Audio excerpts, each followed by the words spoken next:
Welcome back to the Carolina Grand Prix from Mooresville, North Carolina for the US Pro Kart Series. Stop at Trackhouse Motorplex as the B main is about to get underway for KA100 Junior. Only the top 3 drivers will transfer through to the final. 47 have already qualified through the heat races. 48th, 49th, and 50th on the grid will come from this session. This is do or die for all of these junior drivers to make it through to the main, the KA Junior class presented by Brandon Jarsacrack Racing. And as they begin to crest the hill at turn number 11, Hamza Anbar in the Arcade Motorsports Tony Kart will, Nathan Golseth, my mistake. Different Arcade Motorsports Tony Kart with a white helmet. Anbar there is on screen a little further back. It's Nathan Golseth on the pole. He had a little spin yesterday. He's trying to make it clean and spin it around for enough laps to make it into the final, but he won't get the green on the first time by, so we'll send him around again. It'll be Nathan Golseth on the inside, Bristol Bornman on the outside in the Nash Motorsports EOS kart. First driver in will be Golseth, last driver in off the lineup. Chaz Varial on the Franklin Motorsports Merlin rolls off P3. And then you have Jackson Deal there starting on the outside of that second row. Tristan Murphy starting in the 5th spot alongside Mateo Calderon. Then you have Naomi Garcia. Had a couple of slow heats yesterday, starting alongside Brandon Siraki. John Michael Dunnigan, Nolan Perkins, Anbar, Andredos, and already issues for one driver there. That is the 884 there. Yeah, that's one of the other Super Tune USA Tony karts. He was slated to start back outside the top 19, I think maybe in Matias Gonzalez. Matias Gonzalez. Yeah, so back down there in 15th for Matias. So 19 drivers, 3 spots allowed. Unfortunately, we're down 1 already. Here we go, green flag in the air. No, not that time by. It looked like it was going to be closer, but they might give Matias a little help to try and get back onto the racetrack. Let's see. They're checking him out right now, just trying to debate whether or not he'll be able to continue. That's USPKS Assistant Race Director Adam Kreppen, and yep, that's it, unfortunately, for Matias Gonzalez. So a spin on the out lap will take him out. Now again, we touched on it down at turn number 4, and if we could take a look down with our turn 4 cam at the wet spots here, we'll watch this when they go back. Oh no, they did get him back up. They were able to get him on the racetrack, so Matias is going to be okay. But down at turn number 4, check this out again. Look at that damp patch on the inside curbing. Again, keep your eyes on that when we get back around to get this race underway and they head down the backstretch at full song. It could take a few contenders out, so the drivers need to be very careful. Nathan Golseth waving behind saying, guys and girls, let's wait here. Let's make sure we get this race going. We've already had 2 aborted starts. That last one to allow Matias Gonzalez to get back into line. So we've got all 19. Here we go, in the lines, ready to go racing. KA100 Junior, B main. Green flag in the air down at turn number 1. Bristol Borman's going to get shoved a little wide. She's trying to hang in there. She'll lose about 4 or 5 spots, and Jackson Deal moves up into 3rd as they head down the back straightaway for the first time. And let's see, does anyone go low? Naomi Garcia is low. They've all got to be careful through the wet patch. Everybody tiptoeing their way around here at the moment. One driver way wide, a couple, Jeremiah Thomas, Hamza Anbar, and one of the Sodi Racing USA machines with the bent axle, it looks like here. And that's what can happen with a very tricky racetrack. Yeah, right there, Remy Andretos, heavily bent rear axle in turn number 4. He's done. Let's go back. This is the bubble spot right there. That's the 811 Tristan Murphy right behind Jackson Deal in a turn number 9 and battle for the lead as well. Good start for Chaz Variel on the Franklin Motorsports Merlin, chasing Nathan Golseth as they head up the hill to turn 11 and down into the corner. Jackson Deal to the inside. A little contact with Variel. He'll get through on a bit of a hip check, and now here comes the pack. 3 wide behind him. Inside for Tristan Murphy, side by side with the Speed Concepts Racing entry. Cash Perkins trying to fight his way into the field as well. He's up to 4th. Yeah, Chaz Variel lost a couple of spots there in that move. Naomi Garcia in this pack as well with Cash Perkins and John Michael Dunnigan. So this is the battle for the transfer spot here. Nathan Golseth a little ways up the field alongside Jackson Deal, but at the moment, Tristan Murphy holding on to that spot here at the moment. Chaz Variel not too far behind. Varial actually got the spot as Jackson Deal went wide. He hit the wet patch in turn 4, lost 3 spots. He's back to 5th. Tristan Murphy getting up to 2nd. Varial back to 3rd. Cash Perkins 4th. So Tristan Murphy's now leapfrogged his way into the transfer. Up the hill, Varial Going to lose another one. That's for the transfer. Cash Perkins gets through. Jackson Deal trying to fight his way by as they go down the front straightaway. Down to turn 1. Deal gets through. Here comes another one. That's the 868 of John Michael Dunnigan on the BJR MDR entry into the top 5. Yeah, good move there by Dunnigan to get past that. He knows he has to go. Next on his list is Jackson Deal, who defends on the inside. Dunnigan going to be on the outside near the wet patch, able to continue going here. What does Dunnigan have in store for Jackson Deal? Going to have to get creative, not close enough in a 6. And we're not used to seeing many moves there. Only a couple by Dalton Haynes, which are pretty difficult to get done. Dunnigan on the bottom of the racetrack, not close enough. Garcia able to get through. And side by side there with one of the Super Tune USA machines. Of Mateo Calderon, so still battling there. Wow. That was a big side-to-side contact with Varial and Felber, and now Brandon Soraki, and all of them fall behind Roman Felber, who gets through that entire melee. So Roman Felber now commands this pack, but they are outside of the main transfer by a fair bit as they go up the hill. 3 laps complete, still a long way to go, but Nathan Golseth trying to make it a long way to catch him. Tristan Murphy doing a good job pushing Cash Perkins as John Michael Dunnigan tries the inside on Jackson Deal. Can't quite get there. Big contact in turn 4. Into the wall for the 835 Franklin entry of Chaz Varial, and one more of the RPG Cosmics. That might have been Beckley. Benjamin Beckley, I believe, was the other one. Into the wall in the bowl. Wow, unfortunate incident there in between those two drivers. Here's Jackson Deal now in 4th here. And for these drivers, they really have to get on with it if they want to make it into this main event. Cash Perkins, the driver who holds on to this gap here at the moment, that gap at 1/10 of a second. So they really need to get on with it if they want to make the main event. And red flag is out here. Red flag is out, and that is a gut-wrenching punch for Nathan Golseth, who is out front by 7/10 and holding a nice margin. But the field is going to get reset. We are not done, folks. This is not yet halfway, so they are going to send them to the front stretch, and I imagine that is going to be checking on for the incident in turn number 4. It was a hard impact. Chaz Varial is over there in the Franklin Motorsports Merlin, so he's obviously going to be checked on as well for Benjamin Beckley. I believe Beckley did cross the line and get back going. I'm not 100% certain on that, though. As they've reverted back to the end of lap number 3. That still leaves us with 12 laps to go here in KA Junior.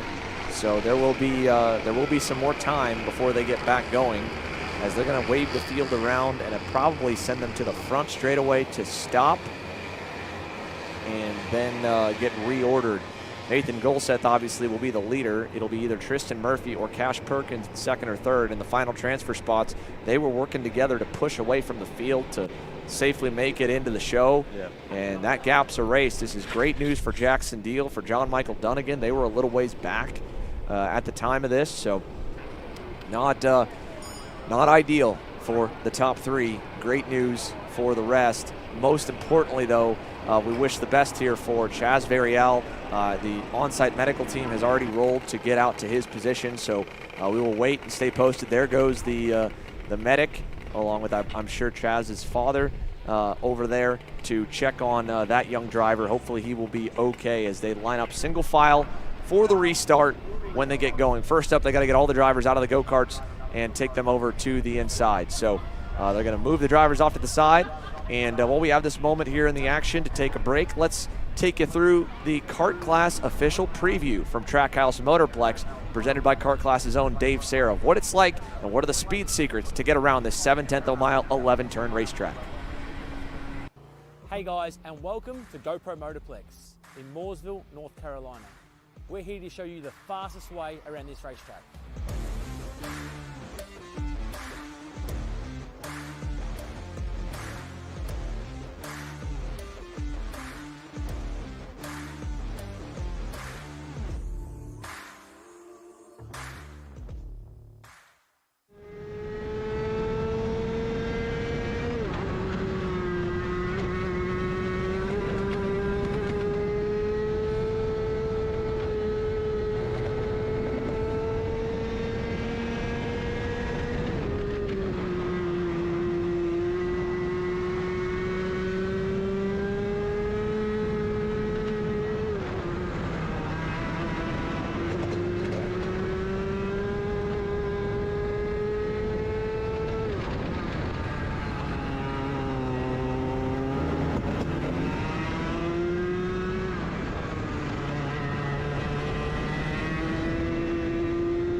The key takeaways from GoPro Motorplex are the speed bowl.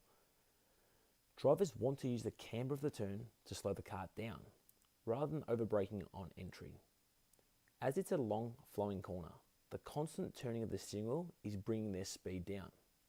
Drivers with confidence can make up time on entry to this corner and using the embankment to their advantage. Once the kart is stabilised around halfway point, you can apply the throttle with confidence and know that you're going to get a fast exit. The 180-degree hairpin on the infield is one of the best overtaking opportunities at GoPro. The fastest way to drive this corner is to keep the kart straight in the braking zone and turning late to set up your exit speed. So if you're in a battle pack, be mindful that the fastest way to drive this corner could leave yourself vulnerable to be overtaken. Concentrate on the exit to this turn as it tightens on exit and goes slightly uphill. That's why the later apex is the fastest way around this turn. The final corner at GoPro sets up the driver's speed down the front straightaway, but also towards the speed bowl. A common mistake is drivers turning in too early, clipping the inside curb and running wide on exit. Drivers should be focusing their vision further around the turn to get their clipping point at the midway mark or even after. This will stop the drivers from using the rumble strip on the exit, which can bring your speed down. Well, I hope this lap of GoPro Motorplex gives you the edge over your competition.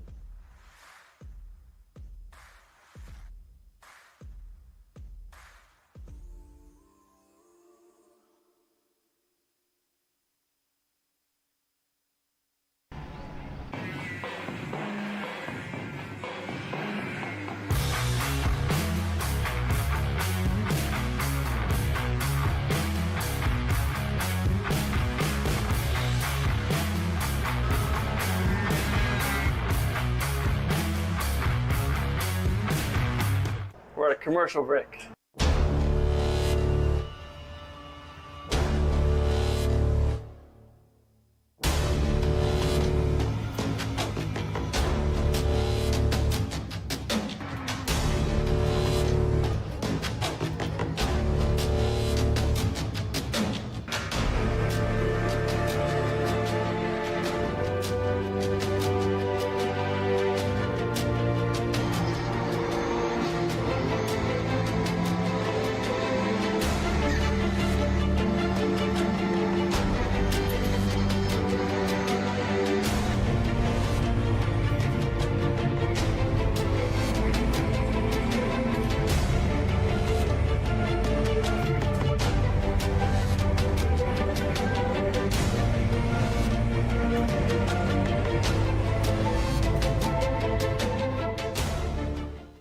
Are you looking for an advantage in your competition?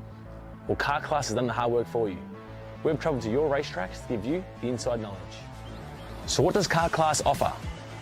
We've got drone footage that captures the racing lines, visual markers for your braking points, acceleration zones, and the best overtaking opportunities on your racetrack. Pedal cam to show you where to brake and when to accelerate, and 360-degree footage to make sure you don't miss any parts on the racetrack. We've covered 13 racetracks in the United States, and Australia, you're up next.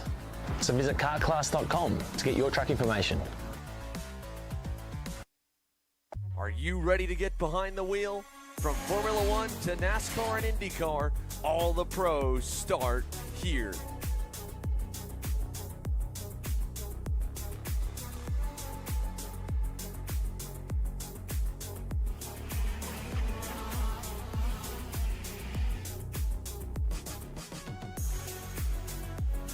For more information, check us out online at mcckarting.com or call us and go racing today.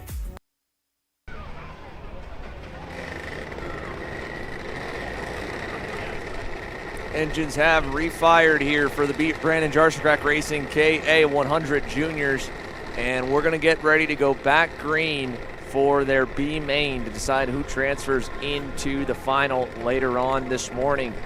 First up, again, Nathan Golseth from the pole, got a bit of a gap off the start and was starting to build onto it, but after the red flag for the incident involving the Franklin Motorsports entry of Chaz Varial as well as for Benjamin Beckley, both drivers have been checked on, are cleared, and they have gotten out of the go-karts. They have cleared the racetrack. We've got the field lined up with where they're supposed to start.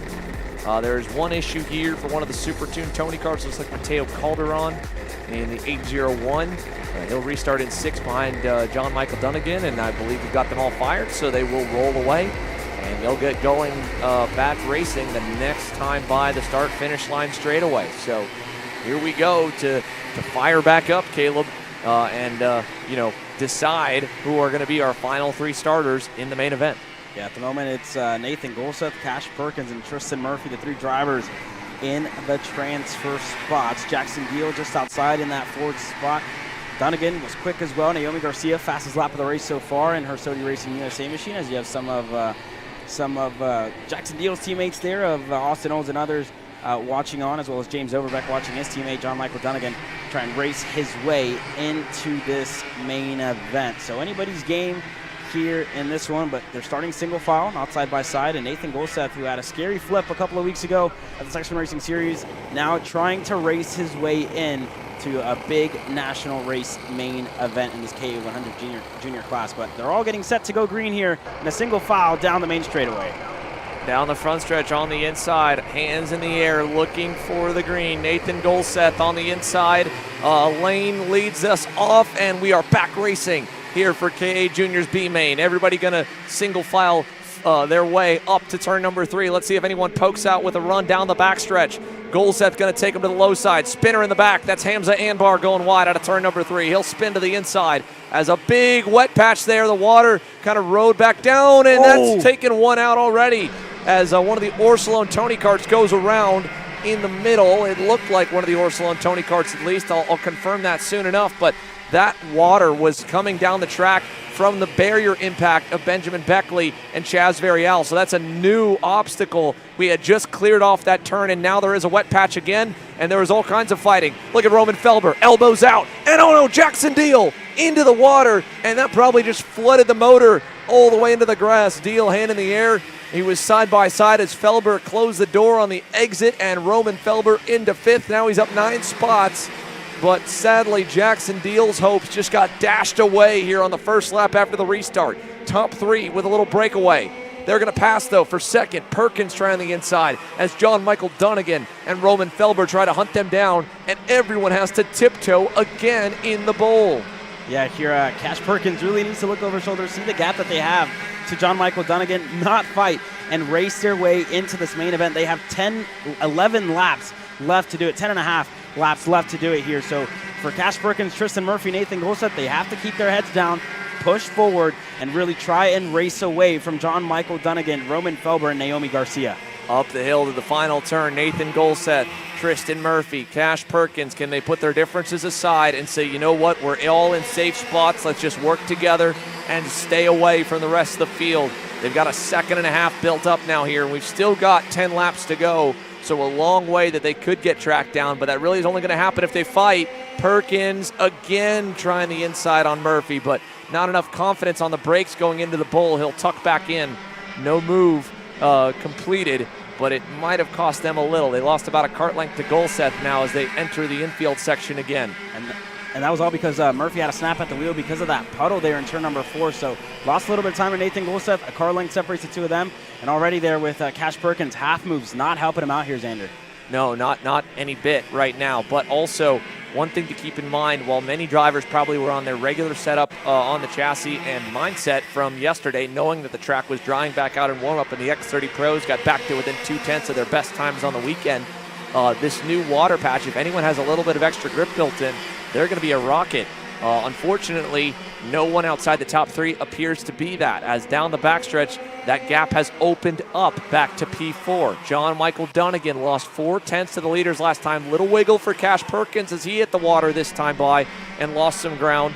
So that again is going to be dynamic. That'll change through the session. Whoever figures it out first is going to pull away, as Roman Felber was on the bumper of Dunnigan. He's now lost a lot of time and lost some positions, and he's dropped back to the 7th position now as Mateo Calderon gets by on the Super Tuned Tony kart.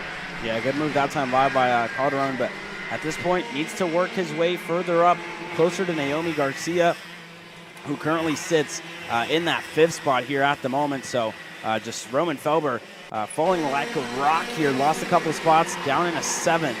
Still up 7 spots from where he started, so not a bad race nonetheless, but not where he would have wanted to be.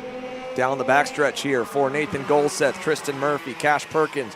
The water's slowly getting pushed back off the line. John Michael Dunnigan holding even to the leader. Lost about another 2/10 that time with the bobble by Perkins. He gained some time back. He's going to be banking probably on a penalty or something else to go wrong, because at 2 seconds away at this stage in the race and the way that things are shaping up, I don't know if he's going to have the speed to get up there. He'll be the next best.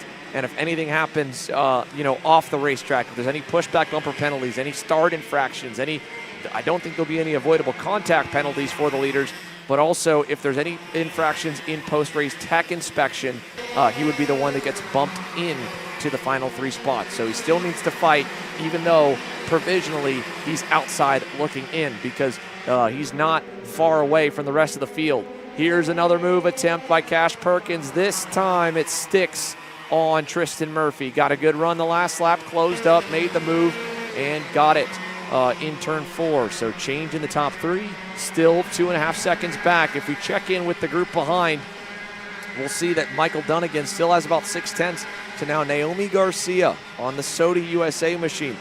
Naomi and Mateo were faster than the leaders last time, and if they do this, it's going to make it easier for the rest of the pack to catch up. New leader Cash Perkins on the SCR Red Speed. Golseth back to 2nd. Murphy still 3rd. Yeah, Perkins, the only driver in this group who's really trying to make moves, but for Tristan Murphy and Nathan Golseth, they were happy to push each other forward. Perkins wants to put himself in a comfortable position at the end of this race, so in case Michael Dunnigan finds pace here and catches up to this group, he'll be there in the end. But the gap at the moment, 2.5 seconds, and they need a lot of work here if they want to get up there. Cash Perkins went quickest last time by, 51.159.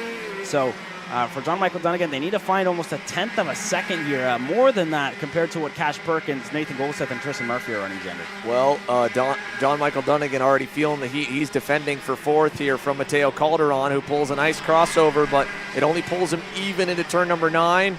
Naomi Garcia going to take advantage. She'll get back by Mateo and retake the 5th spot.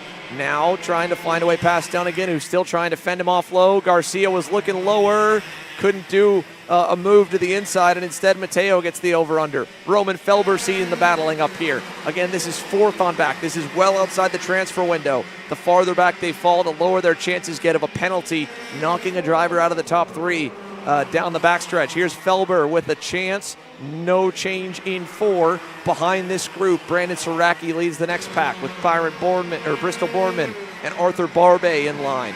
Through 6, John Michael Dunnigan on the white and blue BJR MDR. Does he go to the low side in turn number 8, or does he get past? He's going to get past this time. Calderon is through. Yeah, Mateo Calderon up into the P4 spot for Dunnigan. Lost it there, down in P4, and Garcia still right behind, as well as Roman Felber. And there you see the group of Brandon Saraki and Bristol Bourneman start to close down the gap to these drivers ahead. There goes Garcia on the inside of Dunnigan, not close enough that time by. And just not close enough. And there you see Dunnigan kind of pointing to Naomi Garcia, telling her to push him forward and get closer to that rear bumper of Mateo Calderon, because he's absolutely running away with it here. Yeah, big run for Mateo Calderon down the backstretch. As you go further back, there's Garcia trying the inside on Dunnigan. Not quite there. Dunnigan hits the water. It goes a little sideways, loses some time to Calderon. Calderon is still, again, 4 seconds back from the leaders, 3.5 from the next driver on the circuit as Felber drops a tire. Gets a bit of water as well. That's going to make him very, very loose in turn number 8. He'll slide, and Brandon Saraki is going to get a run on him over to turn 9. Can he get clear? He cannot. Felber is going to get through, and he holds the spot back through turn number 9. But now Roman Felber, all that work to catch that next group is erased off of one mistake. Here comes a move to the inside. That is going to be the Sodi of Arthur Barbet. He's made up 2 spots this lap. Got it on Bristol Bourneman and now Brandon Saraki. So Barbet up into 8th here with 3 laps to go. Yeah, good move there by Barbet. And then you have Naomi Garcia going to look to go back on Dunnigan. Thinks better of it. Back in the line for Naomi Garcia. And they're still chasing down Mateo Calderon. And they're closing down that gap little by little, but still that gap at a couple of car lengths here at the moment, Xander. And Dunnigan goes a little wide in 6th this time. He drops the right rear off the edge of the racetrack. Let's see. Garcia knows he's going to fend low. She'll follow through turn number 8. Can the young lady from Trinidad try to work her way around Dunnigan, at least get a top 5 here in the B main? Through turn 9, out of the double right, up the hill, final turn. They'll see 2 laps to go this time by. Time running out to make up any more spots. Catches Dunnigan by surprise and gets him through turn 11. It is now Naomi Garcia in the 5th spot to turn 1. Yeah, quick update on your leaders. Still Cash Perkins, who leads with a 10th behind. Nathan Golset still in that 2nd spot. Tristan Murphy in 3rd. And I'd really be surprised to see these 3 drivers fight it out because they are all safely within the transfer spots. The gap back to Calderon at 3.5 seconds. So it's their transfer spots to lose here, Xander. Yeah, but we say that every time we get in these LCQs, right? And still, they get into race mode. They get into the mindset of, I've got to pass the guy in front of me. As much as they all know the top 3 go, and they don't need a penalty. They don't need any mistakes. They don't need any extra moves. We've still seen plenty of fireworks at the end of these races. Through turn 11, white flag in the air. One more lap for Cash Perkins, Nathan Golseth, and Tristan Murphy to try to punch their ticket to the main show later on today. Up the hill for the final time to turn 3. Yeah, and Cash Perkins wasn't easy for him this LCQ. Had to make up 10 spots. That restart really gave him a lifeline here as well. So for Perkins, has raced his way up, kept his nose clean, got to lead, hasn't looked back since. And you see none of them really defending, none of them really fighting. Perkins up 10 spots. Golseth started on the pole, so he lost a spot, but Tristan Murphy up 2 spots. For these drivers, keeping their nose clean, still not defending. There you have a little defensive move by Cash Perkins, and I don't really think Nathan Golseth really wants to go for the move. He's pointing him forward, so smart there by Nathan Golseth. Yeah, through turn 9, Golseth saying, don't worry about it, don't defend. We're just going to run to the finish here. I'm fine in 49th, you're fine in 48th. Let's just get to the end, and they will. Out of the final turn, to the line, the B-main winner, Cash Perkins, and Nathan Golseth and Tristan Murphy will go through to the main event. Mateo Calderon knocks the gap down to 3.2 seconds at the end, but he will need some official intervention to transfer him into the final. Again, it could also be anything as simple as not meeting the minimum weight requirements in the scale line. So nothing official yet, a bumper, a start infraction, anything could take them out. For now, Speed Concepts Racing has their lone B-main entry, transferring in Cash Perkins, Nathan Golseth, and Tristan Murphy coming out of the Arcane Motorsports and Supertune USA camps will get the final 2 spots provisionally. Calderon, Garcia, Dunnigan, Barbe, Felber, Brandon Saraki, and Bristol Bornman, your top 10. Jackson Deal, Isaac Nolan, Jeremiah Thomas, Hamza Anbar, and Chaz Varial are the next ones to transfer through out of our B main. Now, we do have about a 20-minute gap before the main events get underway. So before we go through to the finals, let's go chat with another one of our junior drivers who was just watching along on the sidelines. The DPK America's entry of Marco Romero. Marco, good to hear from you here this morning, although we saw you have a little run through the spin cycle there in the warm-up. Talk to me about it. Yeah, I mean, it was good racing until Isaac went on the inside, and then he went a bit hard, and then he parked it on the exit, and then he clipped my bumper, and then I hit the barrier, and then I don't remember anything. Now let's talk about the rest of your weekend so far here, Marco. Charlotte Motor Speedway, you had speed there, didn't get all the results that you wanted. How's this weekend progression been for you with the DPK America's Team Bennett Group? It's going pretty good until the crash, and we're starting P22, so we'll try to make our way up there. And I asked Nick Terlecki this as well. It was good to hear from you. Good to see you obviously smiling here early this morning. How are you feeling? Is there anything sore after that hard impact with the wall in turn number 11 yesterday? Well, yeah, yesterday I was like dizzy and everything, but we managed to go out for the Heat 3, and then my mechanic fixed the whole cart, and I managed to end up P7. All right, well, great to hear from you, Marco, here. We're going to let you get ready. You've got your main event coming up. We wish you best of luck here, buddy. Thanks for chatting with us. Once again, folks, that is Marco Romero here from Trackhouse Motorplex. We have just a short break in the action before things get rolling here. You can see the wind is picking up there on the back straightaway. Of course, myself, Xander Clements, alongside me, Caleb Vieska. And if our main events today look anything like the heat races yesterday, you're not going to want to move an inch from your couch to watch it on TV. Yeah, I mean, it was great racing action all day yesterday throughout all the heat races, and the main events will definitely deliver the exact same action.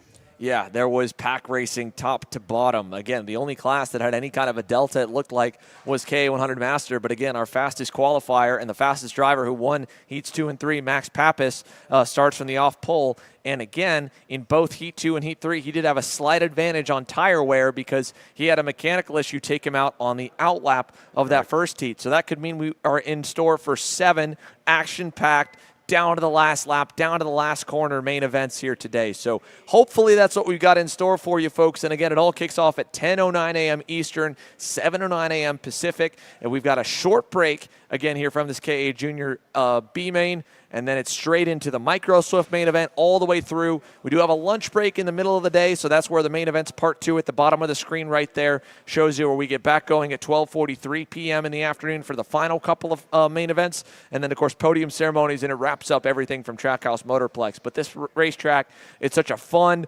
mid to high-speed circuit that provides so much good action, so many places to pass, and a lot of opportunities to try and out-strategize or out-navigate the defensive driving around the outside moves, surprise moves in some of the chicanes, and lots of crossovers to try and get around the guy in front of you if he's defending his position. So hopefully that's what's coming our way here, folks. We're going to find out very soon when the youngest superstars in the Micro Swift category at the US Pro Kart Series get underway. So, again, take a break if you need. Make sure you're ready to go because we've got 7 main events all in store here this afternoon.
For those of you here in the paddock, please rise and remove your caps for the playing of our national anthem.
Well, with that being said, it's officially time to go racing here in round number 2 of the United States Pro Kart Series. Our first class getting set to go green, your Micro Swifts, presented by Team Ferris Racing, where the driver on your screen, Zane Burgess, the Jamaican sensation, getting set to go green from the second row here today. It's been an action-packed weekend of racing, and it's finally time to go green with main event racing here. This is where it all matters. This is where you get the hardware. Everything you did all weekend comes down to this moment here. All these drivers fighting to be the champions of the Carolina Grand Prix. All this coming your way here shortly.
Well, the karts now making their way out onto the racetrack. Let's run you down your order here. Cameron Johnson and Parker Stewart starting on the front row. Then you go back to the second row. Jaden Francisco and Zane Burgess, who was perfect yesterday in the heats, starts on the second row alongside Jaden Francisco, third and fourth respectively. Then you go back to fifth and sixth, Easton Kubinski and Santiago Orioli. Then you go to Jake Manalio and Marcelo Flores on row number 4. You go to Piemonte and Howard on the edge of the top 10. Camila Canache starting 11th alongside Miguel Menzeno Suarez, your race winner at the opening round in Houston, Texas. Brody Stoffel, Win Gottschalk, row 7.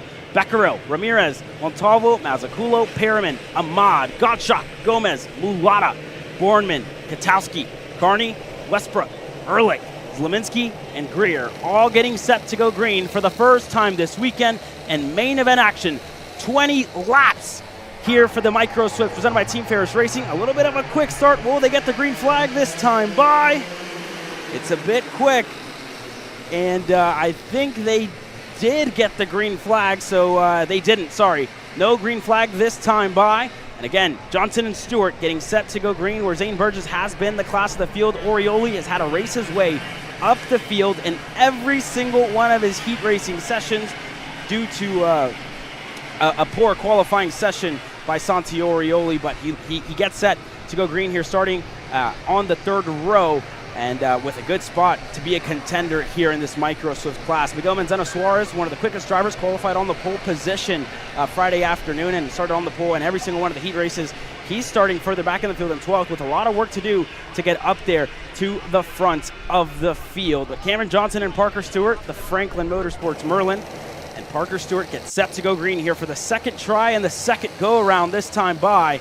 Let's see what these Micro Swift drivers can do as it's a little bit of a quick start once again. Will they get the green flag this time by? Johnson and Stewart movement further back. And I think we did get the green flag this time by, and Johnson already with a good start and a good lead so far. A couple of drivers around in the first corner, but Johnson with a good start looks to go ahead. Parker Stewart, one of the drivers in this mix as well. Further back, Kubinski on the inside looking to get clear. He does. Easton Kubinski gets ahead. Marcelo Flores already with a couple of gains, and a lot of drivers way wide there after a big puddle there in turn number 4. They go wide, and already some carnage in on the exit of turn number 4. But all the while, Cameron Johnson running away with this Micro Swift lead at the moment. Parker Stewart in that second spot. Easton Kubinski third. Easton Kubinski following Stewart into the 8 and 9.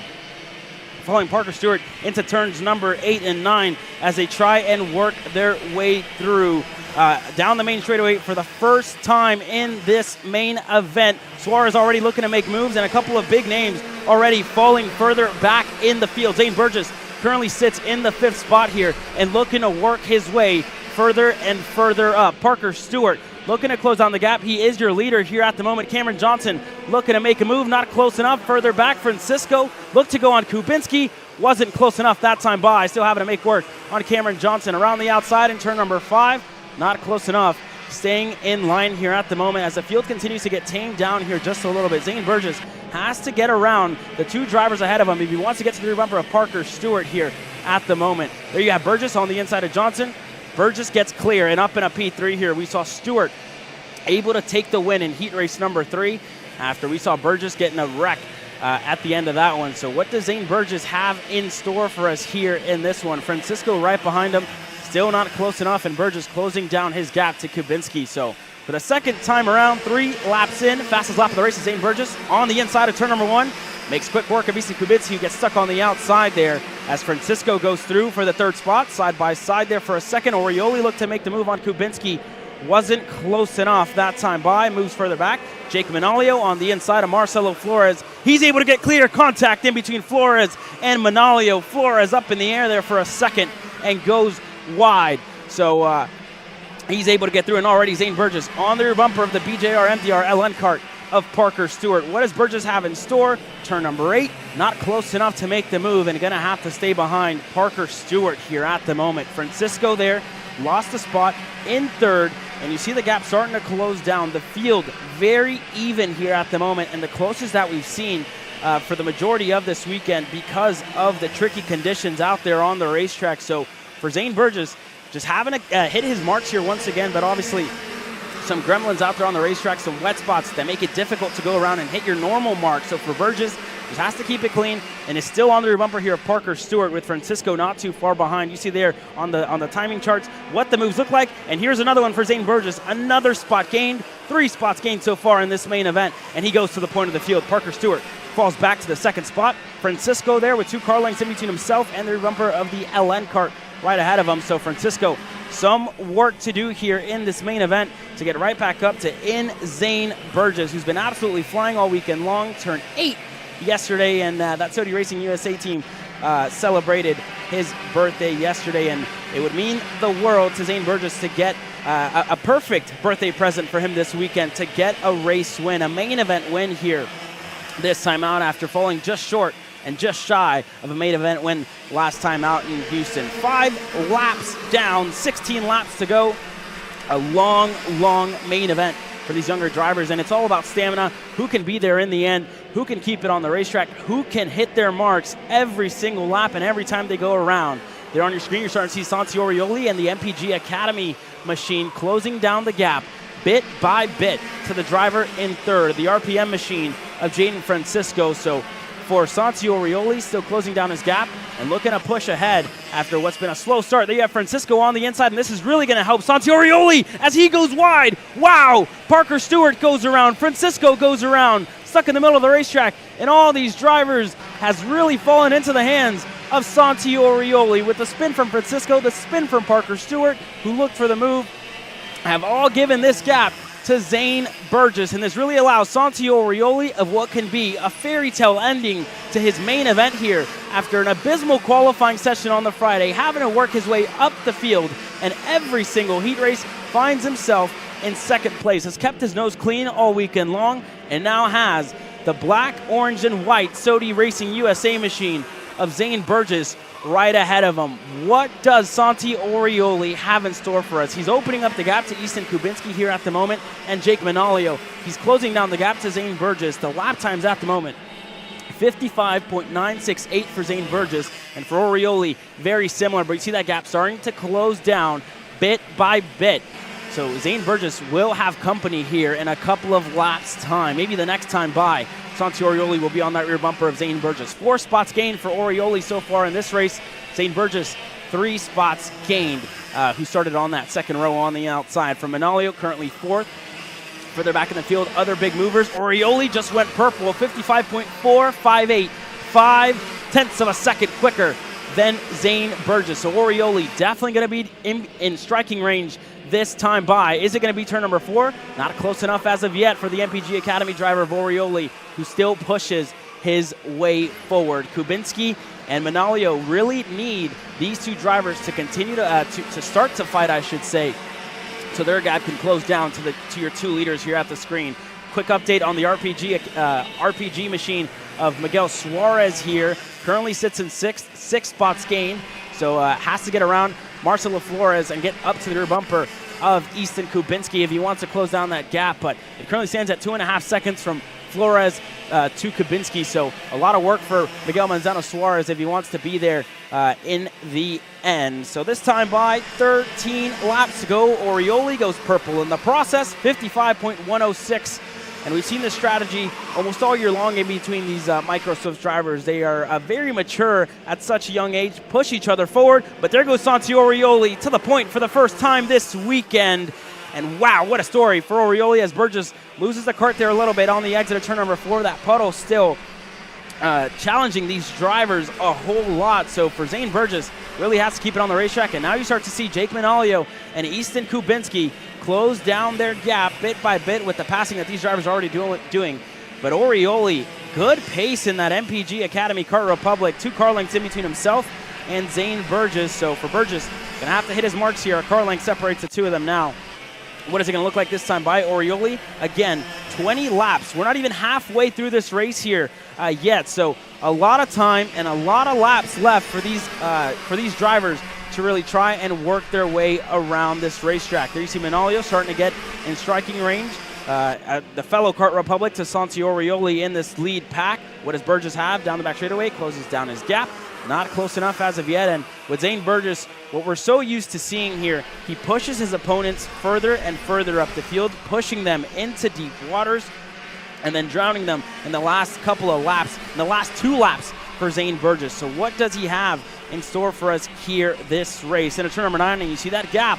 Jake Manalio getting to the rear bumper of the Jamaican sensation in Zane Burgess. So in a couple of laps, if this keeps up and Burgess wants to go back around Santi Orioli, Jake Manalio will be in the fight for the race win here at the Carolina Grand Prix. Miguel Manzano Suarez up in a P5 now, closing down his gap. Sterling Mulata, the Benick machine, further back in 5th and 6th, also closing down their gap. who are just crossing the finish line now. Marcelo Flores not too far back either. And then Cameron Johnson, Wynn Gottschalk, and Dutch Westbrook rounding up your top 10. And you see there, Miguel Manzano Suarez just out of frame there a little bit. And the back of your screen working his way through turn number 4 now. And this gap in between Orioli and Zane Burgess opening up here a little bit of a bobble there by the 91 of Jake Manalio, who loses a little bit of time on the exit of turn number 6 and 7. So that little bit of a short shoot there. Jake Manalio lost a little bit of time to Zane Burgess and Santi Orioli, and that's really what does the difference here. For Zane Burgess and Orioli, they hit their marks every time they go around this racetrack, and that's really what sets them in their league and further up the field. Whenever you make very little mistakes and push forward like that, you're able to continue setting consistent lap times. For the likes of Manalio, who made that mistake, lost a little bit of time, and that's really not going to help his charge up the field. He was there at the rear bumper of Zane Burgess whenever he was putting the laps together. Had a little bobble, put him in a setback here, and this has released Zane Burgess and Santi Orioli. Burgess, just his trouble spot so far in this race has been turn number 4. Really unsettles that Sodi Racing USA machine because of how slick and how damp that part of the racetrack still is, and that's really the only part of the racetrack that's still as damp as it is. There you have Miguel Manzano Suarez trying to charge his way up the field. Currently 5th. 7 spots gained for Miguel Suarez, but that gap looking pretty big here at the moment. 3.5 seconds to Easton Kubinski and 5 seconds up to Santi Orioli and Zane Burgess. So for Miguel Manzano Suarez, gonna need everything that he can get. Gonna have to set perfect lap times, purple lap time after purple lap time if he wants to repeat the same success he had in Houston. Sterling Mulata, the driver right behind him in the Benedict machine, also one of the drivers who's worked his way up the field all the way from Washington, D.C., has worked his way up the field. Mulata up 17 spots, one of your hard chargers here in this race. And another driver in the top 10, Dutch Westbrook as well, working his way up the field. 16 spots gained for Dutch Westbrook, who's in 11th here at the moment. Anthony Mazzaculo in 10th. And a couple of drivers who lost a couple of spots. Brody Stoffel, unfortunately, lost 12. Hudson Howard lost 20. So some of these drivers just struggling here in this race with the tricky track conditions that are here this weekend. And anything off the racing line and anything off the track here is just super difficult to navigate. Whenever you find yourself in the grass dropping a tire, everything is still very, very damp. So they struggle to work their way around. And for Zane Burgess already on the rear bumper here once again, just went purple. 54.374, and there you have Kubinski on the inside of Jake Manalio. Knew it was time to get around Manalio, who's been struggling here a little bit in the closing stages of this race with 8 laps to go left in this one. We're on lap number 13. There you have Orioli going a bit wide on the exit of 4. Burgess closes down that gap. Last time by, Burgess was 2/10 quicker than Santi Orioli. So Zane Burgess, we saw it all day yesterday. He pushes his opponents further and further up the field. And I wouldn't be expecting to see a pass until the 2.6 go up in the air and we get to officially crunch time for these drivers. So still a lot of work to do for a couple of these guys, and this is really one of the closest battles that we have in this field. Further back, Camilo Canache lost 4. Jaden Francisco lost 13 after a spin. Parker Stewart, a little update on him. He's further back in the field here at the moment, close to Lawrence Perriman here. Parker Stewart actually 13th here at the moment after losing a couple of spots there after that spin that he had with one of those drivers. But Wynn Gottschalk just got around Cameron Johnson for that 7th spot. So Gottschalk up 7th and Cameron Johnson down 7 spots. Westbrook cracking into the top 10. 18 spots gained for Dutch Westbrook. A good drive. He's just on the edge there of the top 10. That's when Gottschalk and Cameron Johnson, who was up at the front of the field for a good bit of this race. They're your leaders going into turn number 8. But still not close enough for Burgess. And again, his strategy has been the same almost all weekend long. Pushing his opponents, pushing forward, hitting his marks, learning from Santi Orioli. This pretty much turns into a lead and follow session. Orioli, the lead, and Zane Burgess, the follow here. So Burgess, by staying behind Santi Orioli shows Zane Burgess his marks, shows him his racing line, shows him his braking points, shows him a whole lot, shows him his weaknesses, shows him his strengths. So from Zane Burgess staying behind Santi Orioli here, he's learning a whole lot and learning how to work his way around the racetrack. We obviously know Orioli was quicker in the earlier stages of this race. At the moment, they're setting in very similar lap time. So for Burgess, again, learning how to go around, learning the strengths, learning the weaknesses of Santi Orioli, who was oh so close to a race win at the first round of the United States Pro Kart Series in Houston. Zane Burgess as well, one of the contenders all year long. The 8-year-old here has really burst onto this microswift scene after moving up early last year. Only 6 years old when he started racing in the microswift class, turned 7 during the season, and has worked his way up the field in every single race. Had good showings last year, but this year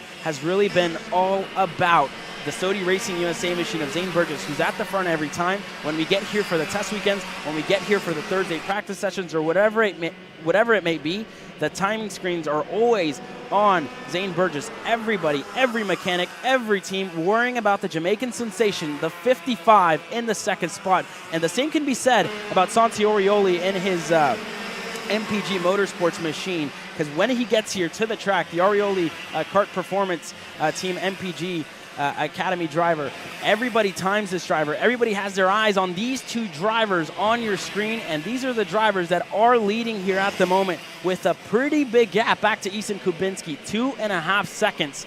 The gap in between the SOTY Racing USA machine and Santi Orioli. These are the two drivers of the future, the two drivers that have showed us what they can do week in and week out. And a rolled up black flag there to the 91 of Jake Manalio, who has it. I don't know if it was a black flag or he's missing a side pod. So for Jake Manalio, lost the side pod, and that's the meatball flag there. That's going to put him out of contention here this weekend. You saw Porter Weisenso rolled up black flag there to Jake Manalio, who's going to have to come off the racetrack, unfortunately, here. And that's going to put an end after losing a side pod here in this one. Still no moves by Zane Burgess. We're 17 laps in when they cross the stripe. Next time by, it's going to be 3 laps to go. A quick update on some of our spinners early on. Parker Stewart currently 13th and trying to get further up the field. For Jaden Francisco, currently 16th. So what could have been for those two drivers that really open up that gap even more to Zane Burgess and Santi Orioli, who had to chase down Zane Burgess earlier in this race. But Orioli, what a drive so far. Meatball flag there once again for Jake Manalio. Let's see if he crosses the line. And I think, unfortunate for Manalio, came into the pit, so that's going to mark an end to his race, and that promotes Miguel Manzano Suarez further up the podium places here into 4th. Sterling Mulata 5th. So not a bad drive so far by Sterling Mulata, who's made up 18 spots. What a driver, and what a race for the Washington, D.C. Native of Sterling Mulata with the Bennett team here this weekend. And I'm sure team manager Juan Villarreaga is going to be happy about this performance by Sterling Mulata, and I believe it may be his maiden podium here this weekend if it all goes to plan. If Sterling Mulata is able to hold on to it here, who sits 5th. Win Gottschalk also a good showing for Anthony Mazzucchello, working his way up the field, and Luca Beccaro as well. But your leader's still on your screen. This time when they cross the line, officially crunch time. 2 laps to go left in this Microswift main event. Zane Burgess knows it's time to go on the inside of turn number 1 and clear for Zane Burgess. Santi Orioli falls back to 2nd. Now, down the back straightaway we go. Santi Orioli with a pretty good run. Zane Burgess knows it, goes to the bottom of the racetrack, has to defend from Orioli, who's on the outside. That groove looking to get a little bit drier here on the exit of turn number 4. Orioli going to have to get creative after Burgess spent a handful of laps, almost half the race, behind Santi Orioli. So Burgess learned a lot, knows how to defend. Going to defend this time by on the inside, bottom of the racetrack for Burgess. Defense keeps Orioli here at bay. A lap and a half to go here at the moment. Burgess still keeping Orioli at bay. Not a good enough run into turn number 9. And turn number 10 now. Burgess, does he defend this time in turn number 11? He does. Bottom of the racetrack. And this is going to give Santi Orioli a pretty good run into turn number 1. But bobbles it a little bit, goes a little bit wide there on the exit of 11. That gap out of car length here at the moment. For the final time, white flag in the air. Zane Burgess, still your leader. Orioli looking to snag away a race victory for the first time at the United States Pro Kart Series. Burgess, middle of the racetrack. Orioli around the outside. Does he have the grip? Does he have the speed to get it done? Not close enough as of yet into turn number 5, and that gap opens up a little bit more to Zane Burgess, who's hitting his marks here into turn number 6. There you have Orioli. This is going to be one of his final chances to close down the gap to Zane Burgess. Burgess doesn't defend. Orioli closes down the gap into turn number 9. For the final time this weekend, the Jamaican still leading us away here. Orioli looking to deny what's going to be, what looks to be a race win for Zane Burgess. Looks back, sees if Orioli's close enough. Going to have to be a deep dive for Orioli. Not close enough as of yet. A drag race all the way to the line. Not close enough for Orioli, but Zane Burgess wins the Carolina Grand Prix. Santi Orioli 2nd, Easton Kubinski third. Miguel Manzano Suarez, a good recovery drive, finishing fourth. Sterling Mulata, what a drive by the Bennick machine. 18 spots gained here in this race. A good drive by Sterling. Cameron Johnson across the line, 6th.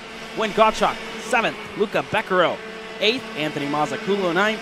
Dutch Westbrook rounding up your top 10. Then you go to what could have been for Parker Stewart and Jaden Francisco, 10th and 15th respectively. Parker Stewart as well was up there in the field, and unfortunate for him, Marcelo Flores inside the top 5 at one point in this race. Lost a lot of spots. Thomas Montalvo as well. Camilo Canache, a good drive to 14th for the U-Race machine. Then you go back to the rest of your field. To Lawrence Perriman, Kimo Ahmad in 17th. A good drive by Kimo after starting further back in the field here. Sebastian Piamonte finishing 18th. Nolan Carley, 19th. Zev Gottschalk, 20th. Byron Borman. Brody Stoffel losing a handful of spots there on the opening lap, unfortunately. Daniel Ramirez, 24th. Dor Elric, after a scary crash for that driver yesterday, put them out of contention. But today, good to see them back on the racetrack and driving here, and a top 25 finishing position, not too bad. George Leminski, Jack Katowski, Jake Manalio, Mateo Gomez, and Hudson Howard, your 30 drivers here. Manalio, Gomez, and Howard not being able to close this one out. But with the first chapter closed in this United States Pro Kart Series round number 2, it was an action-packed micro-swift race, and we get set to go green here once again with our KA100 Juniors. You're watching Kart Chasers live coverage of the Carolina Grand Prix. Don't go anywhere.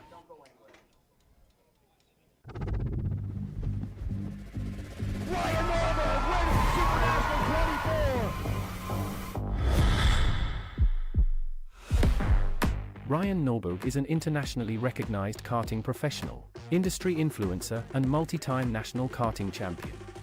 Supported by Rotax Power, he has created a world-class karting experience, and is now dedicated to passing on his knowledge to a new generation.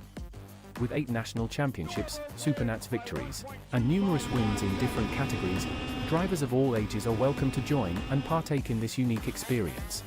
The Norberg Karting Academy offers more than just standard coaching. It provides an experience where you will learn pro-level tools to progress through your karting career. All Academy guests will enjoy a private hospitality suite which overlooks the karting circuit. Welcome to the Norberg Karting Academy, where champions are made. For information about 2024 bookings, email norbergkarting@gmail.com. We're at a commercial break.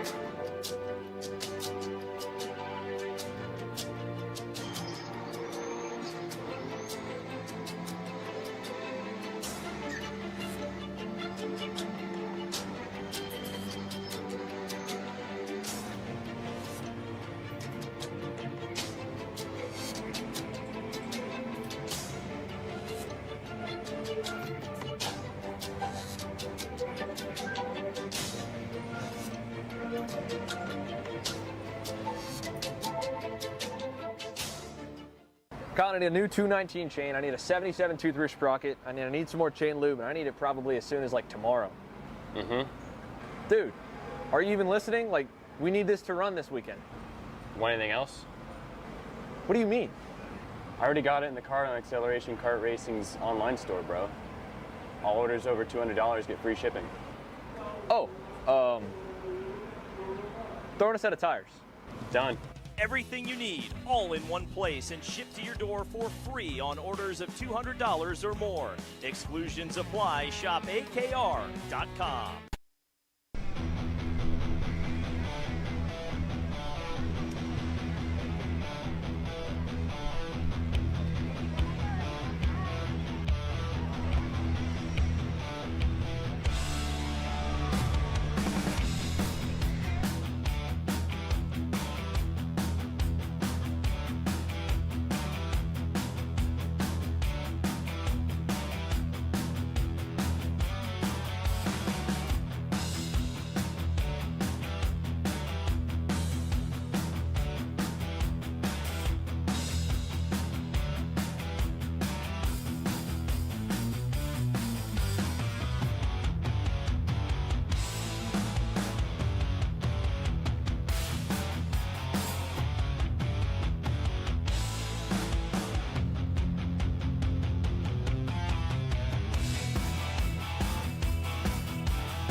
Welcome back to Trackhouse Motorplex. One main event in the books. Zane Burgess adding another feather to the cap with an awesome performance here.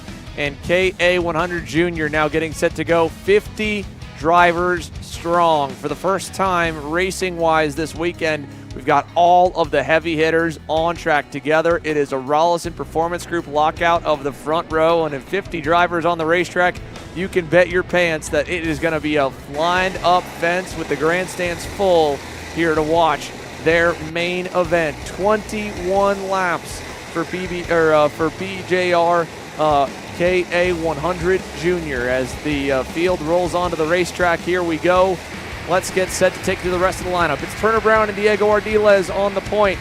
And then starting on row number 2 will be Charlie Smith on the Nash Motorsports EOS card on the inside, and Sebastian Garzone for Orsolone Racing on the outside. And you go back to Davin Roberts and Carter McMurray on the 3rd row. Enzo Benmontien on the 4th row alongside Carson Weinberg with a couple of spots to make up for those 2 drivers.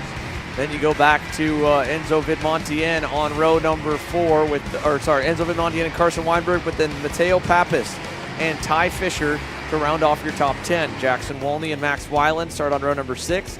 Michael McGoy, Isaac Malka, row 7.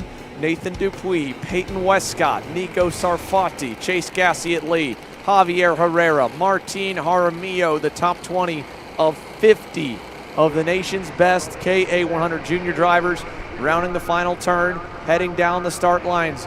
It's a long wait for Chico Brown and Diego Ardiles to get the field going, but here we go, firing off. Do we get the green on the first time? We do not. No green that time by. Still waiting on the last few drivers to get up into the tram line, so we will send them around through the cut through at turn 3 and try again. And you see how many karts are actually in this field when you see it there on your screen. 50 drivers total. So many, so much talent in this field. So many good drivers. So many national victories in this field as well. So anybody's game here. Anybody inside the top 15 within a real shot to really take it here today for the Carolina Grand Prix hardware. 22 laps in this main event for the stars of tomorrow, the juniors who are already becoming stars in their own respect. But anybody's game. Chico Brown and Diego Ardiles, arguably 2 of the best junior drivers all year long, and Connor Zilich in the paddock here this weekend. Yeah, good to see Connor after that KA100 Series East win last night over in Michigan. He's back here at home supporting some of his good buddies here, and the future superstars of motorsports are ready to put on a show. Let's try for the second time. Look at the massive field of 50 drivers headed down to turn number 1, and a great jump for Turner Brown. He'll rocket away to the lead with Ardiles to second. Around the outside for Sebastian Garzone, he'll get to 3rd. And they've survived turns 1 and 2. How do we fare down by turn 4? We know that wet spot was there in the B main as we've lost 1 front bumper already off the start. Through turn 4, anyone wide. You saw a few drivers through the wet patch getting sideways, but they've all made it through and into turn number 6. Brown to Ardiles, and now we've got a spin right in front. Nico Sarfati in front of the field. 2 more involved. 3, 4 cars collected, even more so there. Nathan Golseth's involved. Marco Romero's involved. Multiple drivers, Luca Popescu and company. One of the Kart Republics lost a front bumper. I think that was Salvador de la Vecchia on the Chad Dawkin Racing entry. So we've lost a few. We are green, though, down the front straightaway. 1 lap complete here. 20 laps to go. 21 laps the distance for the KA100 Juniors. A very long race. You really need to pick and choose your moves here early on in this one. For Ardiles, Chico Brown and Garzone, they've raced each other a handful of times so far this year, where Chico and Ardiles and Garzone have all taken wins to their name. But it's Chico who leads here at the moment. Further back, Vidmontien inside of the top 10 in 7th here at the moment. Right behind Carter McMurray, who's one of the heat race winners. Ardiles going to go now. Isaac Malquid off the racetrack. Ardiles went on the inside there. He was able to get clear. Chico lost the spot to Garzone, who falls back to 3rd here at the moment for Chico. Yeah, Chico Brown back around for Nathan Golseth as well. He tags the wall in turn 4, up the hill to put 2 laps in the books out of the 21 on the distance here today. Down the start-finish line straight, Garzone and Ardiles with a little bit of a break now as they work lap 3. Ardiles a little wide there from the momentum off of the front bumper of Sebastian Garzone. 19 laps remaining here as they head onto the back straightaway down to turn number 4. Turn number 4 we go, and you see that wet patch starting to dry up here bit by bit. as they continue to work their way up. And there you have it. Diego Ardiles, your leader. Garzon in that second spot. Charlie Smith, third. Does Garzon go this time by? Not close enough. Yes, he is on the inside of turn number 8 and clear. Charlie Smith looking to go by as well. Side by side in between Ardiles and Chico Brown. Ardiles going to get the move done. Chico Brown stuck on the outside, looking to get the move done on Davin Roberts. Has to be careful. Gets shoved a little bit to the wayside there. Roberts able to get clear. Chico Brown looking to go back in 11. Not close enough this time by. Single file as Sebastian Garzon leads his first laps of the main event down to turn number 1. Right behind again, Charlie Smith with one of his best runs of the year so far. Hopefully it can hold, and with a long ways to go and a lot of drivers behind. Now there's a bit of a gap back from the Kart Republic of Carson Weinberg as Carter McMurray gets around Brown with Vidmontien in tow. You go back to Mateo Pappas and companies. We got problems with the 840. Another one of the Orsilone Tony karts has gone off in the infield there on the outside of turn 9. Change in the lead, and it is the West Coast kid, Charlie Smith, to the point now to turn 9. Ardiles tried to follow. He's now going to get shuffled all the way back behind Carter McMurray. McMurray into the top 5, top 6, Vidmontien as well. And now as they come out of the final turn, Charlie Smith, Garzon, Davin Roberts, Enzo Vidmontien, and Carter McMurray, your new lead quintet to turn 1. Yeah, and both of the RPG drivers just really need to stop the bleeding here at this point. They've both led laps. They've both been up at the front, but just have lost a lot of spots picking the wrong lane so far in this one. There you have them. Continue to cycle through. Weinberg right behind Ardiles, and that group further back with Max Weiland, Mateo Pappas, and Jackson Warney closing down the gap to the top 7 here at the moment. Charlie Smith, though, your leader, but for how long? Because Sebastian Garzon looks like he wants to go. Roberts going defensive. Vidmontien goes even lower. He gets clear. McMurray, heads up move, over-unders the two of them. Carter McMurray now into the top 3. Had a rough qualifying effort on Friday. Good couple heat races with a heat race win to boot. He's going to try and drive his way up to the lead now here in the first stage of this main as they head down the front stretch. Charlie Smith to lead his second lap. Garzon checks the gap back.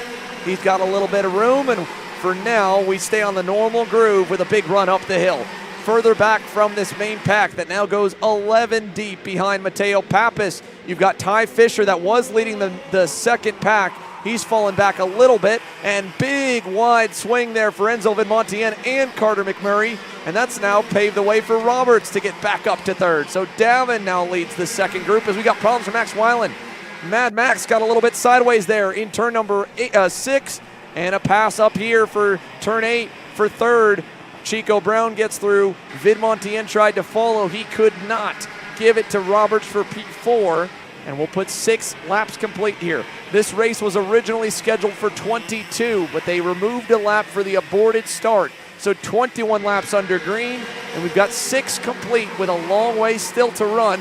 But Sebastian Garzon keeps Orsilone Racing at the top of the heap right now through the back straightaway. And it's crazy to think that we've only seen 6 laps of racing action because it's been action-packed from green up into this point. Garzon, we've seen the lead change a handful of times here. Smith led, Chico Brown led, Ardiles led. But at the moment, it's Sebastian Garzon leading for the Orsilone Racing Tony Kart. Does Chico Brown go this time by? Charlie Smith does. Chico looks to follow through. Charlie Smith, the dash up into the point. Garzon stuck on the outside, looking to hold on to the spot. Side by side, gets the inside into turn number 9. He gets clear. Chico Brown stuck on the outside here once again. He'll fall all the way back to the 5th position as Vidmontien follows the train through. Davin Roberts now going to take over second with a nice move in turn 11. So Roberts into P2, highest he's been so far. Furl, black flag for about 3 drivers in that pack right there. Already the officials keeping a keen eye on this main group. Down the back straightaway once again here. Now working lap number 8. Charlie Smith with a little bit of a cushion as Davin Roberts comes under fire. Vidmontien, Ardiles get through. Carter McMurray shuffled to the wayside as well. He'll drop in line behind Carson Weinberg through turns 5 and 6. Yeah, Jackson Warney getting into the mix here as well.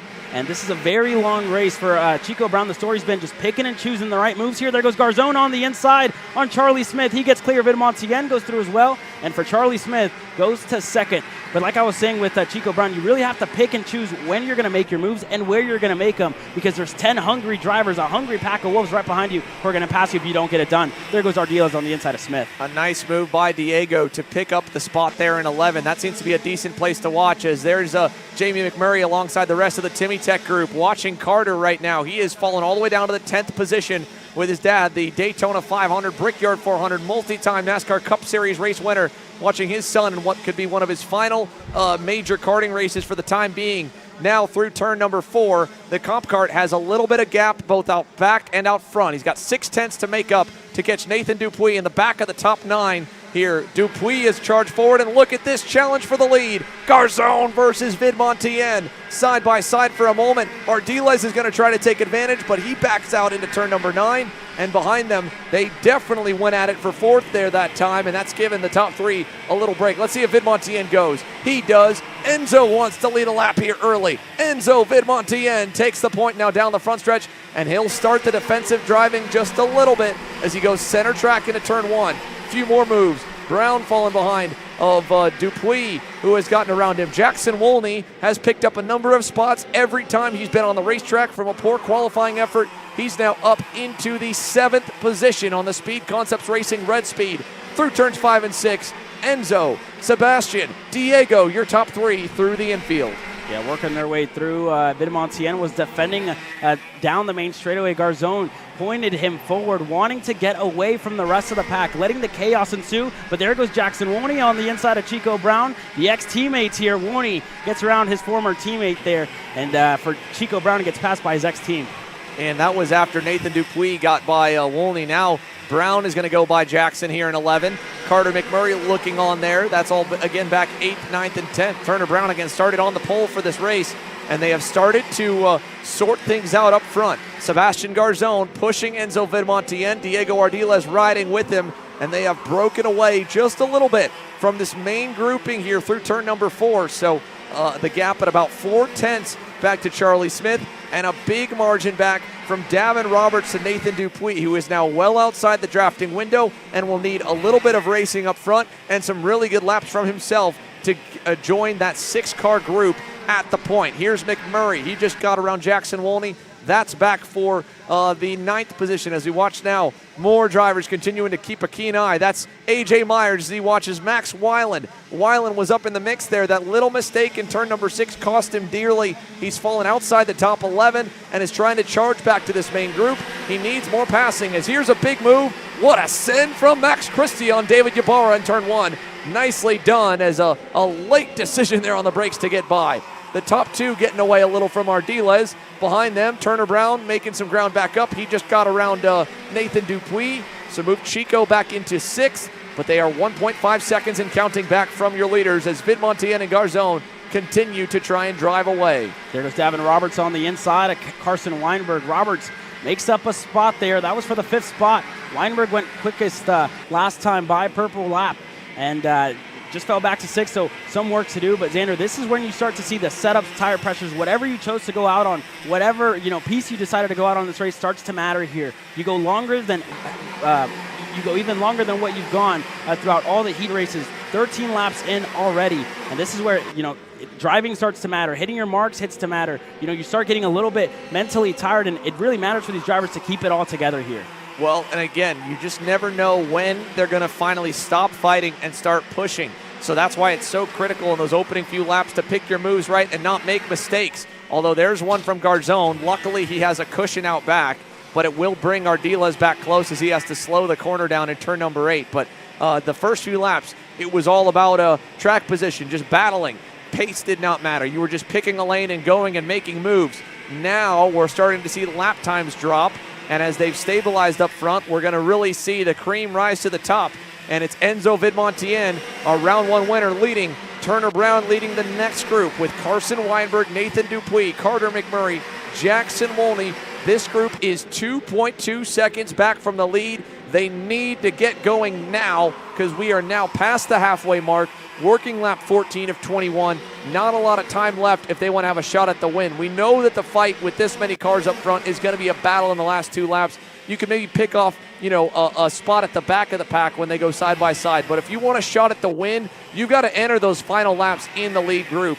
And really at least above the top 5, depending on how things shake out. And it's really all about setting your differences aside. We've seen the likes of Garzone and Vidmontien get together earlier this year, but setting your differences aside, pushing each other forward, being mature, being smart is really the name of the game here at the moment. You see Garzone and Vidmontien pushing each other forward, keeping Diego Ardiles a car length away every single time they go around. So that's the name of the game here at the moment for Roberts, Brown, Dupuis, McMurray, and others who are in that group. They really just need to get going, need to work together if they want to have a shot for the win.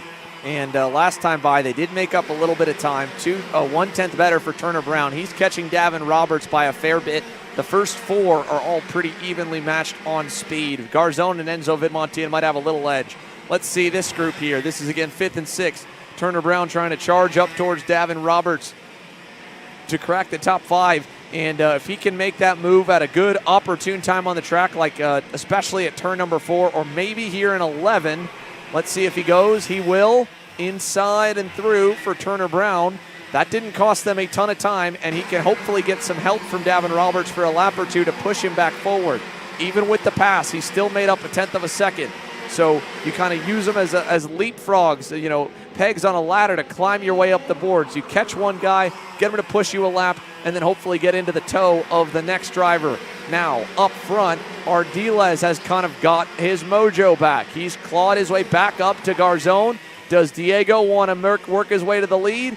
Not yet. He'll wait. He'll take his time and keep it at just 3 cars in the lead pack by not going side by side. Smart driving from Diego Ardiles. Yeah, being super smart here to stay behind. He was a car length away a couple of laps ago, but just been hitting his marks here and really closing down the gap to the OTK Orslin Racing Machine of Garzone and Vidmontien. All these drivers have a lot of race wins this year and have a lot of class to their name. Vidmontien, always one of the standout drivers here this year, taking a win at the opening round. Ardiles, who's led many laps in this junior class, also has a lot of pace here this weekend. And for Garzone as well, who has wins to his name this year as well across all national series, has done a great job and is doing a great job this time out at Trackhouse Motorplex. For Charlie Smith, working his way up the field, Chico Brown went purple last time by. Yeah, Charlie Smith, unfortunately, is no longer working his way forward. He's under fire from behind.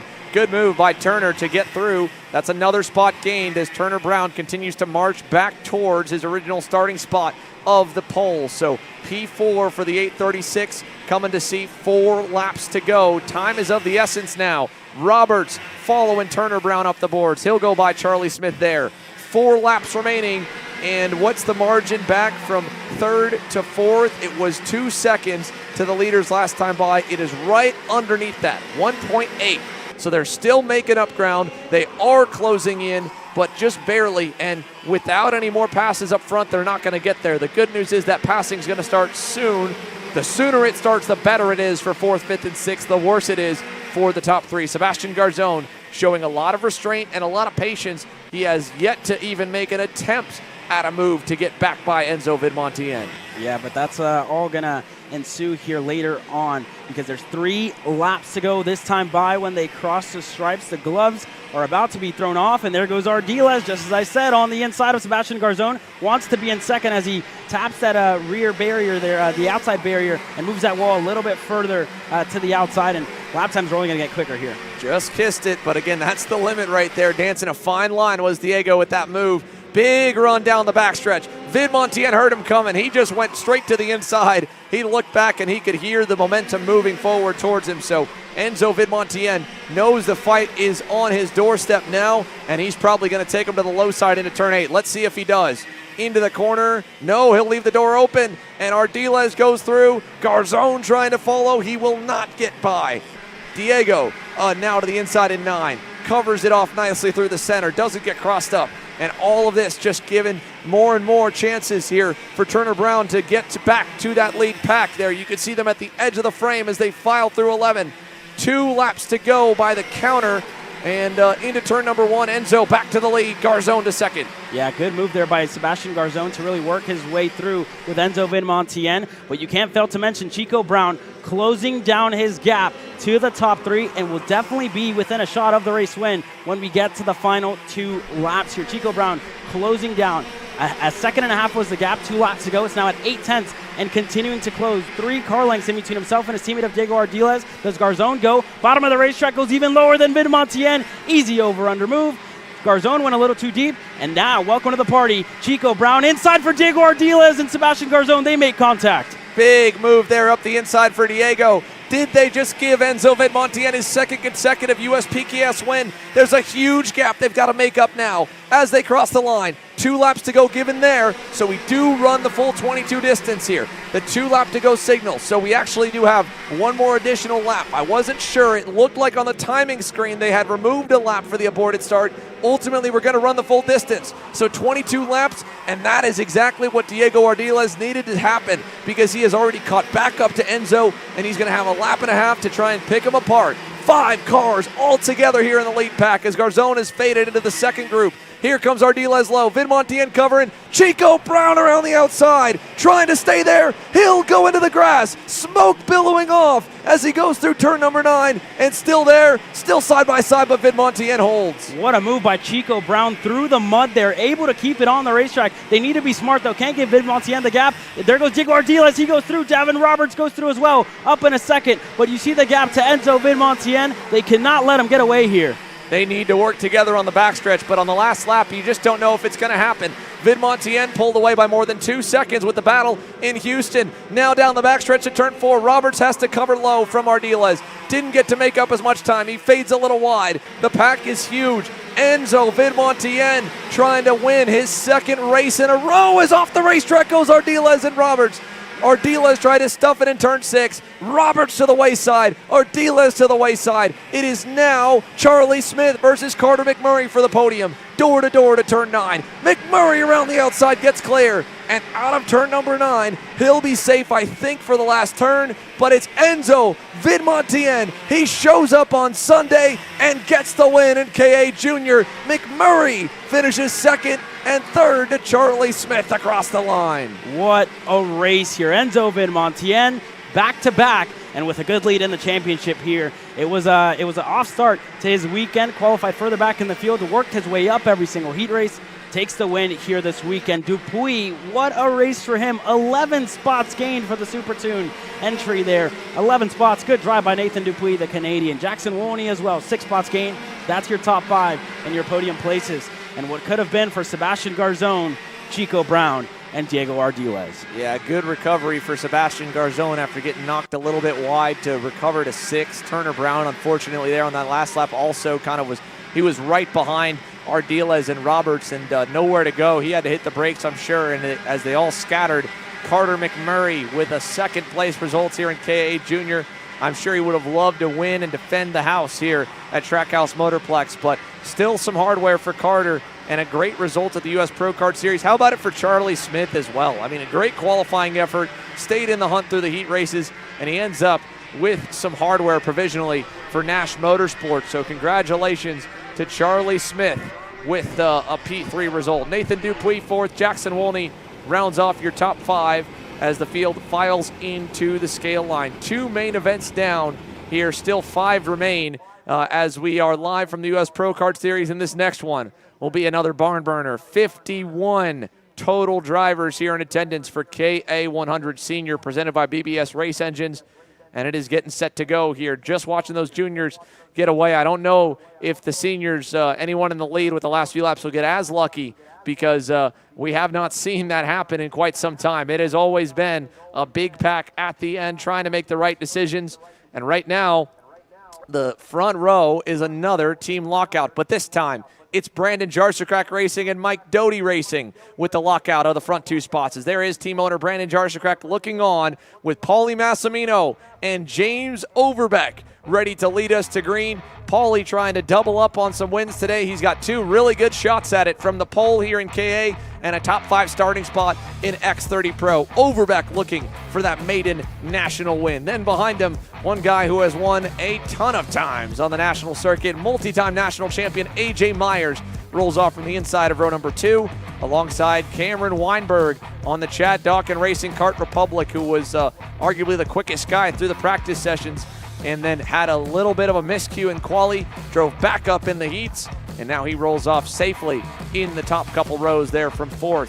Back to row number 3, you got the lime green Race Lab Karting TB kart of Christian Miles on the outside in 6th, and to the inside of Christian will be that Speed Sense Motorsports X-Prix of Oliver Calvo, who we chatted with yesterday, and you brought up the great point, Caleb. He was looking to make one last adjustment attempt, a trial in the warm-up sessions, but didn't get to do it. So the question is, as everyone kind of flies a bit blind into this main event, Do you try that extra change looking for more speed, or do you sit with what you have that you know can race at the front of the field? And with 22 laps, at some point we would imagine that this race will get spread out and we'll get to see kind of the flex of the pace and the flex of the muscle for the drivers in KA Senior. But we know that in the beginning and probably at the end, it's going to be a dogfight all the way through. There's reigning SCUSA Pro Tour KA100 Senior champion Aiden Levy looking on here as he makes his X30 Pro debut here this weekend,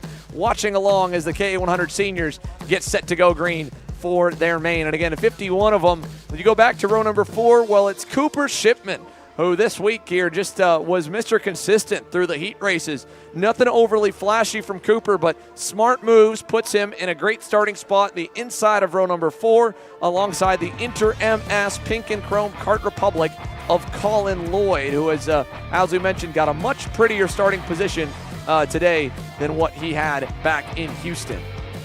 Yeah, and there you have Jeremy Fletcher on your screen looking on. Also a driver who has a lot of wins in this KA100 Senior class. But you go back to that 5th row, Jake Drew, one of the veterans in this class, starting on that 5th row alongside Connor Ferris. Jake Drew just looking for that last little bit of pace that he needs to really get up there and fight for a race win here this weekend. As well as Connor Ferris has been Mr. Consistent as well, kept his nose clean so far, and working himself into the top 10 in starting positions. Then you go back to that 6th row, Steven Eisert, who qualified on the pole position on Friday afternoon.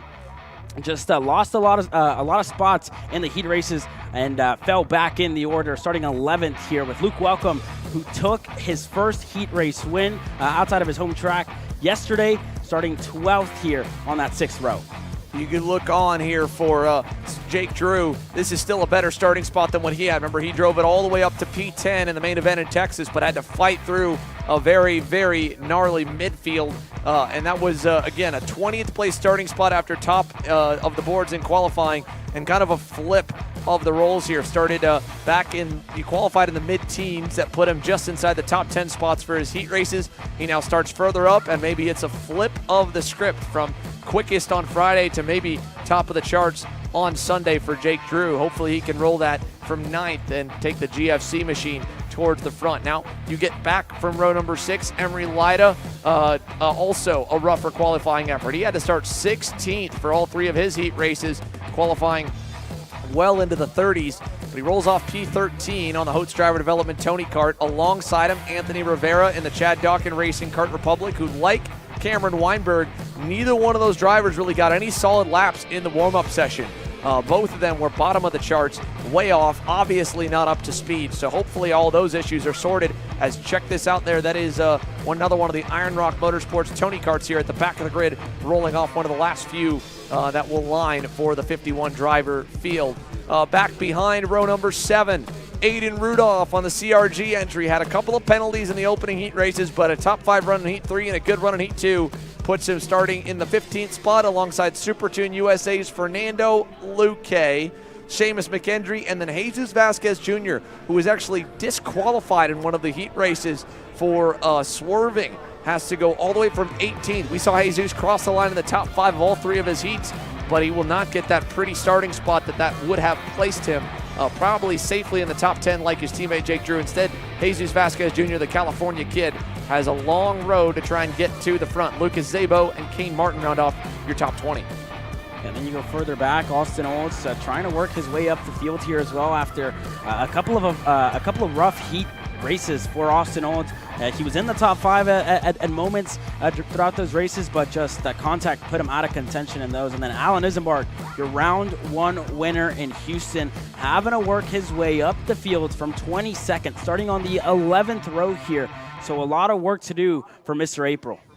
Yeah, quite a bit to do for Alan Isambard. A much harder place to win from is way back where he is. Chris Harrower has had a decent weekend on the Timmy Tech Comp Karts. Good qualifying efforts and decent runs in the heats. Not the best run for all 6, as he's running both X30 Pro and KA Senior, but he's slammed in the middle. Alongside him, the War Power Racing privateer entry of Eli Warren, and capping your top 25 will be Orsolon Racing's Adrian Cruz. Then you have Kingston Himes starting further back. The LCQ winner in Houston starting 26th. A much better weekend for him this time out. You go to Colin Roos, Alex Fieldstein, Mason Surgener, and Luke Powers, the other War Power entry, rounding up your top 30. Raheem Alibi on that Rollison Performance Group. Cosmic rolls off from the 11th position. 12th, from 31st. 32nd for Ryan Persing there on row number 16. Then it's Max Altman, Speed Sense Motorsports machine, back in 33rd, alongside Gavin Wardle, who had that big spin in the warm-up session for his Nash Motorsports entry. You go back to Lydia Small, the Sodi Racing USA entry, starting 35th. Back to Alexander Gonzalez, 36th. Finnegan Bailiff, 37th after a slow weekend so far for Finnegan, looking to make some spots up in this main event. CJ Bowman, 38th. William Tomkes, 39th. Vincent Angeli running up your top 40. Final few spots on the grid here, the back half. It is Noah Jackson and Taryn Odom starting alongside. Those two had troubles in the heat races. In fact, they got together even on the practice day with some damage, so it's been a weekend to forget for Noah Jackson and Taryn Odom to this point. Hopefully a march up the order can salvage and give a bittersweet ending. Then it's Quentin McPherson on the inside of the final few rows there in 43rd, alongside the Race Lab Karting TV of Autumn Fisher. We go back to Jack Small, Jack Doyle, Ben Gaunt, Valen Vakentech, Ryan Crouch, Alex Murray, Chase Suplee, and Charles Roque. Shotgun Charlie on the field. Your 52 drivers getting set to go green for round number 2 of the United States Pro Kart Series, the Carolina Grand Prix. Paulie Massimino taking a look over the shoulder to make sure that he's got the entire field lined up with him as he slowly takes us out of the last turn. And we take a look at the biggest grid you'll see of the 7 main events today. This is main event number 3 here on the afternoon and morning of finals for round 2 of the US Pro Kart Series. Down the tram lines, Paulie Massimino, James Overbeck, a BJR MDR front row, and KA Senior. Green flag in the air here as they're racing down to turn number 1. Good start for Paulie and for AJ Myers is in front of the field. Connor Ferris gets turned. Emery Lida got into him. One of the other RPGs went around, and there's a couple all scattered across the field. So down the backstretch, hopefully no damage for Lida, but obviously a bummer start for Connor Ferris, who rolled off P10 and instead ends up spun in the center at turn 1. Yeah, and you see how difficult it is to really have a good start in turn number 1. That's such a sharp right-hander at such high speeds. Myers already falling under fire to James Overbeck. On the inside goes Overbeck. Calvo looking to go through as well. Overbeck is clear. Calvo there side by side with Myers, who drops the tire into the mud. Able to continue going here in 4th, but going to fall under fire to Cameron Weinberg here shortly. Oliver Calvo said yesterday he felt like he was a bit too conservative in a lot of the heats. His problems for Autumn Fisher. She has broken through the barriers over at turn 9. Heavy impact, but luckily the driver seems to be okay as she tries to continue. Look at the swarm of them all coming out of turn number 11, folks. A massive pack of 51 drivers. Eli Warren was another one of the ones tagged around in the start. He's fallen way back as Massimino leads to Overbeck, Calvo, and a battle for P4. Cameron Weinberg to the inside of AJ Myers. Cooper Shipman going to follow as well. He'll take over P5. Yeah, AJ Myers, it could be cold tire pressures here early on, but he's losing a lot of time in this early session, and that mistake that he made earlier, not mistake, but being on the outside really put him on the back foot. There you see a move. Christian Miles on the inside of Myers. He gets clear, and those two got together in round number 1, Xander. Yeah, they were not in a good place to end Houston as Jake Drew gets by, and now Myers and Luke welcome Clyde. Still side by side, trying to hang on. AJ trying to get some forward momentum going again, and Luke Welcome's going to be the one that loses out. He gets a place in line just ahead of Anthony Rivera, who's had a good start. And check it out, the bright yellow helmet of Jesus Vasquez Jr. gets the spot away from Rivera. Move Vasquez now up 7 spots to P11 as his charge through the field continues. Up front, Christian Miles with another move on the TV card. He gets by Cameron Weinberg. Move Christian Miles into the top 5. Cooper Shipman has tracked down your leaders as Overbeck has fallen to Oliver Calvo, who drops a little tire out of turn number 6. Into turn number 8, Overbeck trying to go back on him. Calvo trying to close the door. 3 wide for the lead. Massimino gets taken all the way to the runoff. Oh man, Calvo did not want to give that spot away after the mistake. Overbeck was committed, Calvo committed, and they just nearly took Paulie Massimino completely out of the race. There goes Christian Miles on the inside of James Overbeck. So Miles up in a P2 here. Calvo made the mistake there in turn number 9. He knew that he was, in turn number 6, sorry. Knew he was going to fall under fire to Overbeck, so thought he had the chance to go on Massimino, but James Overbeck thought the same thing as well.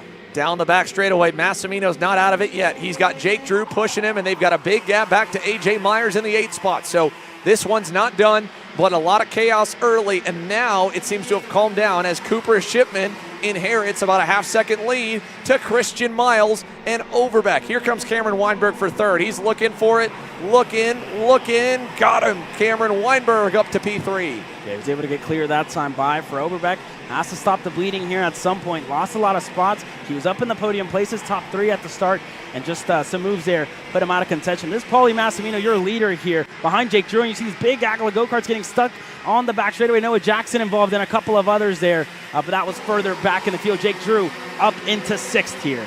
Luke Welcome getting shuffled out of that main group in the top 10. Steven Eisert has now moved into the 10th position, but they are a couple seconds back. He's got a big pack here. Check this out down to turn 4. That's this group coming through with Calvo, Drew, and Massimino. And then about a second and a half away to Jesus Vasquez Jr. and A.J. Myers. Another half second to find Steven Eisert's group, although I don't know if he's still got command of it. Into turn 8.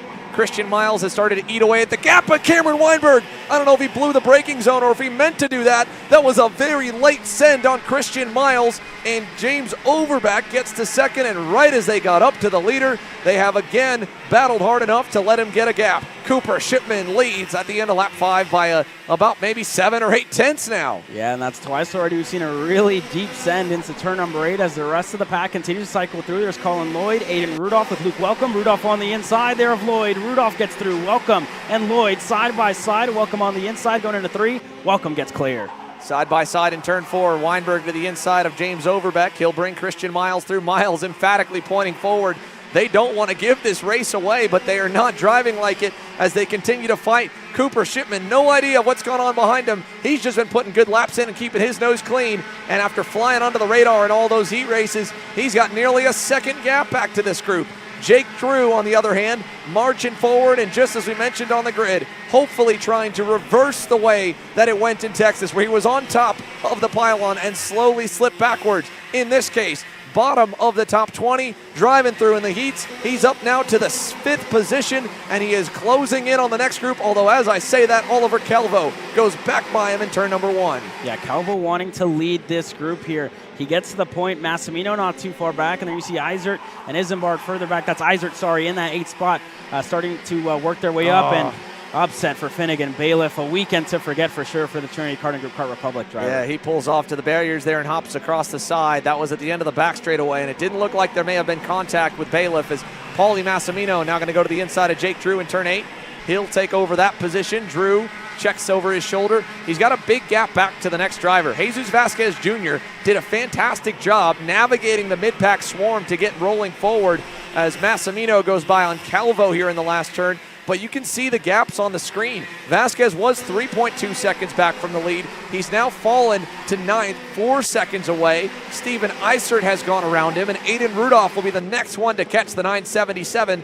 But it's still a full second for the leaders to hunt down Cooper Shipman, so they've got a lot of work to do to go catch the 988 Iron Rock Motorsports Tony Kart. Yeah, a lot of work with Vasquez and Eisert just at personal best lap times, and the fastest lap of the race for Vasquez Jr., a 49.966. So if they keep this up and if this group continues to fight, they may close down the gap. But the gap up ahead to Cooper Shipman still pretty significant here. Almost at a second in between himself and Cameron Weinberg. So they need to find something. They need a lifeline from Cooper Shipman to really catch up back to the rear bumper of the Iron Rock Motorsports machine. Well, Christian Miles showing a lot of patience. Christian Miles has normally been the guy to go straight to the lead, but he is working with Cameron Weinberg. He knows how fast Cam Bam has been this weekend as Paulie makes a move on Overbeck, and his charge up the grid continues now. He's gotten around Calvo and Drew, pulled away. The fastest driver, the fastest couple from the week seem to have been Massimino and Weinberg. Christian Miles says, I'm fast too, and he's to his credit, just as I was mentioning, he was being patient behind Cameron and pushing him. They had not been making any headway to Cooper Shipman. That gap staying at 1 second to 9/10. So Christian said, all right, Cameron, I gave you a shot. I gave you a couple laps. Now I'm going to try and lead us back forward because obviously the formation that we're in right now is not making the difference. So I need to try and lead us up the grid. Yeah, they're definitely going to have to work together to work their way further up. Massimino went purple last time by. On the inside of Cameron Weinberg, Paulie Massimino absolutely flying in the mid-stage of this race. Went purple last time by, 49.799, and already making moves. Christian Miles next on his list. But you can't forget these two have made contact before. They did it in Houston, the X30 class. Have to keep it clean, have to set their differences aside, and not let Cooper Shipman get away. Christian Miles knocked 2/10 off the gap to Cooper Shipman that time by alone. It is down to 7/10 now. He is probably second quick on the racetrack to maybe that of only Christian Miles. Although, back from this entire group as Massimino takes over second, is a big run coming from Steven Eisert and Jesus Vasquez Jr. They've now gotten it down to 3.1 seconds from the pack, and they are closing in. Our top qualifier, the Soda USA of Steven Eisert, is rolling, and Vasquez Jr. following him towards the promised land of the lead pack. Down the front stretch, we're just at the halfway mark now. 10 complete, 12 to go. Paulie Massimino, after nearly ending up in the wall, has driven his way back to second. He's only half a second away from the lead. Yeah, he's been patient here this race. Lost a couple of spots there in turn number 8, but has really kept his head down, worked his way up the field, and this really shows the maturity of Paulie Massimino, how he has developed as a driver, had his breakout win a couple of weeks ago, a couple of miles down the road at Charlotte Motor Speedway, and now he's fighting for another national victory. You see Calvo make a move there on Weinberg. They lose a little bit of time. Jake Drew there as well, makes a little bit of contact there with Cameron Weinberg. Side by side in between the two of them, Jake Drew gets clear. Up the hill, Cooper Shipman hears the fight on his doorstep, but he covered it off too tight. Now Massimino's got a nose down low on the front stretch. Christian Miles going to push him through. Paulie Massimino back to the lead as they climb the hill. Yeah, good move there by Paulie Massimino, and heads up by Christian Miles to go through there on Cooper Shipman as well. James Overbeck in the 4th spot. Shipman on the inside, looking to go on Miles. Wasn't close enough that time by on the inside. Yeah, Miles was not going to let Shipman take that spot away. You saw him just motion forward. Christian Miles obviously feeling like he's got a piece maybe a little better than Cooper. Let's see if he goes on Paulie this time in the hairpin. He will not. He's going to wait in line. They all know, they all watched, I'm sure, either on the racetrack from the sidelines or from the footage last night, that Paulie Massimino pulled away from the pack in heat number 3 en route to that heat race victory. They know how quick that 940 is. If they push him, if they can stay with him, he's probably going to be the fastest one to lead the pack and might keep it down to the least amount of drivers in the lead group by the time we get to the final few laps. Up the hill for another lap complete here. 12 down, 10 to go, and the gap out back to Jake Drew is about 7/10 from Overbeck. Although he tries to send it on Shipman, Shipman did not expect it. Big slide and save from Cooper Shipman as he falls to 4th. Yeah, and that gap back to Jake Drew and company really going to start to close down here. Steven Eisert joining that party as well with Jesus Vasquez Jr. Eisert went purple last time by, a 49.777. There's Weinberg on the inside of Jake Drew. He gets clear, and officially Steven Eisert had joined the party on the inside of Oliver Calvo. Vasquez pushes him through, and they both get clear of Oliver Calvo, or do they? Because Calvo on the outside looking to hold on to it on exit 9. Gonna think better of it, slot right back in a line behind the GFC. Yeah, Calvo was, that was a quick decision there by Oliver. He at first thought that he needed to fight the pass from Vasquez or he was gonna go back 5 spots, but as soon as he looked over the shoulder and realized they had a gap back to AJ Myers, he had let off the gas, tucked in line, and now he's got a little bit of a gap. He needs a big couple laps here to run back towards the leaders. The good news and bad news for Jake Drew and Cameron Weinberg is while they did lose time to Paulie and Christian, Cooper Shipman has also fallen off the pace of the top 2. So while they are now 1.4 back and they were 1.1, they're now still picking up time. They picked up from 7/10 to the back of that leading quartet. They're now down to 6/10 away.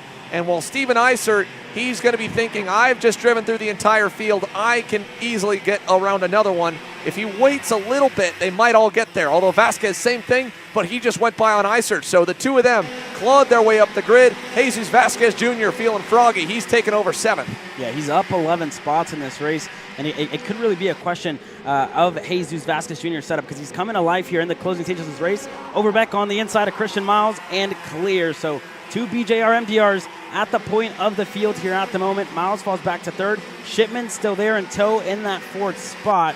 And then further back, Cameron Weinberg, not too far back, but they really need the top 4 to start to fight so they can close down even more. Yeah, let's see. They fell back again to 1.7 seconds, and they haven't passed Jake Drew or Cameron Weinberg. Now, that's because, again, Paulie Massimino has just been putting in lap time after lap time. Even as they fight behind, the draft pulls them back close with Christian Miles and Overbeck going at it. They didn't lose too much. change in position for the teammates. Jesus Vasquez Jr. gets around Jake Drew there. Move Vasquez Jr. up another spot through the field to P6.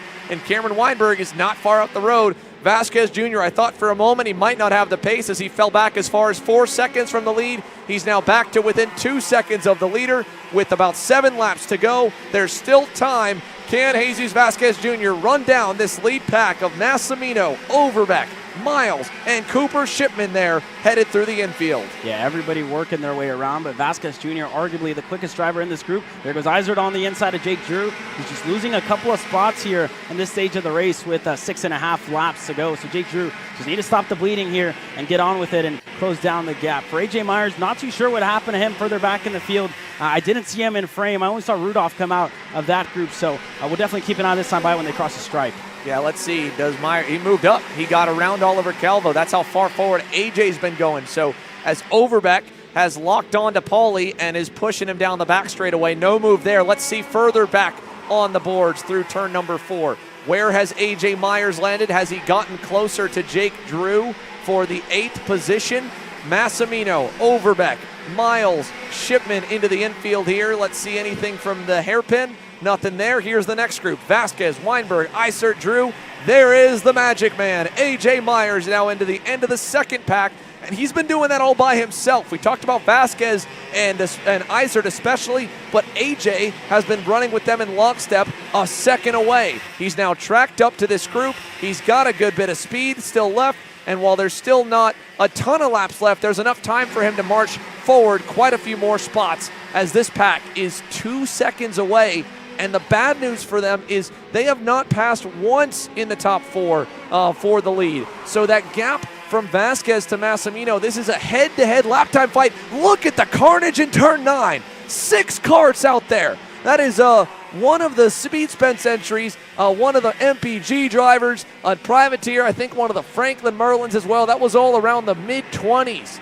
Big carnage there in the double right-hander. Yeah, that was in turn number 9. You see the yellow flags are out, so no passing in this sector of the racetrack. But Myers, like you said, absolutely flying. Fastest lap of the race, 49.624. But going to need a lifeline from the group in the lead here at the moment because they haven't fought. They've been super mature, working together, pushing themselves further and further away from the pack. Vasquez, the next driver back, he's currently 5th, 13 spots gained for the California kids. So still some work to do, but definitely going to need these drivers to start to fight. There you see Cooper Shipman, fade low, wasn't close enough. Yeah, through turn number 4, Paulie Massimino, James Overbeck, Christian Miles, Cooper Shipman through the infield section here. You can see the position changes, and now we've got a position change for the lead with 4 laps to go. James Overbeck takes over the lead, trying to get that first career national win here in the senior ranks. Out of turn number 9, it's now Overbeck to Massimino, Christian Miles, and Cooper Shipman. All 3 drivers behind Overbeck have national wins here. Can Overbeck get one here today? He's got to beat some of the best in the nation, the best from around the world in a stacked out 50-plus driver KA Senior class. 3 laps to go as he heads down the back straightaway with 3 of them right on his heels. Yeah, that was pretty smart by Overbeck to put himself in a comfortable position when you get to the final 2 laps. He's going to have to defend from Paulie Massimino, Miles, and Shipman, and not defend too much where you let Jesus Vasquez Jr., Weinberg, and Steven Isert, all who have a handful of pace in their machines, to get up there and contend for the race victory. Overbeck not defending, Massimino staying in line. This time when they cross the stripe, 2 laps to go and officially crunch time. Something happened to Jake Drew. He was a part of that middle group. He has fallen off. I don't know if he and AJ Myers got into it a lap or 2 ago, but the GFC 986 car has gone to the wayside. So it at the most will be 8 cars in the lead pack. 2 laps to go. James Overbeck trying to hang on for a big win. Paulie Massimino takes the lead right back in turn 1. Miles to second. Shipman is still there. Side by side for third. Overbeck all the way to the wayside as he tucks into 4th. Paulie Massimino going defensive here, and then Vasquez Jr. coming in a frame with Weinberg and company here. So they're joining the party for the last of the podium places, but a 1v1 battle here at the moment. Paulie Massimino versus Christian Miles and Cooper Shipman not too far back. Christian Miles pointing to Paulie Massimino, telling him to push forward. He's stacking and packing the top 10 here. Yeah, and again, that's just a lack of trust. Obviously, Massimino and Miles, they had their differences in Houston. They didn't seem like they really came to a conclusion. They've been driving each other clean, but I don't know if there's a lot of faith there into turn number 11. Shipman trying to over-under Miles. He'll get a nose down low, but he doesn't have the draft off of Paulie, so he'll tuck in. 1 to go. Down to the inside in turn 1. Paulie Massimino trying to park the bus. Jesus Vasquez Jr. from 18th has gone to 4th. Can he get onto the podium? Could he steal a win here as they head down the backstretch? Into turn 4, Massimino on the low side. Massimino defending. Vasquez Jr. trying to go around the outside of Cooper Shipman. Didn't work out for him. Weinberg gets clear, and Paulie Massimino and Miles with a car length in between themselves and Cooper Shipman further back. Turn number 8 for the final time this weekend. Is Miles close enough? Around the outside goes Christian Miles. Can't get it done as of yet. Massimino holds on. AJ Myers trying to make up spots further back here. Massimino parking it in turn number 9. They all stack up through 9. One more turn to go. Can Paulie Massimino get a hometown win? Can Christian Miles pull off the first on the national scene for TV? Out of the final turn, Paulie Massimino wins in KA. What a win by Paulie Massimino. 3 wide across the stripe further back. Cameron Weinberg, P3. Jesus Vasquez Jr., 4th. Cooper Shipman rounding up your podium, P5. Cameron Weinberg, what a final lap there to steal that last podium spot there for 3rd. But Paulie Massimino, you heard it in his post-race interview after Charlotte. He said it'd been a long time since he'd gotten a win, and he had been starting to doubt himself a little bit. He's been around the ranks for quite some time. He's one of the most highly touted coaches here in the area for this racetrack. He knows this place inside and out and every inch of it. And there, 2 main events in a row for Paulie Massimino on the national calendar, and he's got a shot to make it 3 with that X30 Pro main event later today. Congratulations to Massimino. A fantastic run for Christian Miles, his first US PKS podium and only his 2nd start, specifically with the TV kart, race lap karting boys, so great stuff for them. And again, Cameron Weinberg, so much speed this week, and for not being in that lead pack for basically the entire main, he ends up 3rd at the checkers. What a great result for Cameron Weinberg. And here is the aftermath of that gnarly wreck that we missed off camera. It was a little bit further back. Trying to ID the drivers there looks like CJ Bowman, potentially Valen Venkatesh. Lydia Small for sure, Alex Murray for sure, Ryan Crouch as well in the 955 Gillard.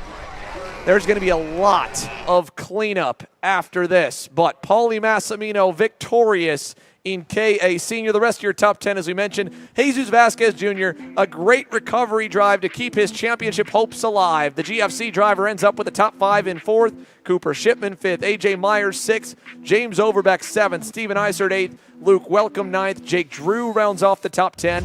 Then Aiden Rudolph 11th. Oliver Calavo was in the mix early. He fades down to 12th there on the Speed Sense X30.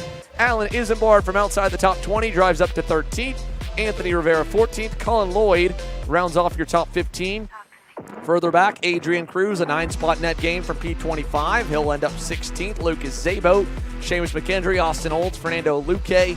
Kingston Himes picks up a handful of the 21st. Emery Lida, we saw him get into Connor Ferris as Ferris was spun in front of the pack. Emery had nowhere to go. He ends up 22nd, probably with some damage to that Hotes DD Tony kart. But still a respectable run. Chris Harrower, Alex Feldstein, Luke Powers, the top 25.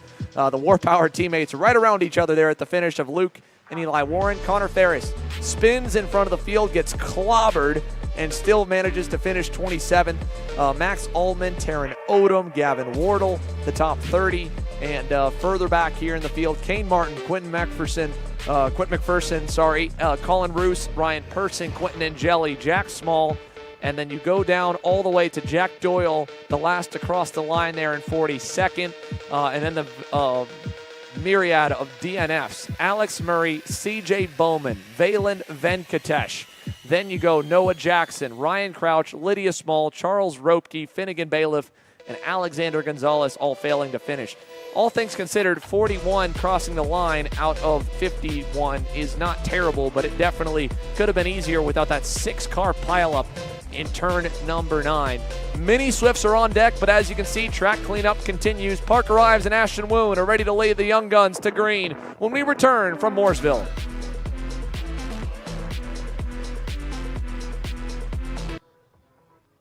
This is Henry. Henry feels sad. Henry feels sad because it's time for his next big race, and his go-kart is in bits. Henry doesn't know that Acceleration Kart Racing is the United States' #1 shop for all of your karting equipment needs. Henry also doesn't know that Acceleration Kart Racing can deliver anything from tires to race suits and even wheels directly to your front door or to the racetrack itself, quickly and efficiently, with tech support available 6 days a week. Poor Henry doesn't even know that Acceleration Kart Racing offers free shipping to mainland USA on selected product if you spend $200 or more. Do yourself a favor. Go to accelerationkarting.com and make sure that you are never left stuck on the pre-grid with Henry. Be smart and don't be like Henry.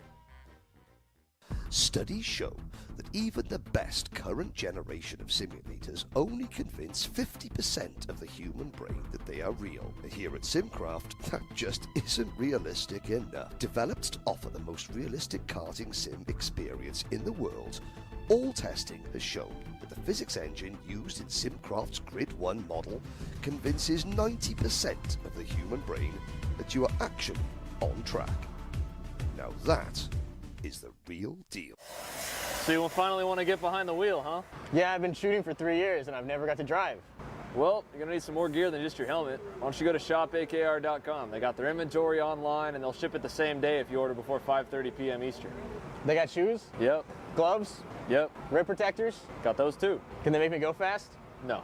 Here at Acceleration Kart Racing, we've got everything you need to get on track. What happens next? Well, that's on you. Check us out online at shopakr.com. Here at MPG Motorsports, our main goal is to provide the best pathway into professional motorsports for our entire team, drivers and mechanics alike.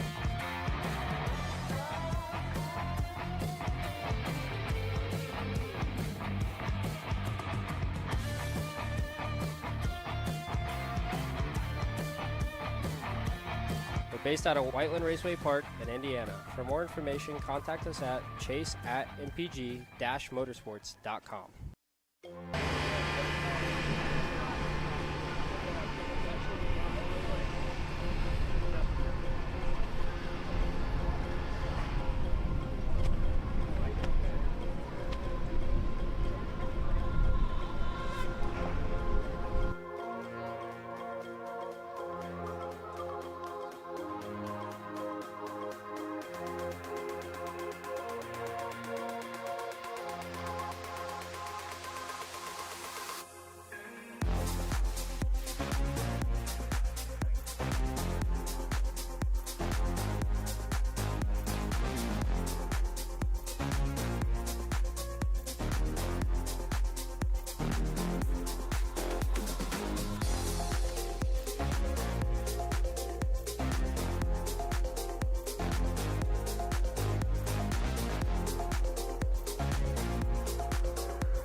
Time to go racing here for Mini Swift, presented by Sodi Racing USA.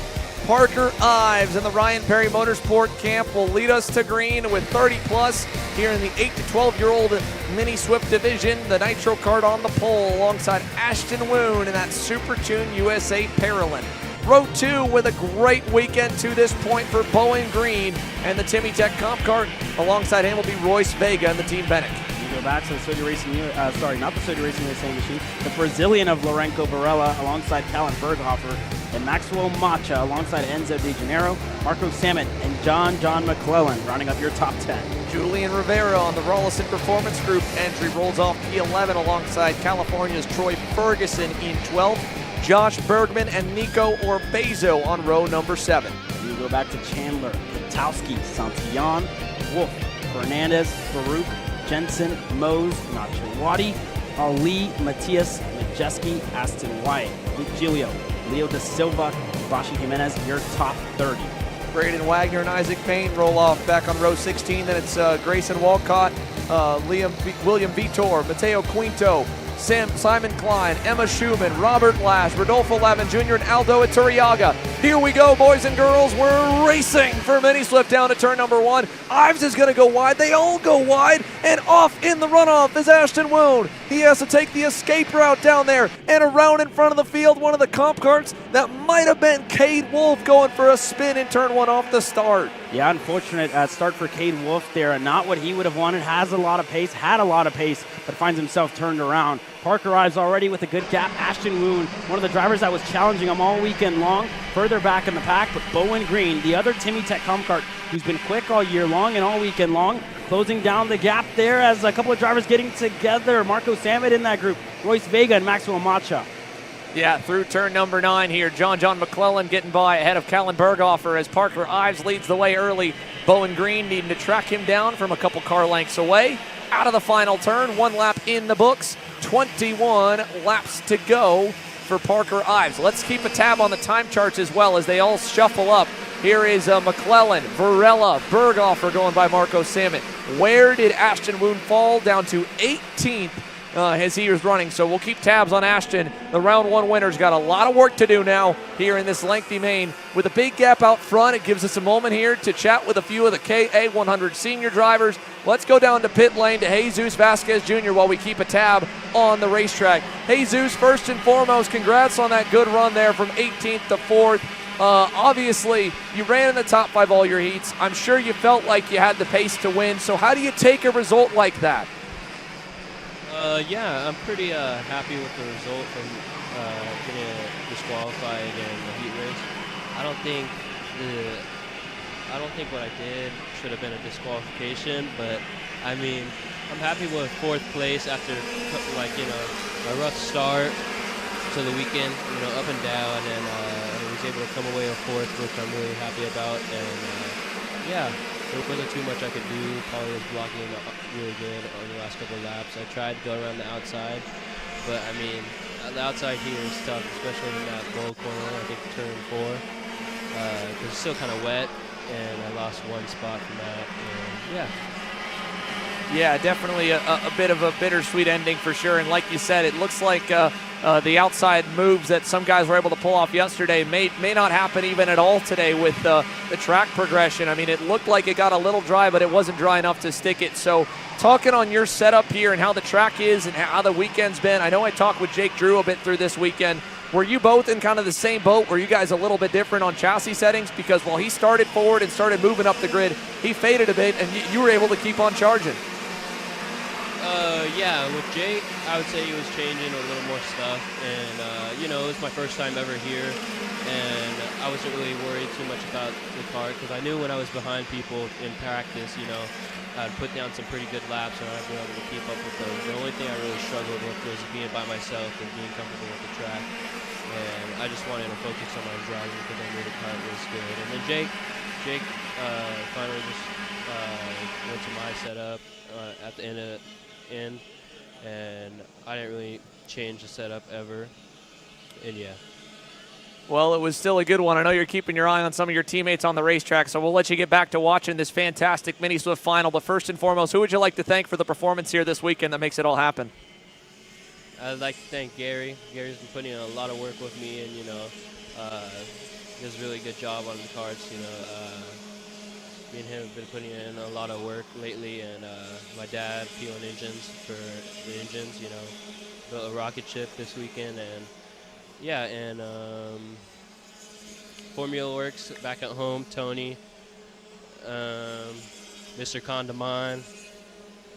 And everyone at their Speed, for letting us come down and pit with them. They're a pretty cool team to be under, and yeah. All right, well, congrats on the top 5 run there from way back, Jesus. We look forward to seeing you in the rest of the season. Thank you.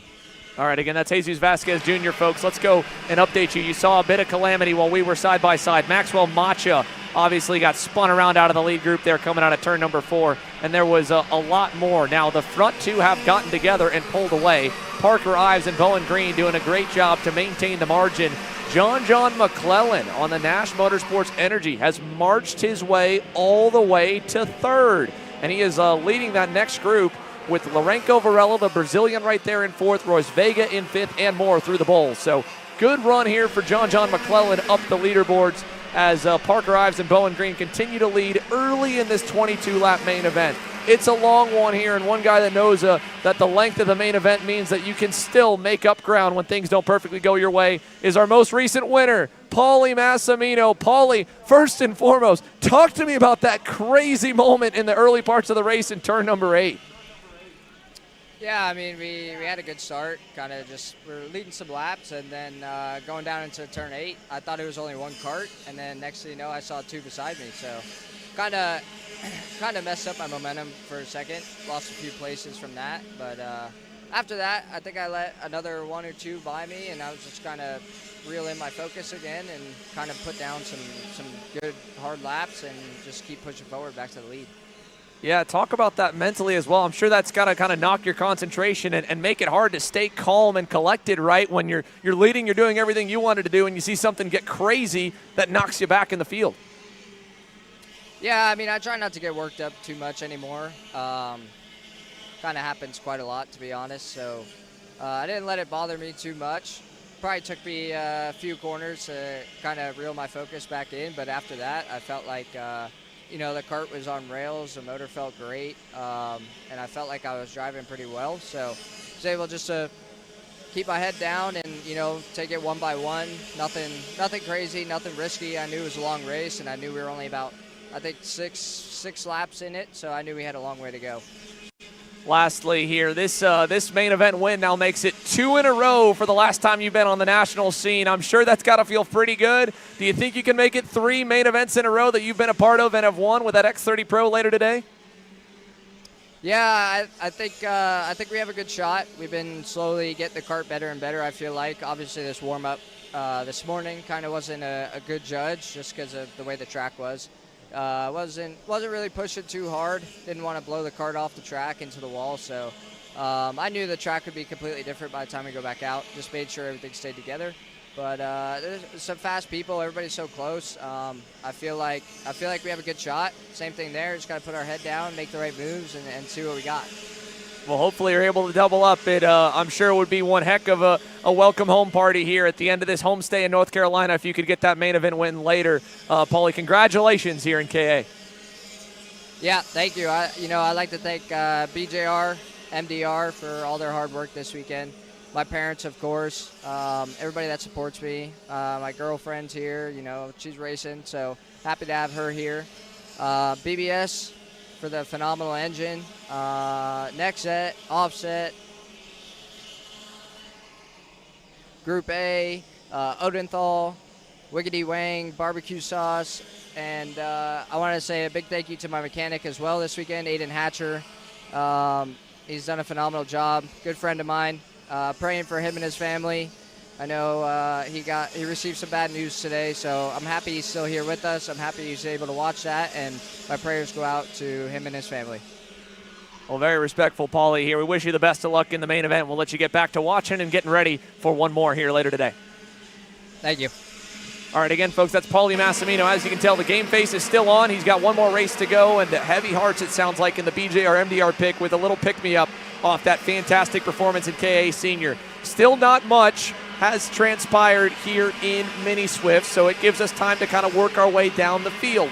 Parker Ives, Bowen Green, your leading duo, doing a great job, pulling away, opening that gap now to 2.5 seconds. John McClellan leading the next pack here with that white helmet for Nash Motorsports. And then you go back Lourenco Varela on the Brazilian Sodi entry. Then you have a pass for fit. Julian Rivera has clawed his way up through the top 10. He's now in the top 5. Rollison Performance Group's driver here doing a great job up the grid as he now latches on to the rear of Lourenco Varela. Yeah, not too bad for Julian Rivera. Royce Vega right behind him. There you see Valentino Santillan wanting to defend from Callan Berghofer, who went purple last time by, 53.171 for the energy entry there. And there's Josh Bergman, has worked his way up the field, 6 spots gained for the Trinity Karting Group Kart Republic driver. So not a bad drive up the field so far for Bergman, but just needs a little bit of time and needs Royce Vega and Julian Rivera to start to fight if he wants to contend for a top 5 finish. Yeah, Josh Bergman here, like you said, up 6. Valentino Santillan up 9 positions from way back here to get up to position number 8 as Bergman closes up to Royce Vega. 2 drivers that probably have not made as much noise as they would have liked through Saturday's action, but they're right in the top 10 here on Sunday. Callan Berghofer, this is a career best right now for the AKT Racing Team energy of Callan Berghofer. Apologies on the miscue on the leaderboard, but Gonzalo Aponte has his driver working forward as there's a pass Vega on Rivera, and up in front of them, Varela on McClellan, all in the main top 10 group. But Callan Berghofer having a good run. He spent a lot of laps and a lot of driver training here in North Carolina. And then Nico Orbezo makes it 2 RPG Cosmics in the top 10 as Royce Vega, Josh Bergman, and McClellan is off the road and around he goes. Out of turn number 8, John McClellan spins into the grass and he is stuck. The wet grass is going to cause an early end here. He'll try and get back on the racetrack. Was side by side there through the exit at turn number 8, tried to hang on, and just as we've seen so many times this weekend with how much rain this racetrack has taken over the last week, even the last 2 weeks, it is absolutely soaked the ground, the grass and the dirt and the mud. It just swallows karts whole, and that's what happened right there. Dropped 1 tire, then 4, and then he was out in almost a lake. It seems like in the infield of turn number 9. Yeah, unfortunate for John McClellan, who's out of this race here early, but they're able to continue on. Parker Ives still your leader. Bowen Green in that 2nd spot. Lourenco Varela leading this hungry pack of wolves here who need to work together to get up to the top 2, but they may run out of time here. 3 seconds the gap in between Varela and Bowen Green. So these leaders separated by a big margin here. Vega looking to get past Varela, not close enough this time by. Josh Bergman working his way up the field here, and this one goes purple in the process. Vega on the inside of Varela in turn 1. Bergman looks to follow. Contact. Varela almost in the wall there. That could have been bad. Rivera clipped the curb and into the wall. Oh, man. Julian Rivera nowhere to go, just trying to avoid the carnage. Julian Rivera tags the barriers there. Varela all the way down behind Benja Fernandez. Benja on that SLA Kart Racing Kart Republic as Rivera is so far off. That race is done for him, but Benja Fernandez had to go to a backup Alonso Kart or backup Kart Republic after they found the frame was bent for him through practice day. And then in the heat races here, marching forward, hadn't, again, like many that are in the top 10 now, gotten a lot of airtime. But Benja into what should be the 8th position now as he charges behind Troy Ferguson, who, as Caleb brought up earlier in the weekend, hasn't made a full season bid in Mini Swift. He's as if he just came right off a weekend last week because he's in the mix of it all on that Team Bennick 147, right behind Julian Rivera. And the battling is on for 3rd once again. Josh Bergman to the inside of Valentino Santillan. Yeah, Josh Bergman absolutely flying lapper, quicker and quicker. Each time he crosses the line, he was quicker than Santillan last time by, quicker than Vega as well. So I'm expecting to see this gap for Bergman open up here a little bit, but that's not going to happen. Santillan to the bottom of the racetrack. Bergman's going to crowd him. Santillan able to go through. Royce Vega looks to over under the 2 of them. He gets it done. Santillan and Bergman lose the spot.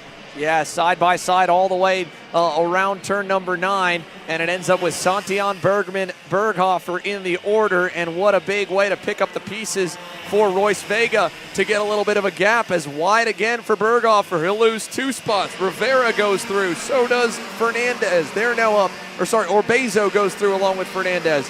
So Nico Orbezo to 6th, Fernandez into 7th. As here's a look at the leaders and how far up the road they are. It's more than 5 seconds now for Bowen Green and Parker Ives. Bowen Green has now got the best chance he's ever had of not just standing on a US Pro Kart Series podium, but getting a first career national win in Mini Swift, as Porter Weisensell gives us the 5 laps to go signal. So 5 laps remaining here in the main. There's the leaders. Here's the fight for 3rd. Bergman back around Santi in there for the final podium spot. Yeah, Bergman trying to stay ahead here, but a big gaggle of karts in this group. Berghofer right at the tail end and leading Josh Bergman. Troy Ferguson working his way into the top 10 here as well. A good drive for him. There goes Varela on the inside of Fernandez. Did he get clear? He does. Lorenzo Varela goes clear, and Fernandez really got slowed down that time by. Berghofer has a good run into turn number 1. He should get him now. Keep an eye on the leaderboard. We talked about Ashton Woon, our off-pole kid, having to go off the racetrack all the way to the wayside, front couple rows, as there's more battling there. And around goes Josh Bergman off the bumper there of Santillan. More contact. Santillan in the air. Bergman gets driven over as Josh Bergman and Valentino Santillan charge for 3rd to turn number 4. Chaos ensues. Vega to 3rd. Troy Ferguson to make it 2 Bennix inside the top 5. And Nico Orbezo side by side. Benja Fernandez, Lorenzo Varela, Callan Berghofer. Varela now into 5th. Orbezo trying to hang on for 6th over Berghofer. He does. And behind them again, this is great news for Ashton Woon as he continues that upward march from going off in the dirt to try and charge up the grid. 3 to go, your leaders still Parker Ives and Bowen Green as they crest the hill. Yeah, up the hill and down the back straightaway. Let's see if Bowen Green decides to go this time by. Still waiting here at the moment. The next group coming to the hill now, and you see the gap in between Ives and Green all the way to Vega, who really got a lifeline last time by. There goes Ashton Woon on the inside of Chandler. Wasn't close enough, and Santillan, who was up in the top 5, really lost a lot of spots after contact, put them all out of contention. Yeah, Ashton Woon again trying to maintain a good hold on the championship here. A top 10 is going to be a bittersweet end after going wide and having high hopes at a 2nd consecutive main event win in the US Pro Kart Series. Out of the final turn now. Is it time to dance yet, boys? 2 laps to go. Parker Ives versus Bowen Green. Ives trying to get a 2nd mini national win in just as many races. Hot off of that big-time dominating performance at Charlotte Motor Speedway for the Stars Championship Series. Down the backstretch, Parker Ives, normal line. Bowen Green going to follow into the bowl. Yeah, and you saw Parker Ives have a really good exit on the exit of turn number 11. So that really allowed his gap to open up just a little bit, which puts Bowen Green on the back foot going up the hill. So he needs to do a lot of work to really clean up that turn number 11 complex if he wants to have a shot on Parker Ives. Parker Ives not defending just yet, so they may throw the gloves off on the last lap, Xander. Yeah, I think so. I think they're going to wait till the final half of the lap. It's up to Bowen Green, really. He's done a fantastic job. Team Timmy Tech and Comp Kart versus Ryan Perry Motorsport and Nitro Kart. Out of the final turn. 1 lap to go. Parker Ives trying to get his 2nd mini win in a row. Bowen Green trying to get his 1st mini Swift main event win. Down the front stretch to turn 1. Through the 1-2 chicane. No changing yet. No defending yet either. I would imagine Parker's going to go low, and he does. Down the backstretch. Bowen's got to run. He'll get alongside him into 4. But nowhere to go with all that momentum. He tucks back into line. Yeah, Parker Ives with Bowen Green has a really good run this time by turn number 5. Not close enough as of yet. Through turn 6, Bowen Green on the Timmy Tech Comp Kart. Parker Ives on the Nitro Kart. Down to the low side for Parker. Bowen to the high side. Parker's going to park it on the apex. Nothing Bowen can do there coming out of the hairpin. Over to turn number 9. Double right-hander. Big run for Bowen Green. Can he get close enough for a last lap charge? Last corner. 1 car length ahead for Parker. Bowen Green not close enough. He can't get there. Parker Ives wins the main event in Mini Swift. Parker Ives wins in Mini Swift. Bowen Green could not deny a great drive by Parker Ives to take the win in this Mini Swift class. Royce Vega across the line 3rd. Troy Ferguson 4th. And Callan Berghofer rounds up your top 5. Then back from Kallenberghofer. Benja Fernandez on the SLA Kart Racing Kart Republic finishes 6th. Lorenko Varela finishes 7th. Nico Orbezo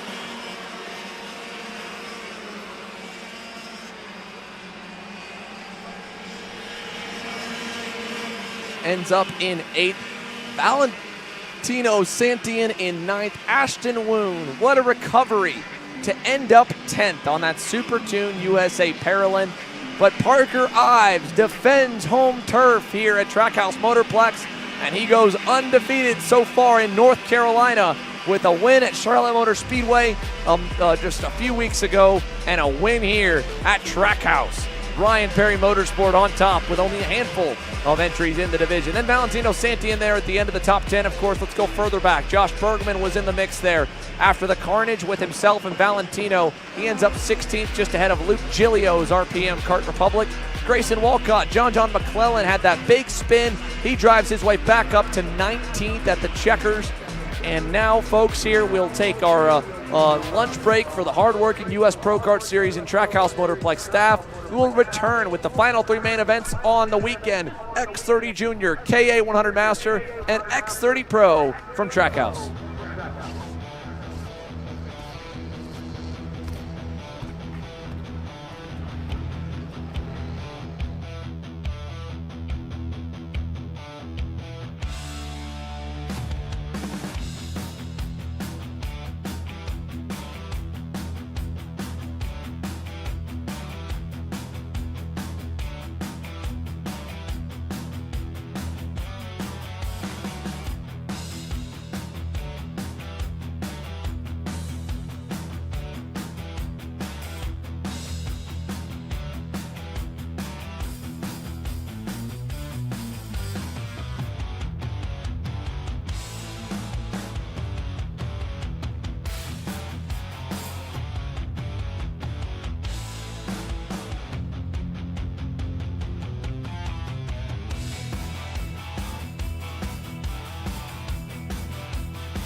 Welcome back to Trackhouse Motorplex for the US Pro Kart Series second round. We're just getting ready to get back underway with 3 more main events on the day, but let's go back a little bit right before the lunch break and talk to our most recent winner, Parker Ives, standing by down here on pit lane. Parker, we didn't get to chat with you after qualifying, and that wasn't because you didn't show up, it's because we weren't ready. So today we get to talk to you. Tell me first a little bit about that main event race.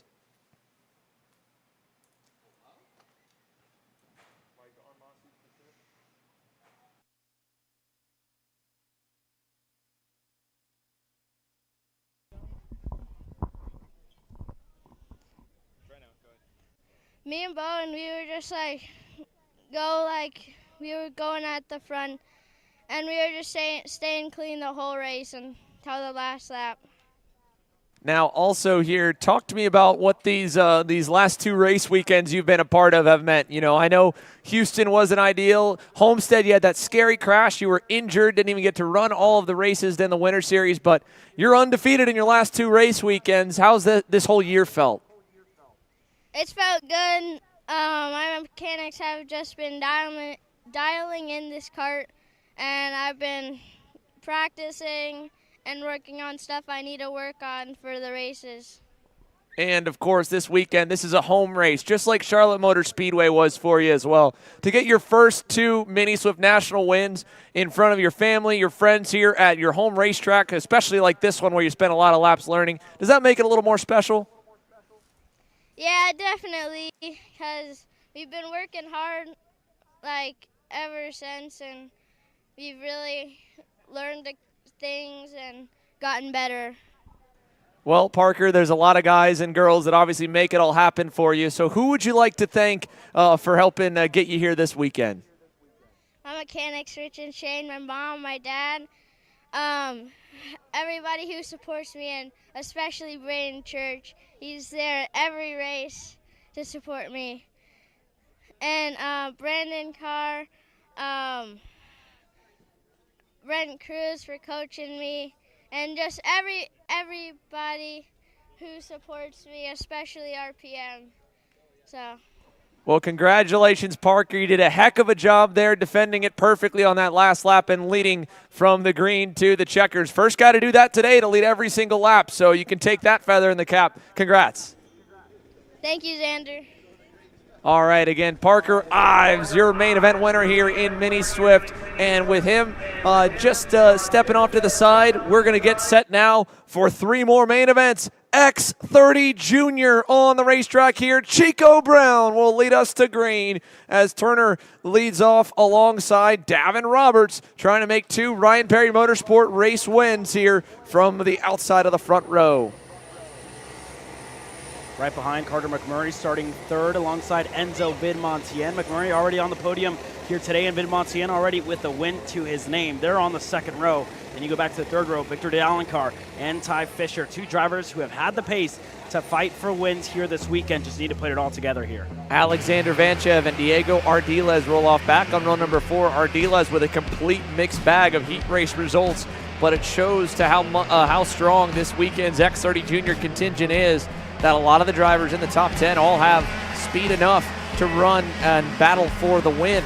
Jensen Burnett is another one of them in the Nash Motorsports Kart Republic in 9th, and Fionn Shi rounds off the top 10 on board that RPG Cosmic in the 786. And you go back to Max Weiland in the 720, starting alongside Jackson Warning, 2 drivers who have had good pace, just need to put it all together here once again to work their way up into the top 10 and possibly mix it up in between the top 5. Then you have Michael McGoy, the rookie, starting 13th alongside Cole Medeiros. Yeah, you go back to row number 8. Charlie Smith with a second or a podium result in that KA Junior main. A lot of work to be done if he wants to try and replicate that here in X30 Junior from the 8th row of the grid. He's joined by Fausto Ornato, who had some problems in the warm-up aboard that Inter-MS Kart Republic. Row 8's got Aiden Young, and then Speed Concepts Racing's got another in Felipe Jesus Benito. Nathan Dupuis with Super Tune USA, and then SCR once again with William Kim to round off the top 20. And You have Naomi Garcia, Chase Gassiet, Lee on that 11th row. You go back to Ramirez and Edgar Rodriguez on the 12th row. You go back to Sharma, Eversman, Gonzalez, Custas, Sanguera, Zapata, Bradley, and Remy Andredos. Your 32 drivers getting set to go green in X30 Junior. And it's a quick run into the tram lines as the last few rows begin to form. Turner Brown on the inside in the pink and purple punches the gas, and we go racing down to turn number 1. Carter McMurray got a good start, but Davin Roberts hanging tough on the outside. 2-3 drivers taking the escape route. Chase Gassiet leads one of them. Another one was around middle of the field, and it might have been Michael McGoy, but I'm not sure. It looks like he's okay. So it would have been a different driver off the circuit in turn 2. Everybody else, though, safely through the opening half lap. It's Brown, Roberts, McMurray, Vidmontien, and Ty Fisher with a good start to round off the top 5. Yeah, there you go, McMurray going defensive, bottom of the racetrack, trying to hold off Enzo Vidmontien, who gets it done around the outside. Up in a P3 for Enzo Vidmontien. Ardiles able to get ahead of Vanchev. So already a couple of drivers moving up, and Enzo Vidmontien, after an early end to round number 1 in the X30 class for him, put him out of contention to even get that race started. He already has a much better start to this one here, up in a 3rd already. Yeah, Victor Day Allen car with a weekend hopefully in the works as there's problems further back. That was another one of the Kart Republics going wide out of turn 11. Here's a pass for the lead. Davin Roberts to the inside of Turner Brown. Vidmontien follows. Side by side behind as Ty Fisher gets through on McMurray for 4th. So new leader, Davin Roberts in the Ryan Perry Motorsport Tony Kart shows the way through the infield. Let's see if Enzo wants to lead. He's on the bumper right now, but he will not take a chance or a swing at him in turn 8. Behind, that's the Allen car falling behind Alexander Vanchev, and we spoke with Victor early in the weekend here through the heat race and said, do you feel like this is the weekend where you can get that major national win? He said, I felt like we had a shot in Orlando. It could have been it in Texas, but right now he's fading here in the opening couple laps as Ardiles, his teammate, gets around him in 11, and up front when we were back with him, new leader, Enzo goes to the point, and here comes Turner for 2nd. He gets through. Fisher to the inside for 3rd with a run, and almost not there. And now he's going to end up getting a 2-spot loss out of the whole ordeal as he cut Davin Roberts a break and fades behind Vanchev. So Enzo Vidmontien trying to complete the sweep already with the KA Junior main event win today. But Turner Brown was probably the closest to him that could have challenged. He just was too far back by the midsection of the race. He charged all the way up to the lead group by the end, but ran out of time as they fought for 2nd. Up the hill here for lap number 3 to be completed out of 22. Enzo Vidmontien, your leader towards the front stretch. Yeah, down the main straightaway we go. 19 laps to go left in this race. A lot of racing action, and already you're seeing it's really important for these drivers to pick and choose when to make their moves. Ty Fisher picked the wrong time. Chico Brown's picking the right time on the inside in turn number 4. He's able to get clear. Chico Brown leads once again, but Ty Fisher, an aborted move that he had in turn number 4 really put him on the back foot. Lost 4 spots from where he was all the way back in 8th. So for these drivers, they have to play it smart. Carter McMurray going defensive. Vidmontien going back for the lead. Roberts looks to go through as well. Chico Brown loses 2. Chico Brown falling back. Now he'll defend a little bit low into 9 from McMurray. Alexander Vanchev looking pretty sporty early in this main event on that black and orange Sodi kart. Out of the last turn, 4 laps complete. We've still got about 9 karts in that lead group going almost all the way back to Jensen Burnett. At least mark it at Ty Fisher on the TB kart in 8th. So a big lead contingent. And then Burnett and then Fionn Shi as they head down the back straightaway. Here's a fade move from, for the lead. Davin Roberts heard Turner Brown looking low, and he said, nope, all right, I'll go now. And he takes over the lead from Vidmontien. And Brown ends up having to pop the curbing and find a hole behind Carter McMurray. So little shakeup for your top 4.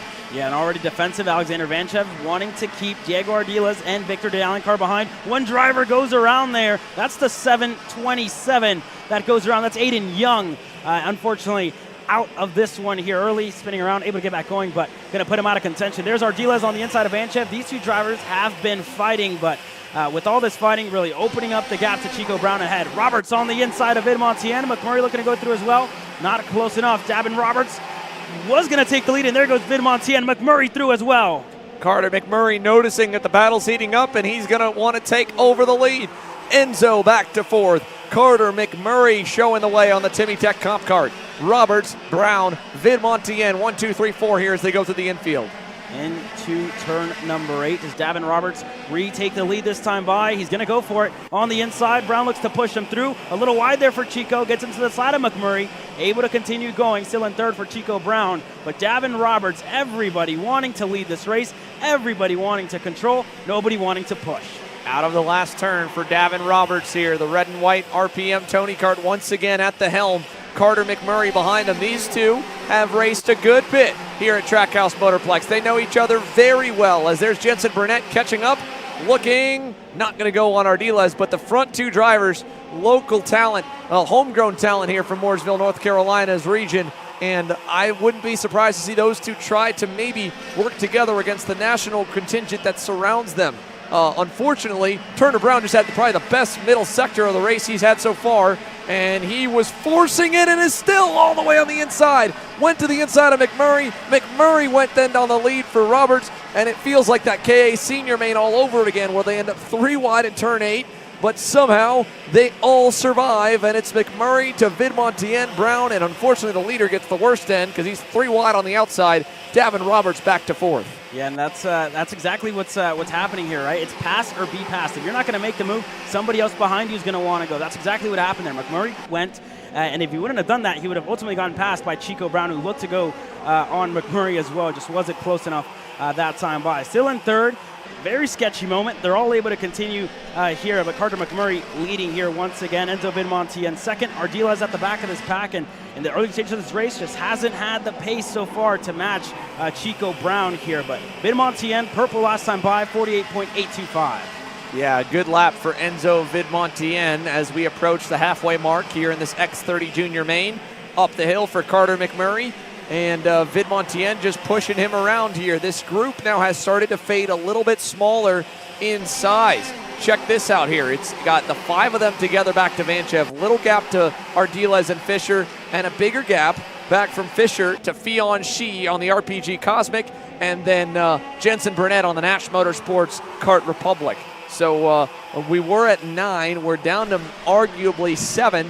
And if we're not careful, we might be down to 5 if Carter McMurray can keep putting in some hot laps here. Might be even down less than that. Look at 5th place. Vanchev fading off, although here we go again. Turner Brown now this time to the inside and clear on Enzo Vidmontien. He's up to 2nd.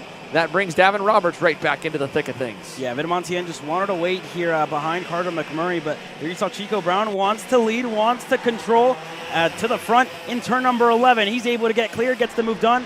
Vidmontien slots back into 3rd, McMurray 2nd. Enzo Vidmontien still well within the fight here. He hasn't dropped further back than I believe 3rd since getting to the lead. Let's see, does anyone fade out of line in turn 4? Diego Ardiles is. That's our driver on the move. Purple last time by for Diego Ardiles, fastest kid on the racetrack. And as he cracks the top 5 for the first time here in the main, he's doing it right at the opportune moment here, right as we crest the halfway mark. Up front, again, Vidmontien. This time it's on Carter McMurray as Turner Brown got around and Vidmontien was able to follow. And a bucking Bronco ride, it looked like, out of turn 8 for Carter, but he held on to that thing well. Yeah, he's able to hold on to it here. And again, these drivers have raced each other almost 9 times total this weekend. Already having 3 heat races earlier yesterday and 2 main events today. Had one earlier in the KA100 Junior race. So they've raced each other so many times. It's the 7th time that they've raced each other. So for these drivers, they know how to race. They know how they make moves. It's just a little bit faster this time out. Through the bowl for Turner Brown. Leading here in the RPG colors, a car length over Enzo Vidmontien. Ardiles really making up ground as Roberts drops the right rear off the racetrack in turn number 6. Into turn 8, nobody pulling out a line there, and probably the most separation it looks like it's been in this pack in a little while, at least kind of evenly spaced. Turner Brown, really great exit there at a turn number 9, so he pulls that gap back up to a car and a half, and at the stripe, 11 down, 11 to go here on the main event for X30 Junior as Porter Weisensell gives us the halfway mark, and we're going to trade the lead. Vidmontien's back up front again. Brown able to just barely get ahead of Carter McMurray to hold on to 2nd. Let's see if he gets a big run back at him. He does. Vidmontien blocking low. Look at Carter. He's trying that outside again, but just as Jesus Vasquez Jr. mentioned it, that wet spot still in turn number 4, making that move tougher to pull off today and McMurray drops back to the 4th spot. So it worked yesterday, but the extra rain and all those barrier impacts have gotten water back across the bowl as Brown retakes the lead. I don't know if we'll see as many hero moves, at least in turn number 4. Looks like you might still be able to pull it off in turn 8 if you can keep it on the racetrack and not drop a tire into that muddy runoff. Yeah, a lot of racing here so far, but very clean. Ardiles, a deep send on the inside of McMurray, who loses the spot to Alexander Vanchev and possibly Ty Fisher. Vidmontien on the inside, even lower than Chico Brown. Roberts looked to go through as well, but Diego Ardiles, super deep in turn number 11, got the move done.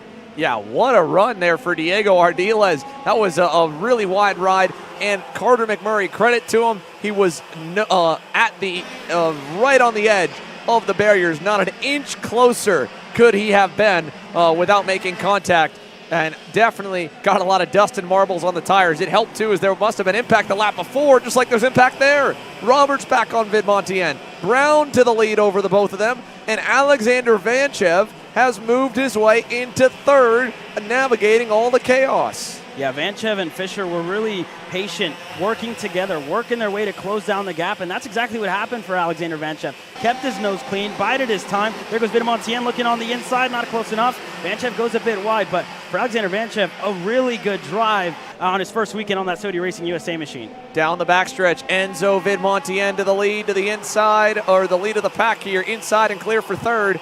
Enzo takes over that spot back from Vanchev. And Davin Roberts now has to track down Turner Brown on his own, as there's about 4 car lengths between himself and the leader, and himself and Vidmontien. Let's see if that tightens up at all through the hairpin. Look how many more drivers have now joined the fray. Charlie Smith in 9th on that Nash Motorsports EOS car is up 6 positions. Jackson Wolney up 2, did not get a good start. He's right there as well as of last time by, and Smith has already gone around his teammate in Jensen Burnett on that Nash Motorsports EOS machine. So Burnett now back to 9th. Charlie Smith up 7 spots. We mentioned it'd be a lot harder to climb up to the podium from 15th on the grid. He's making it look easy as we get towards the end. Charlie Smith working his way forward. Vidmontien reeling in and catching Davin Roberts now in the later stages, gets to 2nd. But the bad news is there was no ground made up as he caught Davin to the actual race leader, Turner Brown. He'll have to do that as well. 6 car lengths the gap as Ardiles, Brown's teammate, takes over 4th from Vanchev. Yeah, so Ardiles able to get that spot done, but for Enzo Vidmontien and Davin Roberts, they need to be careful. We saw it earlier in the KA100 Junior race. Whenever you fight for second on back, you really give the leader a lot of breathing room, and you let him run away with the race. It's not just that the top 10 in contention here. Everybody inside the top 15 has been super close. Woney on the edge of the top 10 has made up 2 spots. Foster Arnaudo and the Inter MS Kart Republic up 7 spots. So a lot of drivers working their way into the lead pack. You see Arnaudo go through, Woney not too far back. Burnett lost the spot to the 2 of them. So more and more drivers starting to get in contention for a top finish. Ty Fisher is going to come under pressure here. Carter McMurray close enough to go, and he does. Turn 8. McMurray now into 6th. Charlie Smith, the next one to try and go. Can he get another one? He's looking. Contact side by side. Fisher will hold for the moment up the hill. Smith going to send it back again in 11. Charlie through on the last turn on Ty Fisher. Fausto Arnaudo from way back has picked up a number of positions. He's now 9th and challenging Fisher for 8th as they head down the backstretch. The gap for Enzo Vidmontien to make up to Turner Brown is about half a second. Last time by, a 48.60 for Vidmontien and a 6.1 for Chico. So he'll need to be more than perfect right now. He needs to be better than the race leader. And Brown was right on the ragged edge of the dirt there in turn number 6. I don't know if he dropped a wheel or not, but Enzo looks like he might be making up a little ground now. He's just barely in the draft zone, and behind him, Davin Roberts, Diego Ardiles. Looks like we're shaping up for a fight for 3rd here, Caleb. Yeah, there goes Ardiles on the inside of Davin Roberts. He's able to get clear. Diego Ardiles up to P3, wanting to take the fight up to his teammate. 5 fingers in the air, 5 laps to go left in this one. Will Enzo Vidmontien have enough time to catch up to Chico Brown? Last time by, Brown was 0.07 of a second slower. Enzo Vidmontien going to need a lot more out of that Kart Republic to close down that gap in the closing stages of this race. Yeah, Enzo Vidmontien again needs about a 1/10 a lap and maybe a 1/10 and a half really to give him a chance. picking up just a little is not going to do it. McMurray through to the inside of Alexander Vanchev. So he'll pick a spot back up and get into the top 5 as Roberts and Ardiles run up the road in 3rd and 4th. This time by 4 laps to go for Turner Brown, trying to give RPG a win here in X30 Junior, presented by Speed Concepts Racing. Through turn 1, Vidmontien last time, he actually lost 200, so a game of inches going back the way of the 768 machine as they head onto the backstretch. There goes Alexander Vanchev as well, close to Carter McMurray. Not going by this time by for Davin Roberts, lost a couple of spots. There's Foster Arnaudo and Charlie Smith, and more working their way through. But already Vidmontien closing down the gap bit by bit, but his last lap didn't help him out at all. Was a little slower than Chico Brown. So Vidmontien running out of time here in this main event. There you have Foster Arnaudo. A good drive by him. 9 spots gained in this main event so far. So a good race so far for the Argentine. Yeah, great race here for Fausto, really. And there's still a chance for more if they begin to fight in front. That lap, a big improvement for Enzo. Picked up about 3/4 of a tenth of a second. He is all alone. This is all going to be on the shoulders of the 795. Vidmontien hunting down Turner Brown at the end of this main. Diego Ardiles, best of the rest right now. He's 1.3 seconds back. He has driven past Davin Roberts. He's got him safely behind. As here is the Trinity Karting Group Kart Republic of Enzo Vidmontien. He's going to have to earn that sweep today. He got a little bit of a help in that KA Junior main as they began to fight for second behind him with 2 to go. Similar story back at Houston where he got himself to the lead, was in a good spot. And again, you need to be fast. You need to be smart. You need to have good racecraft. A little bit of lady luck helps as well. He's not going to have that here. And Turner Brown, on the other hand, needs to keep being flawless. Last time by, he opened the margin back up again. Yeah, and Chico Brown moved teams over the summer from Speed Concepts Racing over to RPG. Has had a slow start to his year. Hasn't been winning like he expected to do straight off the bat. Crashed earlier on this year, but this weekend that luck looks to be changing here with 1 lap to go next time they cross the stripe. Good battle for 3rd. Ardiles, Roberts, McMurray all battling for the last spot on the podium. No change there through turn 8. Here comes Vanchev back into the mix as they go for 9. Still nothing there through turn 9. Ardiles holding on with everything that he's got as Roberts looks back and stays right behind. Here's McMurray with a little over-under attempt. Will break the momentum there at the end of the corner. Now he's got to worry about behind with Alexander Vanchev, who is right on his heels up the hill. So battle for 3rd, battle for 5th, battle for 7th, arguably, with Arnaudo and Jackson Wolney, who has finally gotten himself rolling here by Sunday, side by side all the way through the field in 4.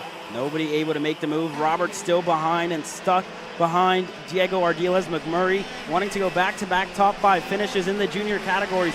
Not close enough. What does it look like? One of the last chances for Roberts. McMurray around the outside. Can he get clear on the 2 of them? Not close enough. Side by side. Roberts ahead by inches. Vanchev looking to push Ardiles, who gets ahead. Vanchev gets tagged a little bit sideways by McMurray. Now they're all bottling up. While out front, a flawless end. Chico wins in Mooresville as Turner Brown crosses the line in X30 Junior and sails it off into turn number 1. And behind, it is Enzo Vidmontien 2nd, McMurray 3rd, Ardiles 4th, Vanchev 5th, Arnaudo 6th, Wolney 7th, Davin Roberts getting the short end of the stick at the end of that main. Went side by side, laid it on the line there for 3rd, ends up down in the 8th position. Victor Day, Allen Carr 9th, Ty Fisher 10th, Charlie Smith 11th. He drove way forward and then fades just outside the top 10 at the last moments. Same for Jensen Burnett, who falls to 13th. Cole Medeiros, top 12 there for him. David Ramirez 14th, Max Weiland 15th, and then on back. Fianchi, Sarah Bradley, Edgar Rodriguez, Nathan Dupuis, and Felipe Jesus Benito. Your top 20. And finally there, the 2 DNFs. A DNF for Michael McGoy. Looked like one of the drivers off early. It might have been Matias Gonzalez. And Chase Gassi-Lee, we saw him go wide. He is unable to finish. And the same, sadly, for Archer Eversman on that FDM Pantano chassis. So X30 Junior in the books. Nash Motorsports KA Masters is on deck. And then it'll be time for the RPG X30 Pros to roll. So here we go, folks. 2 more races remain in the day. Laurentiu Mardan and Max Pappas ready to lead things off when we return.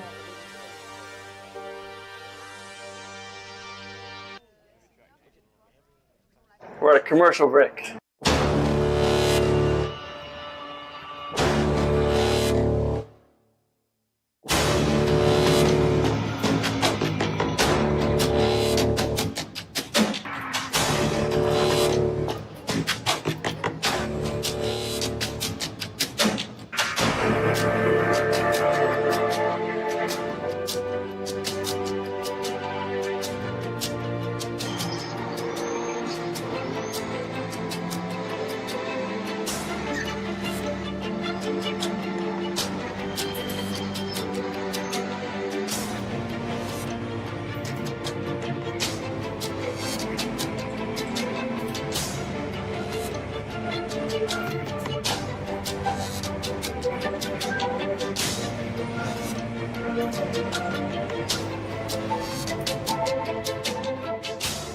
Are you ready to get behind the wheel? From Formula One to NASCAR and IndyCar, all the pros start here.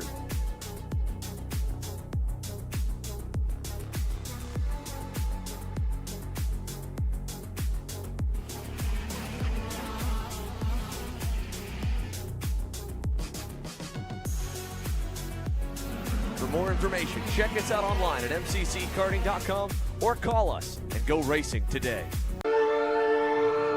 Here at MPG Motorsports, our main goal is to provide the best pathway to professional motorsports for our entire team, drivers and mechanics alike.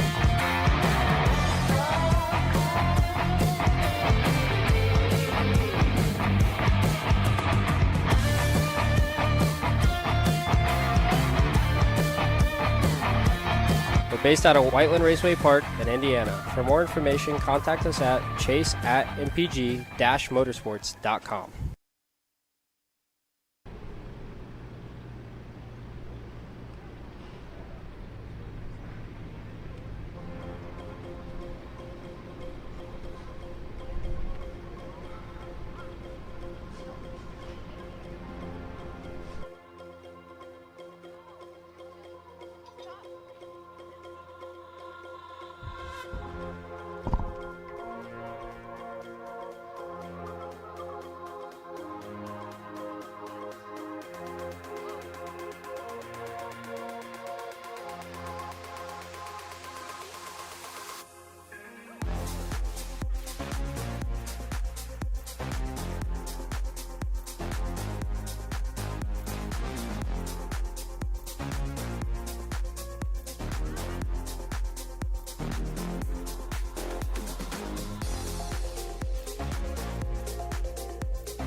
Carts onto the racetrack for KA100 Masters, and Laurentiu Mardan will start on the pole, but the dominant car on the weekend will be the one starting to his outside. Max Pappas drove away in Heat 3 and did the same Heat 2 after losing the lead early. but all that came after a mechanical failure on the outlap of heat number 1. So a 1, a 1, and an 8 puts him second. Mardan's consistency puts him on the pole. Back behind, Nicky Coelho and Ryan Kastner make up row number 2, and Martin Stone going to the rear of the field. I would imagine that's probably for an engine change on the Ryan Perry Motorsport Tony kart. He was obviously close to Max Pappas, but must have felt like he needed a little bit more out of that Ryan Perry Motorsport Tony kart. So all that said here, we're ready to go once again from Mooresville. It is KA Masters presented by Nash Motorsports as the field heads onto the front straightaway. Laurentiu Mardan on the inside, Max Pappas on the outside. And let's go racing with our veterans here in the Masters class. Down to turn number 1, Scott Carapolati to the inside. He'll pick up at least 1 as he gets ahead of Ryan Kastner. Martin Stone doing the same. He's already to 4th and in front of the field. Carapolati spins in turn number 3, and that just separated everyone. And it's Laurentiu Mardan to Coelho to Max Pappas here on the opening lap. Yeah, this is the furthest back we've seen Max Pappas all weekend long. Has to get ahead of Laurentiu Mardan and Nicky Coelho. So I will be, I'm going to be expecting to see Mardan defend from Pappas here. That's if he defended there. Laurentiu Mardan in turn 8. Nicky Coelho side by side, a little bit of contact, wheel banging in between Coelho and Laurentiu Mardan. Pappas still in third, but that's closed down the gap. Martin Stone not too far back here in this one. Does Pappas have the move in 11? Not close enough as of yet. Down the main straightaway, it's Nicky Coelho who leads. Mardan second, Max Pappas third. Good battle here to begin things in KA Master, presented by Nash Motorsports as the field heads onto the back straightaway, about a car length and a half from Coelho back to Mardan. Martin Stone with a big gap to make up as they roll through the bowl. Ryan Kastner had some speed in the middle of those heats, and then something would kind of go wrong, it felt like, in the last couple laps of both Heat 2 and Heat 3, and he went backwards. Let's see if he can flip the script and go forwards here as this race builds on. Through turn number 8, Nicky Coelho's Franklin Motorsports Merlin. Through turn number 9, a car length up on Larry, a car length back to Max Pappas. Our 3K Masters all together as they head down the front stretch. Coelho still your leader here at the end of lap number 2 with 20 laps to go, still single file. And while we've got Nicky Coelho leading the way for Franklin Motorsports on the racetrack, we've got Franklin Motorsports' own lead driver, an X30 Pro, Brandon Lemke, standing by with us down on pit lane. Brandon, first and foremost, any words of encouragement you gave to Nicky before that final? No, I think he might have given me some since he was starting a little bit higher up. I know it's Masters, but I know he's been running more up front than I have, so kind of just trusting him a little bit. I know we've been talking about setups a little bit here and there, so nothing too big, but just wishing him the best of luck. Watching him and hoping he does well. Well, that's about the biggest smile I've seen on your face so far this weekend, Brandon. It's good to see you in a good mood. I know a racer like yourself that's used to success, it's been a bit frustrating to even find yourself anywhere but the top 5. But you started good. You had a good happy hour, good qualifying. How's it all been for you? Yeah, it's definitely up and down. Roller coaster of emotions for sure. Yesterday morning we were 4th. This morning we were 4th overall. But as soon as the race comes, we kind of suck. So just trying to find that happy medium. I think yesterday in the first heat we just cooked the tires. I cooked the tires. But my innovative performance engine, Merlin, is working really well. So I don't know. Hopefully now we're starting fresh, starting 8th on new tires, and see if we can keep that momentum from this morning into the race. Now, it's not like you've been absent from racing on the national scene, but at the last time you ran a full 125 Pro season was a couple of years ago. Has there been a lot of noticeable differences, you kind of getting back into the X30 machine this year, whether it's the drivers, the racing, anything else? What stood out here in the first 2 weekends? I remember relief driving for Braden Eves last year, and it was just, white lining at Cincinnati the whole entire race. So the Heat 1 was kind of like that, and I guess that's a bit different. Even watching the KA guys, I know they're, not as experienced, but still it almost seems like more racecraft than that. I hate to say it, but there's a lot more beating and banging than I remember in an X30, which is 3 years ago it was a lot worse, but it's definitely calmed down. There's a lot less drivers in it now, but it's, of course, way more physical, way faster. You have to drive way more on the edge. You have to be perfect everywhere you go. So yeah, it's tough, but I like the challenge.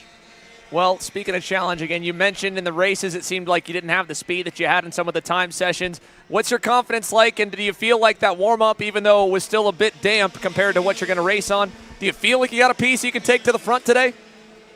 I think so. I think the engine's working good. Kart we were up and down with some setups and stuff, trying different stuff. But I think we kind of have a happy medium. We didn't really change much after that morning warm-up, and maybe we should have. We don't know. We'll find out once it's been so many hours since we went out this morning. So maybe we had too much grip in it this morning. We're gonna find out. So hopefully, we got it rolling pretty good for the final, and just got to stay out of the trouble. All right, well, Brandon, best of luck here to roll your way up to the front. It's definitely a tough field. We're looking forward to watching. Thank you. All right, again, folks, that's Brandon Lemke, the Franklin Motorsports X30 Pro driver. His teammate, as he mentioned, Nicky Coelho, was leading. He's been dropped all the way to 4th. This has been a big shakeup here in KA Master. What a battle. Martin Stone making potentially an engine change. He has driven through the pack, and he now leads the way, trying to get Ryan Perry Motorsport another win on the day to join Parker Ives in the Mini Swift class. Can he get it done? It's about 3 car lengths to Laurentiu Mardan, 5 back to Coelho, who, as we just saw, just got back around Max Pappas to start climbing his way up the pack once again. Yeah, and all of these drivers in this group have led the race at different points so far in this one. Nicky Coelho led for a bit. Max Pappas was in the lead for a total of like 3 corners and then got passed again. Martin Stone has been taking advantage of all the fighting and all the moves that have been done, but Stone has kept his nose clean, gotten to the point, and already half a second back to Laurentiu Mardan. Let's go down to pit lane once again, this time chatting with Sodi Racing USA's Dalton Haynes. Dalton, we talked with you a bit at the end of the day yesterday before that 3rd heat race. Obviously, you went through that, had another consecutive top 5 run. Now we go to new MG tires. How are you feeling? Yeah, Xander, I had a great qualifying run, so I'm feeling pretty confident for the kiddos messing around. I had a great qualifying run, obviously put it on pole, and then we had a mishap with scanning tires. So we were very fast on new tires on Friday, so I feel confident for Sunday.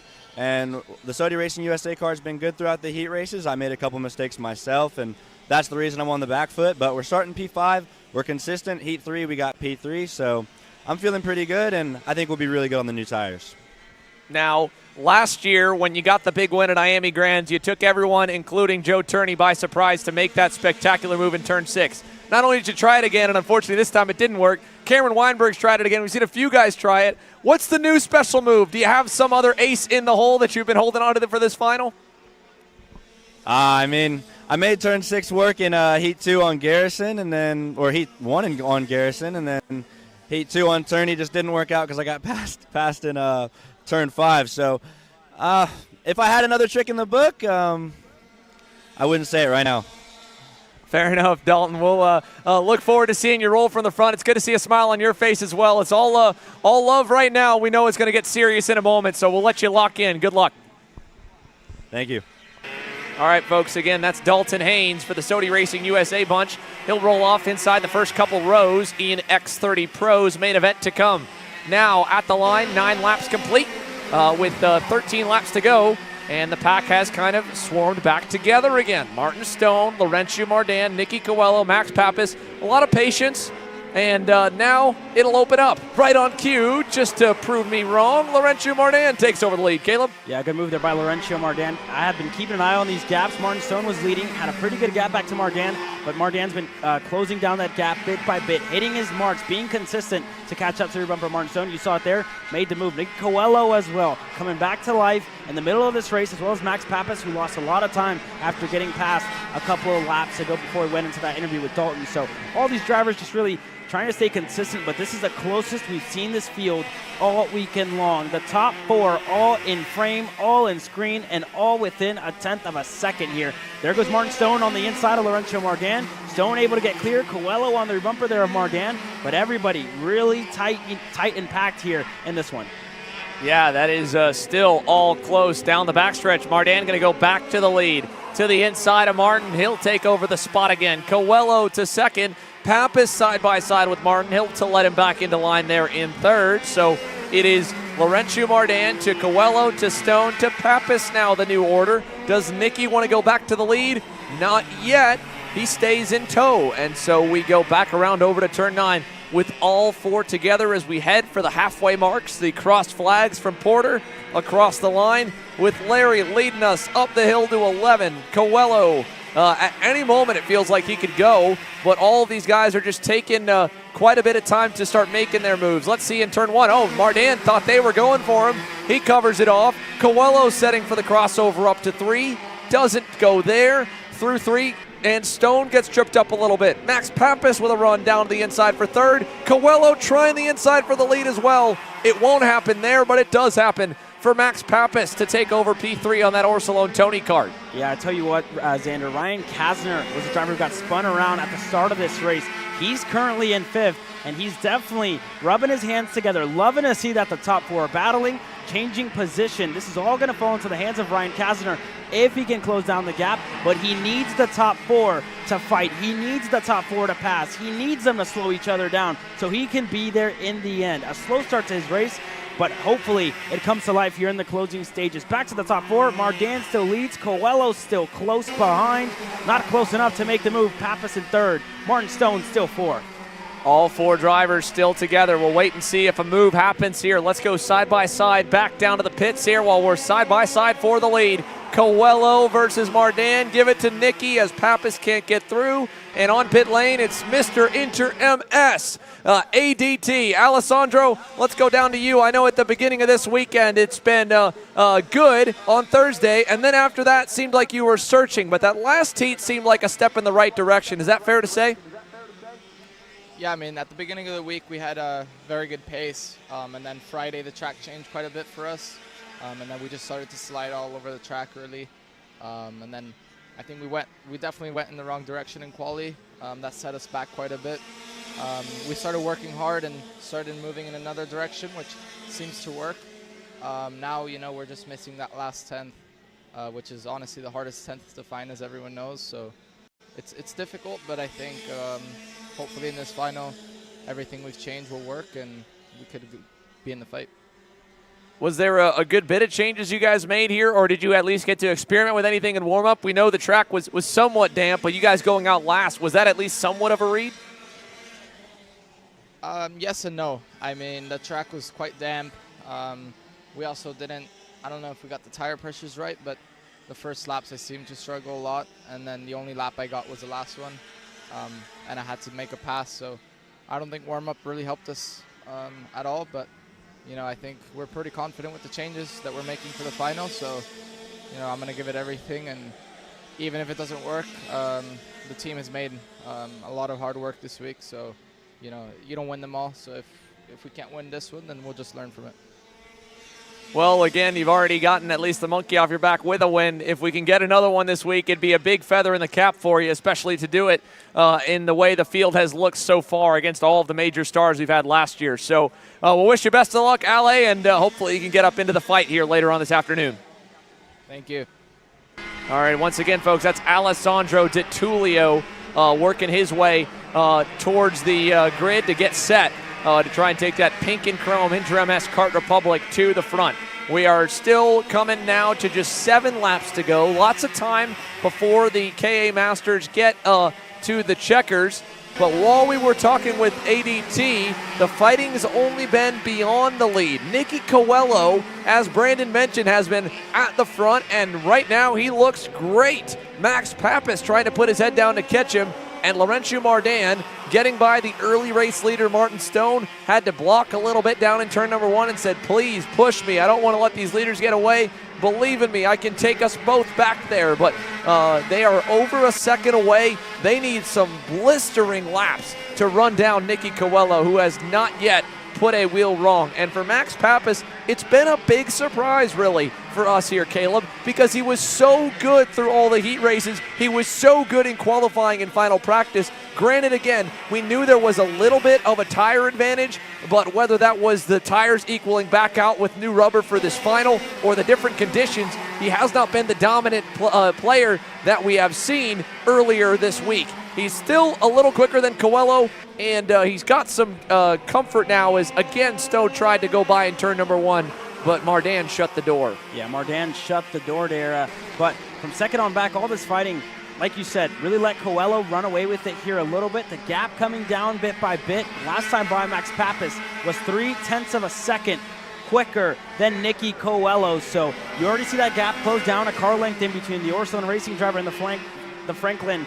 Merlin there in the lead. Coelho, when he gets to the lead, he hits his marks and is consistent, but it just really seems like he comes to life whenever he's following another driver around the racetrack and has that little bit of pressure, that little prey to hunt down. 5 fingers in the air by Porter Weisensell. 5 laps to go left in this one, and for the first time this weekend, Nicky Coelho with a good shot on what looked to be a picture-perfect weekend for Max Pappas. Coelho currently denying that. Pappas looking to take it back on the inside of turn number 4. Not close enough for Max Pappas, who rides the curb and loses a little bit of time there to Nicky Coelho. Yeah, he cut him a little break there. Let's keep an eye on this while we go down for a little more intel before this X30 Pro main. How about it from Christian Miles? Runner-up, 1 spot shy in that KA main. I don't mean to rub some salt in the wound. I mean in a good way, because that was a big, big field to beat. And now you've got a strong one again in X30. How are you feeling? I'm feeling good. I played my cards right in the KA. I just took my time and it paid off. So hopefully the front group will keep bunching up and I can get to them. Now, in your case here, you had pace when we got through happy hour, but then qualifying was a bit rough, and then we kind of saw you at points in the heat. So what's been the progression through the days, and do you feel more confident here on Sunday? Yeah, we've made more card adjustments, and I think it's just been getting better and better, so I'm looking forward to the final. And this place here, this track has played home to a team that really gave you the berth to continue to go through micro to mini to junior, the old Kart Sport North America bunch. So you've got laps here. You know how this place races, but more than anything, would it mean a lot to bring the TB guys, not just another big win this year, but to do it at a track that has been a big part of your career? Yeah, I haven't been here in 2 years, so I really haven't been able to put much laps down, but it's great being at a new team and be able to put out a new brand out there for others to learn. So, I mean, it's going really good for the team. I don't know what's brighter, that suit or the chassis that you're on, but you're definitely easy to pick out on the racetrack. So hopefully you've got that lime green machine up in the front, Christian. Good luck. Thank you. All right, again, folks, that's Christian Miles. He'll roll off decently well here in the X30 main, and like many, with some speed at points, at different points in the weekend. We've seen probably around 10 to 12 guys that have all looked sporty enough to lead the way. Through the infield here with Pappas finally getting around Nicky Coelho. It's down to a 2-driver fight, mano-y-mano here, coming to 2 laps to go, Caleb. Yeah, so Max Pappas was able to get the move done in turn number 8 there, able to get clear. That gap opening up bit by bit. Let's see what Nicky Coelho can do behind Max Pappas. For Martin Stone, he was able to get ahead of Laurencio Mardan this time by as well. So for Martin Stone, he's there in case these two come together. Going to be there to pick up the leftovers, but 2 sticks in the air. Officially crunch time for these KA100 Masters. Nicky Coelho with a good run on the main straightaway. He really needs all that he can take to deny Max Pappas from a picture-perfect weekend. Has not been easy for him. There you see Coelho close down that gap. Martin Stone not too far back either, so anybody's game here. They just need to play it smart, and for Max Pappas, really has to defend in the coming laps. Yeah, lap and a half to go now. Martin Stone giving it one last heave forward. He's already down to within a second. You saw Coelho motion forward to Max, trying to tell him to keep hitting your marks. I don't want to fall further back. Also for Coelho, Stone, and Mardan, they're thinking championship, I'm sure, a little bit. Max Pappas, this is a one-off with no drops in the title fight. He's really not going to be in contention even if he went to the remaining 3 rounds. He's just looking for a checkered flag. Nicky Coelho, a good points haul in the works. A win would be great, but he's got to take controlled risks here as they head down the back straightaway for the final time. Pappas covering low. Coelho says, don't worry, keep going, I'm going to push you. through turn 4. How much do you trust that on the final lap, Caleb? I have no idea. I really thought Nicky Coelho would have gone. What does it look like this time by into turn 6? Not close enough for Coelho, but Martin Stone starting to come into frame here. Coelho has to go this time by, still pointing. Max Pappas forward, still not close enough to get the move done on Coelho. Yeah, I think Nicky is more focused about at least bringing home some hardware and getting the best of the full-time season contenders, and that is going to allow the gap to get big enough. Max Pappas plays it perfectly out of the last turn. Ursulon Racing and Max Pappas are victorious in Mooresville. Nicky Coelho second, Martin Stone third, Laurentiu Mardan fourth, all ending within a second for your top 4 at the end. Ryan Kastner ends up in the 5th position. Scott Carapolati and Tim Carapolati will round the final turn. They will end up 6th and 7th. And then it'll be Andre Isaac in the 8th spot. When we return, actually here, let's continue down with pre-race festivities for X30 Pro. There's a few more to catch up with here on this Sunday morning, as it's Sunday afternoon now, with the last few beginning to fill the grid. We've still got a few more moments, so let's go and hear from the Brit, Brandon Carr, an adopted North Carolinian. Brandon, did you wake up, eat your Wheaties today, and feel like a good old red, white, and blue soldier to go win here in North Carolina? Yeah, definitely. We're gonna go give it his best shot in this one. Same again as yesterday. It's going to be one of those races. It could be very calm, pushing for a lot of it, or it could be complete chaos for most of it. So just got to see how it goes and adapt to it, really. Wrong. Now, as for the race weekend here for yourself, you've been close. You watched, of course, Parker Ives. You and the Ives family have been really close to get a win for him. Has there been any trash talk going between you two guys about how good Parker's been doing? Has he come over and said, hey, I won my race. Why can't you go win yours? Yeah, he keeps coming up to me. He keeps going, well, I've done it. You've got to do it now. So it definitely pushes us. I help him as much as I can. He helps me with little mistakes that he sees, which is good. So it definitely helped him a lot getting that win in Mini Swift. Well, Brandon, wish you best of luck here. We'll let you go back to getting ready to lock in on that TKG Kart Republic. Good luck. Thank you. All right, again, that's Brandon Carr, folks. He's rolling off with some races where he was as fast, if not faster than the leaders in the heats, all of them right there in the mix. And that consistency has put him, as you can see on the pylon, starting P4 here for today's main event alongside Paulie Massimino. We spoke with Dalton Haynes. Again, he rolls off 5th. After everything, ADT rolls off in 7th with a string of just finishes, really, even though, as he mentioned, he's still searching for what he feels like is that last 10th of a second. Brandon Lemke, 8th. The number 1 plate, Ryan Norberg, after an afternoon that was just frustrating, probably, for the reigning series champ. He rolls off still on the inside of row 5 with a fair shot at it. And looking down on the grid, of course, that is Paulie Massimino and Austin Garrison hanging out and getting ready to do battle. There's Ryan Norberg going up to wish them good luck and probably let them know that he will hopefully be seeing them very soon. Yeah, so for these drivers, especially Ryan Norberg, a lot of work to do in this race, but a lot of other drivers have been quick and mixing it up here this weekend as well. Jacob Kolar found himself up there for a bit. Contact at the start of the second one really put him out of contention. Josh Hote starting 11th. Cicero had pace at points, but just been struggling to put it all together as well for Aiden Levy. Just, not the debut weekend that Aiden Levy would have wanted. We spoke to Christian Miles earlier as well. He's starting 14th, and Chris Harrower 15th. Yeah, Chris Harrower on that Timmy Tech comp card. Again, he got his got a top 25 result, top half of the field in that KA Senior main. Little shorter field here, but definitely just as stout. Speaking with Aiden Levy's dad, Jeff, of course, he's like the biggest adjustment for us that we have to remind ourselves is, everyone that we're racing around is so good. They don't put wheels wrong. The entire top 10, top 15 drivers in this class, they're not just really good at what they do. They're really good at training and developing and telling other drivers, everyone under their tent, how to go fast. So that is an entire class of some superstar coaches. One superstar coach himself has done a superstar driving job here this weekend, and that is our pole sitter, Austin Garrison. Now, Austin, let's go down to you. I asked Brandon how he was feeling when he woke up this morning. How'd you feel? Did you get a good night's rest here? Are you ready to do battle? Yeah, no, I did. I got a really good night's sleep. We got back early, and I ate dinner and just went right to bed. I tried to go and focus on today. Didn't sleep too well because obviously you got this race running in the back of your head all night, but, it was good. I joked with Dalton here that, at Miami Grands last year, he had that surprise move in 6. Joe got a good move there in turn 5. We haven't seen a lot of those in a while. Have you been thinking, you said that race plays out in your head. Do you already have an idea of, oh, yeah, this is one move I'm going to save, and I think I can hold it in the final? Yeah, I feel like that move's getting used more and more now. So something that's going on in the last couple of laps, I feel like they're going to go and actually go to the inside there and block a little bit more than just kind of running their normal line through there. But if that split-second moment that it is open, yeah, for sure, because nobody really expects to get past in there. So it still is a good move to keep in your back pocket. But we'll see how it pans out.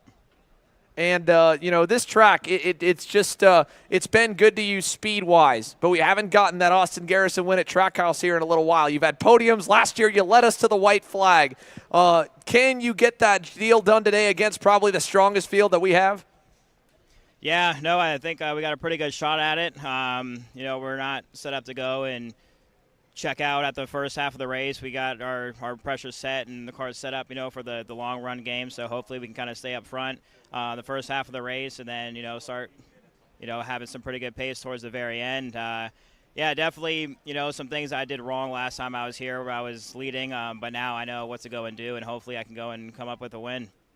Well, you've got obviously the easiest starting spot in the book to try and do it from. So, Austin, good luck. We look forward to seeing you lead the field to green here in a few moments. All right, thank you. Once again, that's Austin Garrison, folks, for Speed Concepts Racing and Speed Lab Engines and Red Speed that will lead the field to the green alongside Joe Turney's BN-powered TKG Kart Republic for row number 1. Paulie Massimino again on that BBS-powered BJR MDRLN kart rolls off from 3rd. But let's go and hear from the guy who has so far been pretty happy to be back here in the States. A good run through the heats, a lot of speed, and a win at the end of the day Saturday. Joe, if you were to pick it back, obviously I'm sure you'd love to win all 3 heats, but is the best one to win on the weekend probably the last one? I guess so. It shows that the changes that we've been making, we're going in the right direction. So made a slight change then for the warm-up today, and it looked pretty good. We'll see. The track changes a lot in the final, so just because it worked in the warm-up doesn't mean it will work now, but yeah, we'll see. Yeah, even as the track kind of changed, yesterday was a bit of a repeat of, or today I guess a bit of a repeat of yesterday with that damp warm-up and the track developing throughout. The whole field stayed closed. From your experience and all the years of racing you've had, are we to expect another 8 to 10 car group here for this entire main, or do you think these longer laps might spread us out? Hard to say. I think it's definitely going to be close at the start, but then you'll see about probably midway through the race, people start to fall off or come on a bit, and yeah, it's different to what we've done already. 24 laps now, new tyres, so very different challenge. And lastly, last year you were doing this quite a bit. You were a full-on globetrotter, it felt like. Back to the States, back to Europe, all around. Are you finally jet-lagged out, getting back into the swing of this crazy travel schedule that you've got? Not quite. This is obviously my first time back over this year, and I've just about got over the jet lag, but I'll be leaving tonight, so back to work next week. Well, hopefully at least it's a good night's rest tonight on the plane with a happy trophy that you're taking home with you. So we wish you best of luck, Joe, from the outside starting spot. Thank you. Take care. All right, once again, Joe Turney here rolls off from position number 2 here for X30 Pro. And some of the other notables further back in the field. Again, Christian Miles, who we spoke with, has to roll from back in P14. Nick Terlecki, scary crash yesterday, rolls from 16th. Harley Keeble from 17th after going to a backup frame from a crash early in the day and then got crashed again on the start in Heat 3. So he probably has the least amount of laps of anyone on the grid, and he's got a lot of work to and a lot of laps to hopefully get rolling forward. Now let's talk to someone who also has a checkered flag. First and foremost, Connor Zilish, congrats again on that KA100 Series East win last night over in Michigan. Good to have you back here at Trackhouse, repping Trackhouse. What do you make of the racing you've seen so far today? Yeah, it's been good to come back and watch this stuff. It's always fun getting back to the go-kart track and seeing faces I haven't seen in a while. First of all, I don't know why you're even interviewing me. I just got yelled at to come do an interview. So, but yeah, it's good. It's always fun to come watch these guys. I'm excited for this X30 main event. I don't think I've watched these guys live in person in a while, so I'm looking forward to it. Well, you know, you've definitely taken your fare of X30 Pro checkered flags. Granted, yesterday you were busy, so I'll give you a pass if you didn't get to watch all of the heat races. But, you know, watching and talking with the guys, is there anyone that stands out? Who do you have a pick of who you've got's going to take the win here today? Myself, I want Chubber to win. Chubber or Paulie, but I think Joe's going to win just because it's Joe. But we're going to find out here in a little bit. I probably haven't watched as much racing and karting as I should be, but, you know, I know Joe's one to always contend. So I guess we'll see here in a little bit. And lastly here, beyond your picks, is there any bit of advice you could give to any of these drivers, especially witnessing some of the racing today? Because when it gets to that big pack, I've asked everyone and no one's got the right answer. You've done it yourself. Is there any way to win or any last advice to give? I think people forget how long these races are. So, you know, you just got to be in it for the end and be there on the last lap. And I think guys forget that when they're racing on lap, you know, 10 or 15, that, you know, there's still 10 laps in the race. So hopefully they can keep it clean and, you know, it can be a good race to the end. But knowing these guys, I doubt that will happen. Well, Connor, it's always fun to have you back here at the kart tracks with us. We've definitely missed you, and we, again, want to congratulate you on last night and hope you're in store for a good show just like we are. Thank you, Xander. I appreciate you guys having me. All right, so with that, ladies and gentlemen, we should be just moments away now from going green with X30 Pro. The last few drivers just getting their suits and helmets on, I think, in the next couple minutes. We're going to take one last commercial break. When we return, the main event, the final main event from the US Pro Kart Series Carolina Grand Prix, X30 Pro is rolling.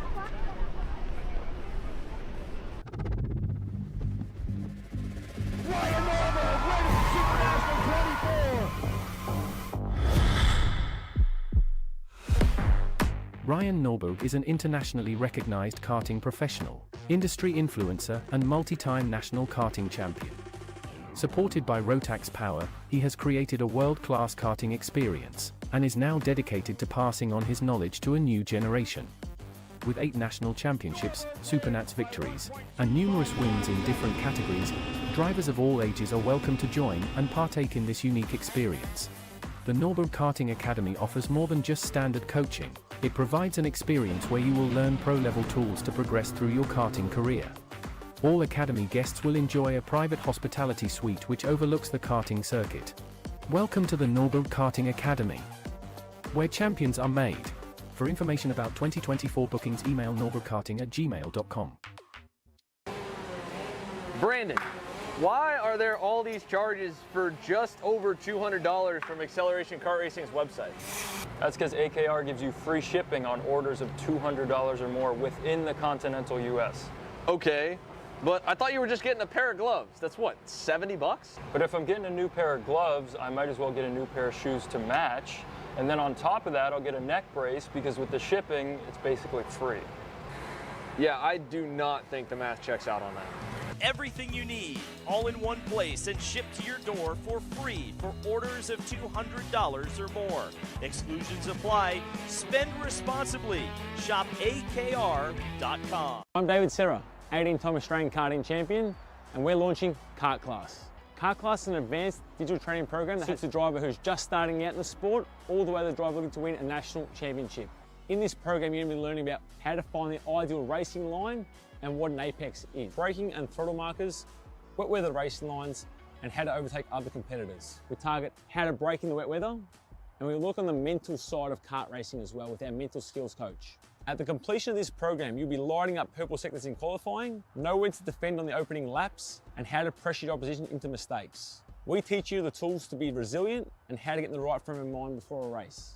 We look to complete the whole package by getting a strong mindset, a driving style to suit all conditions, strategizing your race, and getting the last 1% from your team. We'll teach you how to win the final lap of a race, driving the wet like Max Verstappen, and creating the perfect bubble for yourself to mentally be in the zone. To find out more, click the link below.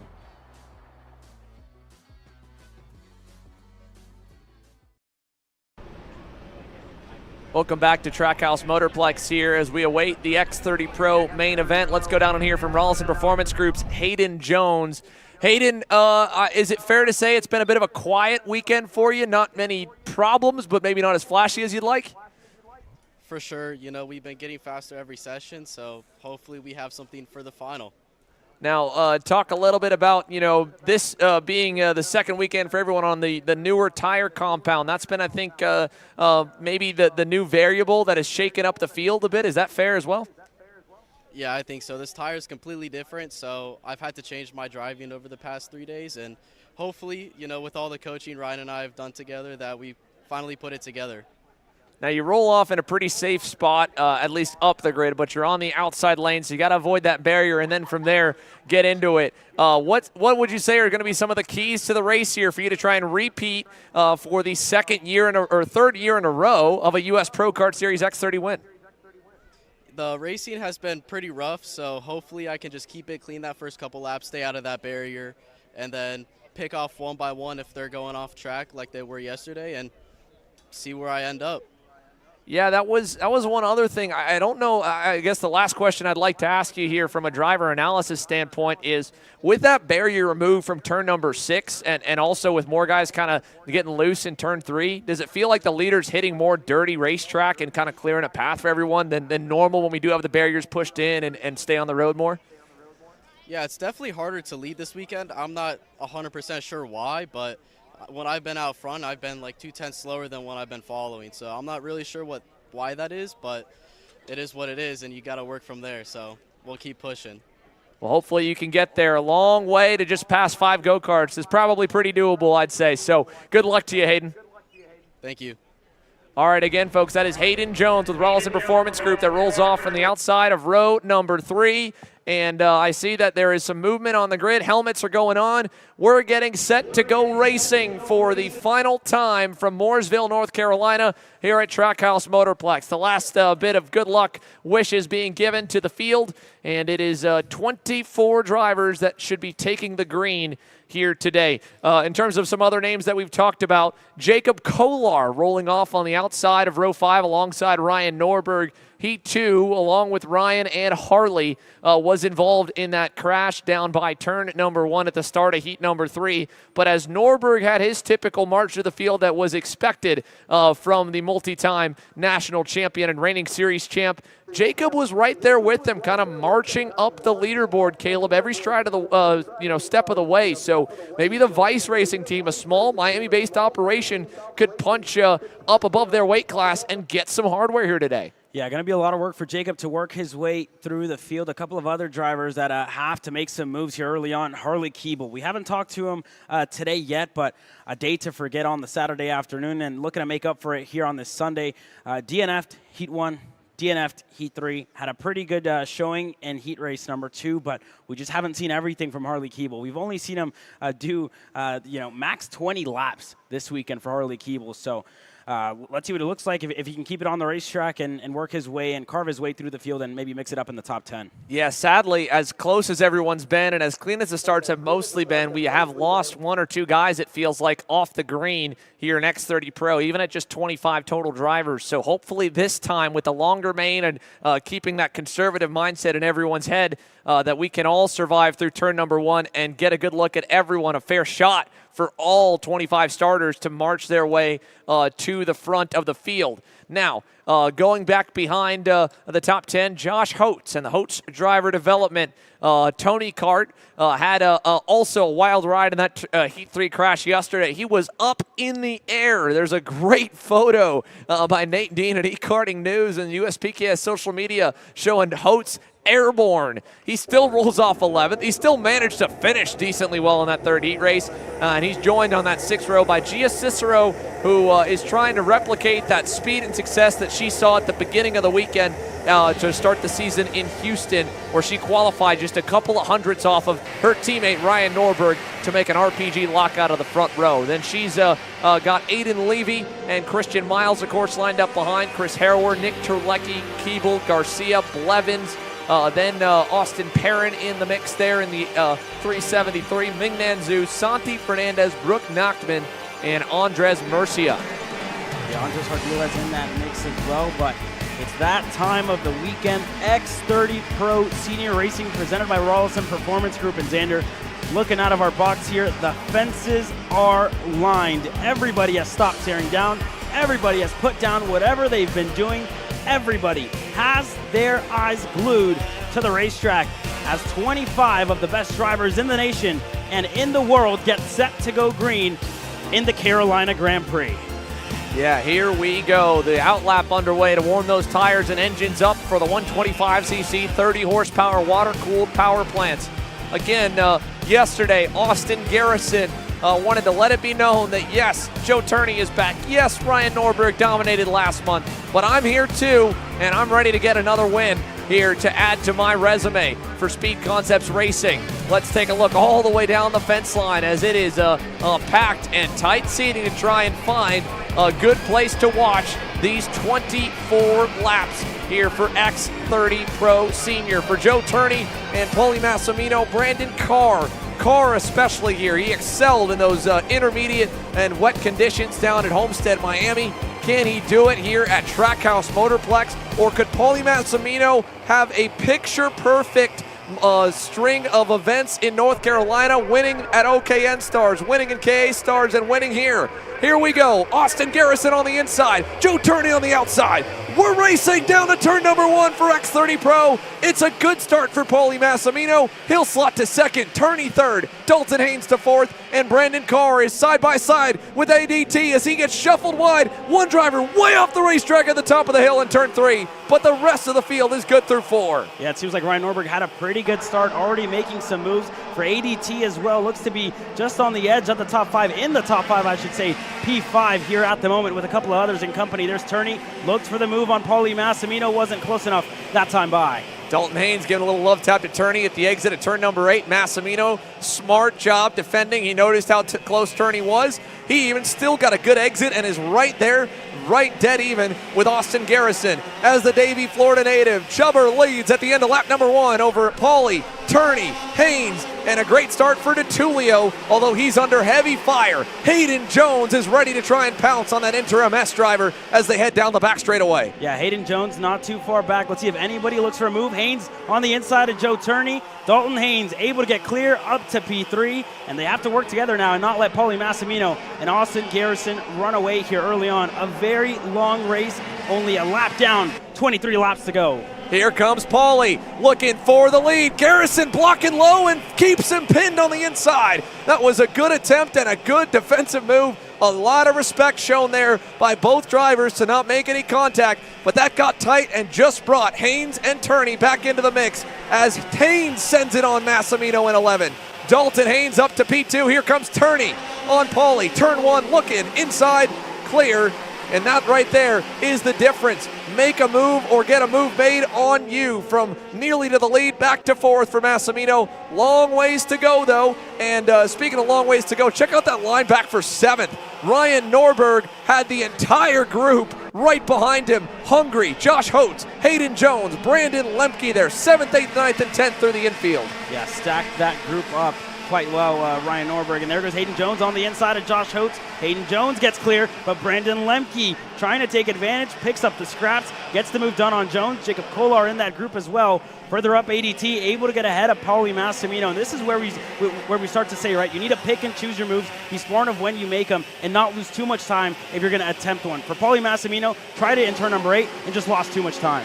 Yeah, as they crest the hill towards turn 3 here, Dalton Haynes starting to make some inroads towards Austin Garrison. We saw how defensive Garrison was against Massimino, so Dalton's going to need to catch him by surprise. And you heard from Austin, he did do that with the move in 6 in heat number 1, but more guys have been doing it, and I wouldn't be surprised for Garrison to kind of cover that move off a little bit when Haynes gets close. He's a car length back. Turney the same, then DeTulio, then Massimino, and a little gap back to Brandon Carr, who is trying to march to the leaders. But even quicker than Brandon Carr, it looks to be Ryan Norberg. Let's keep a tab on the times this time by.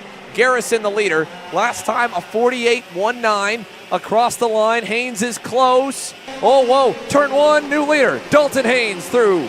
And he knew he had to go. He went purple there for a second at 47.750, almost 0.2 quicker than Austin Garrison. Joe Turney there as well, not too far back. Fastest lap though to Brandon Lemke, the kid from Wisconsin, all the way in 8th. but lapping pretty quickly. Ryan Norberg already making moves, up in a 7th with Brandon Carr right behind him. Up in a 6th, sorry, for Ryan Norberg. Yeah, he got around Carr at the end of the backstretch. Austin Garrison not good early. He said he felt like he had a long-run car, and right now he's trying to hang on to it as Turney hops the front tire of Austin Garrison, and he gets it Norberg. Norberg around in turn 9. Ryan Norberg out.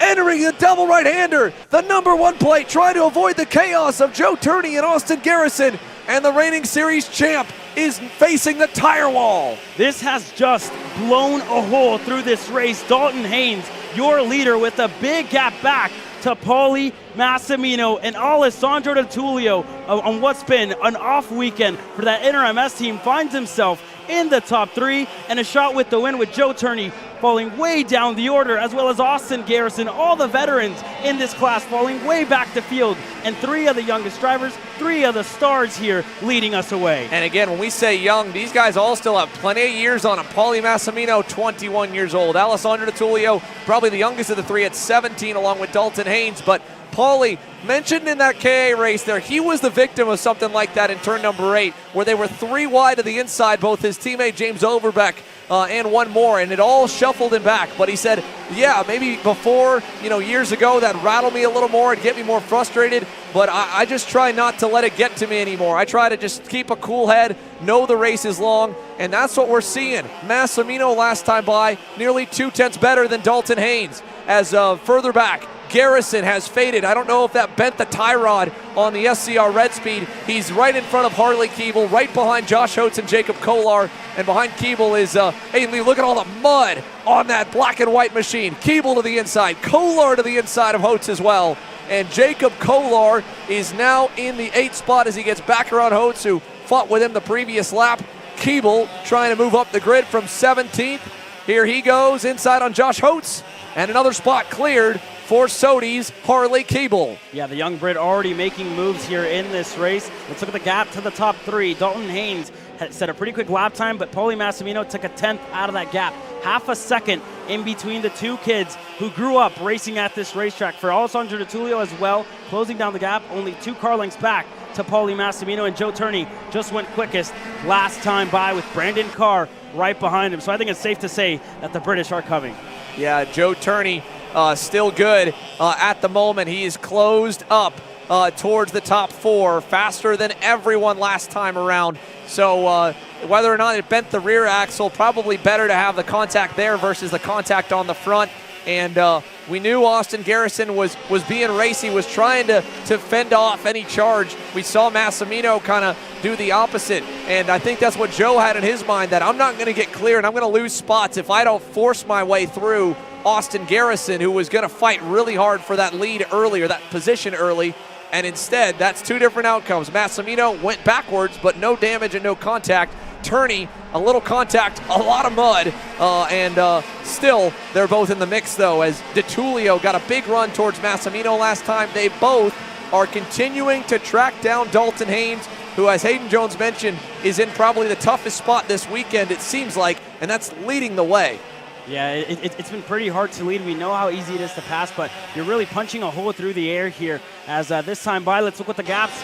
Under half a second here. Paulie Massimino reeling in Dalton Haynes. ADT as well, still staying there and setting similar lap times to Paulie Massimino, but Joe Turney goes quicker and quicker every single lap, lapping 2/10 quicker than the 3 drivers ahead of him. So for Joe Turney, going to look to go on a fellow Kart Republic here in ADT. Yeah, he is close. DiTullio playing a very conservative game here, just trying to follow Paulie Massimino. Let's see if Joe, I think he's going to probably take his time with this because he knows how fast Dalton is. As good as they are, Haynes is still not giving up all too much time trying to bring Sodi USA their first win of the season. Here's Massimino with a great exit out of 9. DiTullio not so much, and that's going to open the door. Joe Turney back down the inside in 11.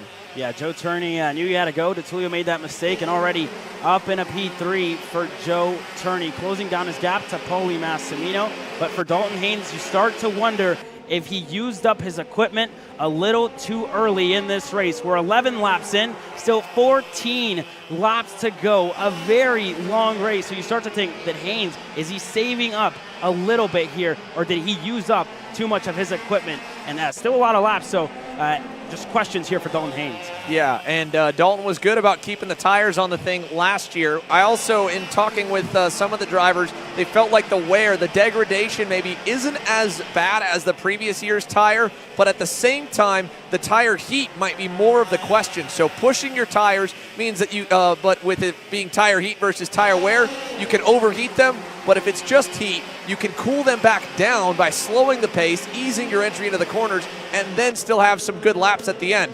Either way, though, he needs something because Paulie is going to the front. Massimino through turn number 4. Paulie Massimino leads the way. Dalton Haynes second, and Joe Turney still play that Jaws theme right now. He is closing up to the top 2 into turn 8, and no moves yet. Haynes, I think, looked back, saw Turney, and probably had the thought cross his mind, if I don't dive bomb Paulie, I'm getting dived. But Joe Turney's been much more conservative, and I think he's probably going to think twice about passing in turn 8 for anyone after that moment with Garrison early on. Yeah, but for sure for Dalton Haynes, definitely feeling a little bit of pressure, looks back, knows that Joe Turney is on his rear bumper here, so he can't waste too much time behind Paulie Massimino. And that time by, obviously, Haynes got past, lost a little bit, but not losing any time to Paulie Massimino. And like Hayden Jones said before, it's pretty hard to lead. None of these drivers are getting away. It's not going to be easy for any of these drivers to drive their way up the field, but there's Brandon Lemke. He has picked up half a second on the leaders over the last couple of laps. The Franklin Motorsports Merlin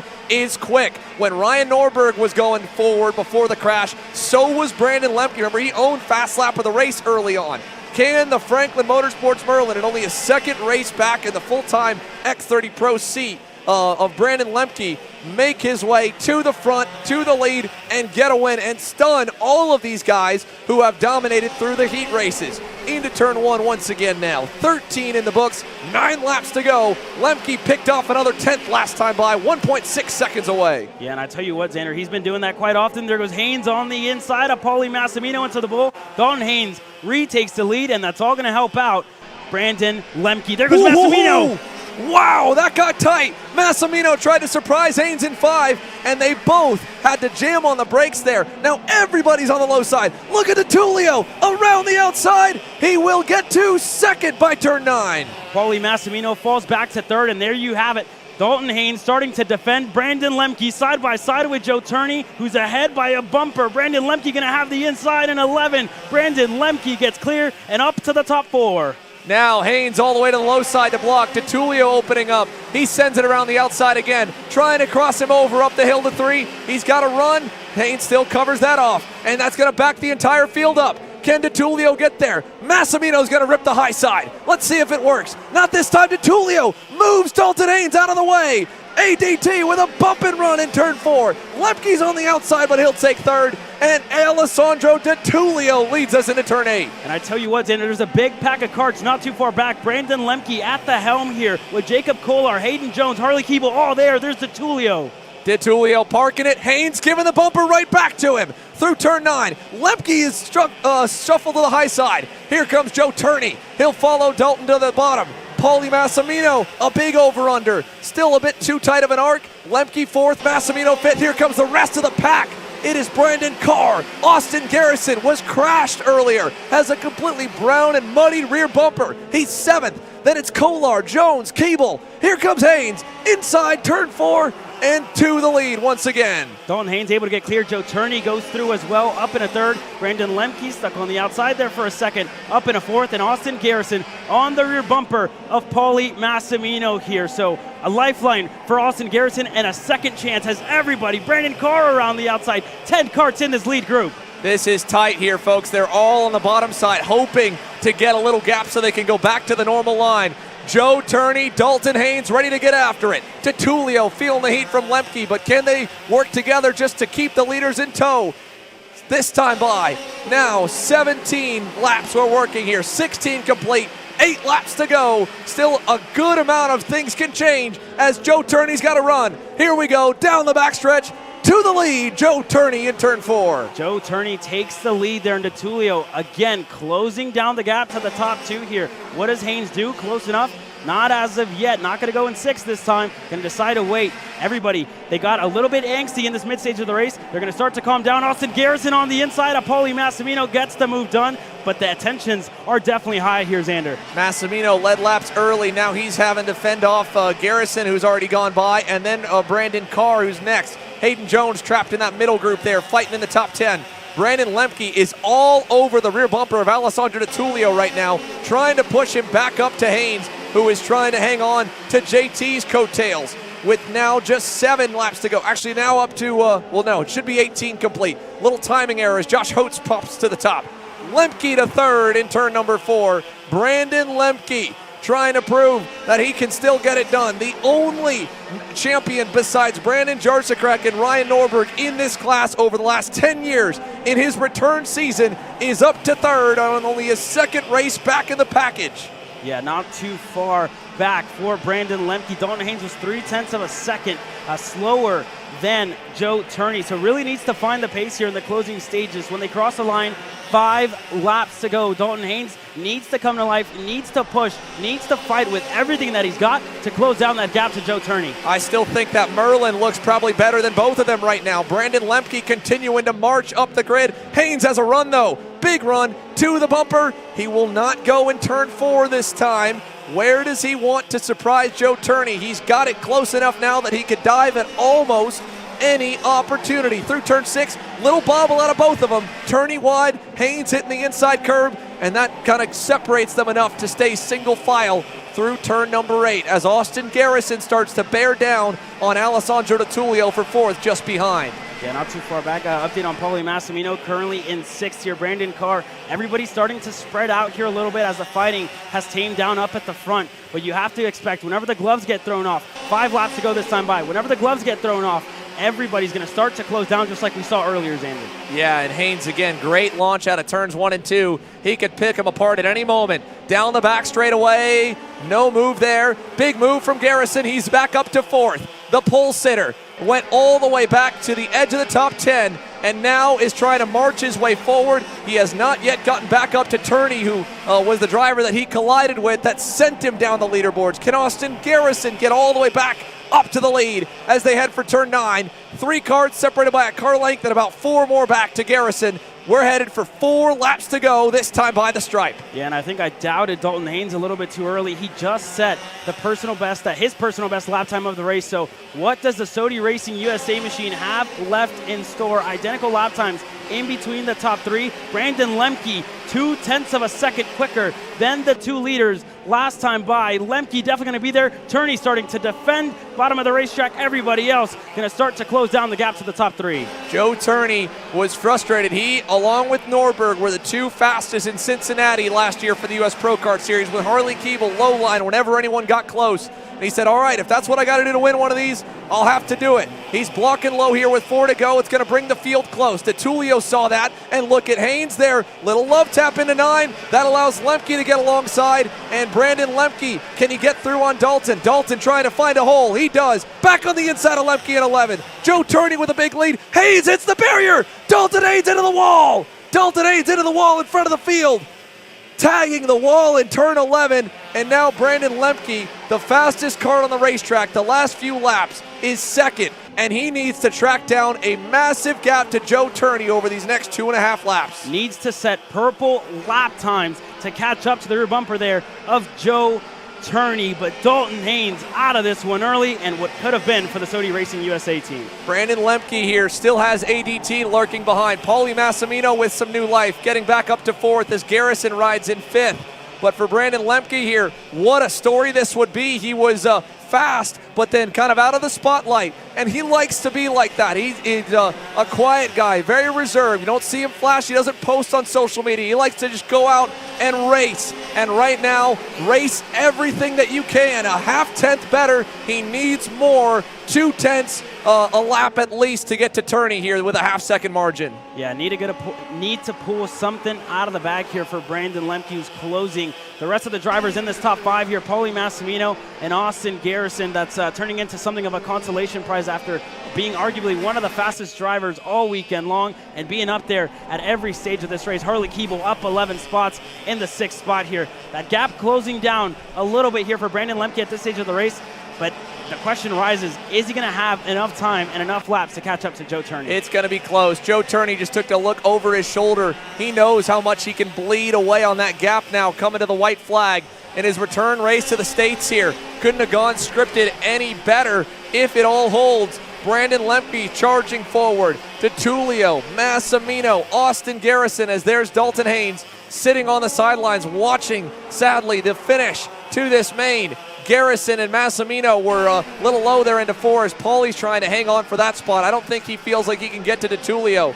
Look at Turney. He hung that right side tire on the edge of the concrete, still even on the final lap, trying to put the exclamation point down. Brandon Lemke, so fast, good moves all the way through. It might feel like a bit of a woulda, coulda, shoulda, but it's still his best weekend so far since getting back in. And for Joe Turney, welcome back. Joe Turney wins in Mooresville on his first race back in the States. What a drive by Joe Turney to go back to the top of the box in the U.S. Brandon Lemke, what a race by him. The kid from Wisconsin, finishing second in ADT, the best that we've seen from him all weekend long, finishing P3. And for another kid from North Carolina, growing up here, P4, and Austin Garrison, what could have been. Yeah, definitely going to be a frustrating end of the day here for Austin Garrison and Speed Concepts Racing, and he's not alone. Dalton Haynes obviously gave it everything he had here this weekend, was so fast for Sodi, again, if he waits maybe one more moment, if you're playing hindsight 2020, if he doesn't dive Lemke there, Lemke is close enough, fast enough to go get to Turney by the end of this race, and maybe Dalton's able to push him as well. But he was obviously thinking that, he's the fastest out there and he needed to get by him, and just barely overshot the pass and tagged the wall. Back behind the top 5, Harley Keeble from well outside the top 15 does a great job to drive through the mayhem and end up 6th, the good points haul. Aiden Levy on his X30 Pro debut and 7th. Brandon Carr 8th at the end. Josh Holtz 9th. And rounding the top 10, Hayden Jones, who every time it seemed like he started to have some momentum, ends up getting shuffled back and forth. There you can see, obviously, the drivers headed on into the scale line. Joe Turney, Austin Garrison, frustration for sure on Garrison's end, and it's understandable, but they were racing hard, and that was a hard-fought battle from green to checker. I mean, you could see the exhaustion on everyone's faces, lots of sweat and lots of blood and tears to pull that one off for everyone just to cross the line. And along with Haynes, of course, Ryan Norberg, scary moment there for him was they were crashing in front. He got popped in the air, and the reigning series champ, the 8-time champion here in the U.S., doesn't get to finish today. And a big point swing overall. Look at the damage as well, man, to that left rear of Dalton Haynes' Sodi. That is heavy damage. Yeah, big time damage there for Dalton Haynes, who I know is definitely absolutely deflated after that race here. So unfortunate for him. And Ryan Norberg, right? One of the drivers that everybody was looking at on the Thursday when we got here. And just, it was definitely a weekend to forget for the Rawlson Performance Group team on the X30 side of things. Just couldn't put it together here. But wow, Jacob Kolar as well. Lost 9 spots in this one, finishing 19th. So definitely a lot of action here in this one, and I'm sure we'll be chatting with some of our drivers as they work through the scale lines. So for now, we're going to send it to a quick commercial break. When we come back, we're going to hear from all the drivers who we just saw on the racetrack. Don't go anywhere. You're watching Kart Chasers live coverage of the Carolina Grand Prix.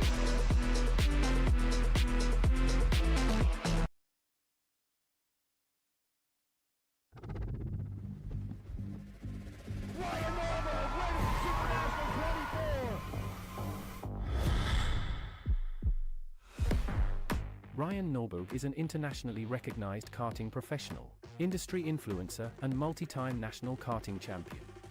Supported by Rotax Power, he has created a world-class karting experience, and is now dedicated to passing on his knowledge to a new generation.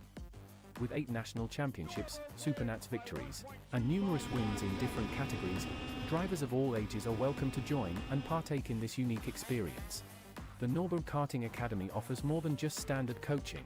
It provides an experience where you will learn pro-level tools to progress through your karting career. All Academy guests will enjoy a private hospitality suite which overlooks the karting circuit. Welcome to the Norberg Karting Academy, where champions are made. For information about 2024 bookings, email norbergkarting@gmail.com. Colin, I need a new 219 chain. I need a 77 tooth sprocket. I need some more chain lube, and I need it probably as soon as like tomorrow. Dude, are you even listening? Like, we need this to run this weekend. Want anything else? What do you mean? I already got it in the car on Acceleration Kart Racing's online store, bro. All orders over $200 get free shipping. Oh, throw in a set of tires. Done. Everything you need, all in one place and shipped to your door for free on orders of $200 or more. Exclusions apply. Shop AKR.com. Are you looking for an advantage in your competition? Well, Kart Class has done the hard work for you. We've traveled to your racetracks to give you the inside knowledge. So what does Kart Class offer?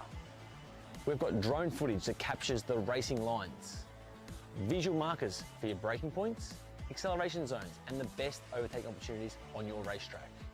Pedal cam to show you where to brake and when to accelerate, and 360-degree footage to make sure you don't miss any parts on the racetrack. We've covered 13 racetracks in the United States, and Australia, you're up next. So visit kartclass.com to get your track information. Are you ready to get behind the wheel? From Formula One to NASCAR and IndyCar, all the pros start here.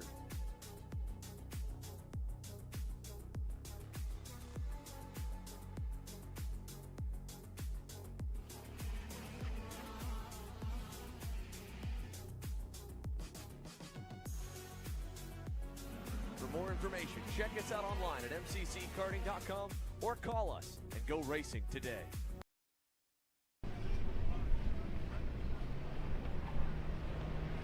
Welcome back to Trackhouse Motorplex, home of the Carolina Grand Prix and the second stop of 5 on the 2024 US Pro Kart Series season.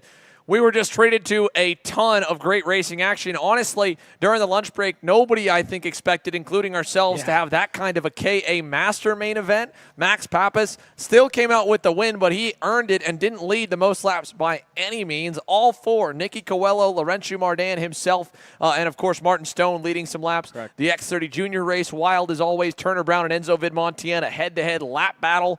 And then, of course, I mean, we haven't seen an X30 Pro race look like that in quite some time with that many different guys up front. Obviously, carnage. And, you know, I say it a lot at these weekends that I feel like if we start off with a wreck-filled heat race, then things kind of calm back down, but it's almost like the scale just builds. Then when it falls over, we reset back down at the bottom very conservative. And through those heat races, there were some moments for sure, but nothing like what we just saw. Everything was just building, the tension building, the pressure building, and we hadn't boiled over, and it felt like that's a lot of what we just saw there in that main. Yeah, correct. I think even for us here in the booth, right, you start sitting down, you kind of move closer and closer to the edge of your seat, watching that race progress. It obviously all starts off, pretty angsty. Everybody, the tensions are quite high. Middle of the race, what a peak in that race, right? There was a lot of action, a lot of carnage. You saw Garrison and Turney get together, Ryan Norberg go off the racetrack, and then it all kind of comes back down just a little bit. We're able to take a breath. Everybody on the fence line takes a breath as the field spreads out a little bit. And then you get to the last 3 laps there once again. You see Dalton Haynes looking for the move on Brandon Lemke, looking to get around Joe Turney, and it just, gives you chills watching the race progress, watching the stories kind of continue to enlarge. So it was definitely one to watch. There's a lot of stories to take away from that main. First of all, of course, Ryan Norberg had just about every bit of bad luck this weekend that he could. Had a good qualifying effort, had good speed shown in the heats. He was wrecked on the start in Heat 3. He had some other issue after getting shuffled back in Heat number 2. Had a so-so Heat 1. And then here in the main, gets through the midfield carnage, gets up to 7th, is driving forward. Austin Garrison and Joe Turney have a battle there, collide, and he ends up as kind of the innocent bystander, and he gets the worst of it because Turney obviously still wins the race. Garrison still ends up inside the top 6. and Norberg ends up out in the dirt. So that sucks for him. It's a big championship blow. It just blew the point standings wide open. The same as well, Garrison dominates through the heats points-wise, and then Paulie ends up running a little better than him here in the main. DeTulio with some new life in his championship. Again, sneaks onto the podium right there.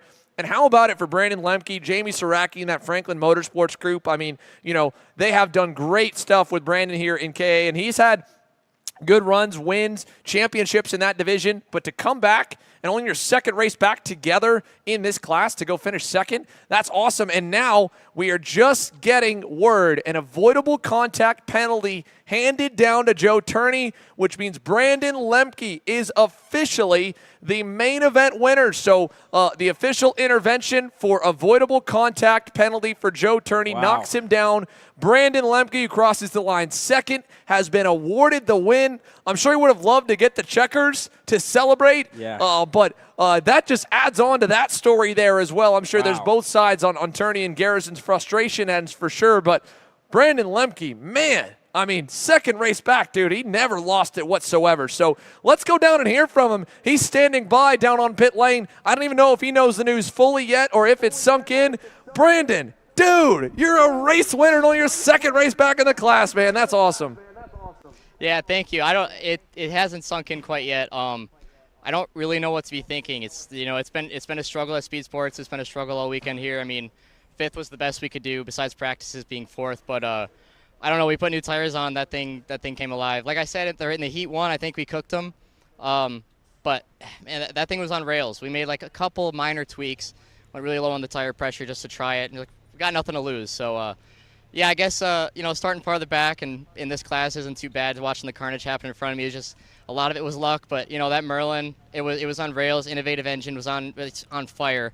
But yeah, it was just easy to drive it. It was super easy to drive it, super easy to hit my marks, and the engine was there when I needed it. So everything was working perfectly. Yeah, now obviously this is a bit of elation, and I'm sure, like you said, almost probably a numbing feeling to get awarded the win this way, because first you come off the racetrack like, man, I was almost there. I was hunting him down. But even then, through the race, can you rock us through the roller coaster of emotions? First and foremost, you're seeing carnage, which I'm sure probably worries you because you're like, I'm trying to get there, and that doesn't look good. And then that last moment there, Dalton sends it on you. He tags the wall right in front of you, man. Yeah, that was pretty wild. I saw him back off. I instantly knew what he was about to do. So, I didn't know necessarily how to avoid it. I knew it was coming no matter what. I'm like, all right, I'll just go back to third, wherever it was. But at that point, Turney was getting away, and I knew how hard it was going to be to catch him. But yeah, watching all the carnage happen in front of me and everything like that, I was like, okay, there's maybe a chance. I know something's going to happen. But even up until that point, I still thought I was running at similar times, if not faster than the leader. So I was just really making sure to be patient, drive it, the way I've been thinking about it over and over in my head. Be patient on the pedal, be patient on the wheel, everything like that. So, really, I think a lot of it was luck. But I mean, that's half the battle in karting. Yeah, for sure. I mean, again, if luck goes the right way or the wrong way at Charlotte Motor Speedway, you might have been a winner a few weeks ago when we were talking to you in the same light. But to get that win, I'm not going to say it's been forever, but it wasn't last week as well. Does it feel a bit like a weight lifted off your shoulders, too, to have another checkered flag added back on the resume so recent?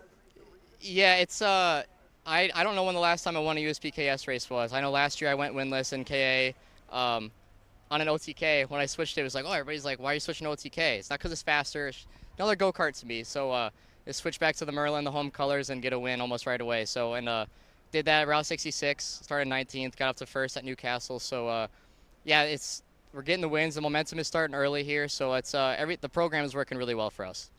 Well, big congratulations from all of us here, man. That was one heck of a show and a well-deserving winner, and good to see another new winner in this class here this year. So congrats, and I know you probably are getting ready to get on the road here soon and pack up, but make sure you celebrate a little bit here. That was a hard-earned one. Absolutely. Thank you very much. All right, folks, again, that's Brandon Lemke here, the main event winner from X30 Pro. Again, there will still be protests available, and results are provisional. This is, again, by the initial penalties. He still has to go through the ringer with the likes of post-race tech inspection and scrutineering on the chassis. But let's go ahead and take a look at this. Oh, we're just getting a moment here. It looks like just a moment while we were on the interview. there was a penalty overturned. So 303 and a 329. The 303 being It shows Joe Turney back on the oh, man. So, again, just a penalty there, and the penalty has now been overturned via protest. So, heartbreak for Brandon Lemke. That's crazy. I mean, this is changing by the minute. We just got word, penalty for Joe Turney. Lemke, the winner, just interviewed him for about 5 minutes, talking about how good it was. Still a great run. Again, P2 still a great run if this all stands. I'm sure this is probably going to go to the officiating room for quite some more time, and that's why we didn't get to have a word yet from Joe Turney, Austin Garrison, and at least hear another guy that I don't think has any penalties coming his way that maybe we'll be able to hear from is Miami, Florida's own Alessandro D'Attulio. Either way it stands, he's going to end up on the podium, it looks like. Yeah. So that's good news for the interim S boys, and in the same light that Brandon Lemke was just kind of a little bit off, and then in the main super quick. I mean, ADT was right there too. Good on Thursday, struggles through Friday, struggles still kind of through Saturday. We know the kid can race. He's already got a win this year, and then comes out and has a really, really good showing in this case. So Alessandro D'Attulio, no matter what, he's got some hardware. Hopefully we'll be able to chat with him soon. And again, still on the heartbreak side for everybody else. But I guess from our point of view, we've got the same notes that everybody else does here. That's off Race Hero, the official live timing and scoring app.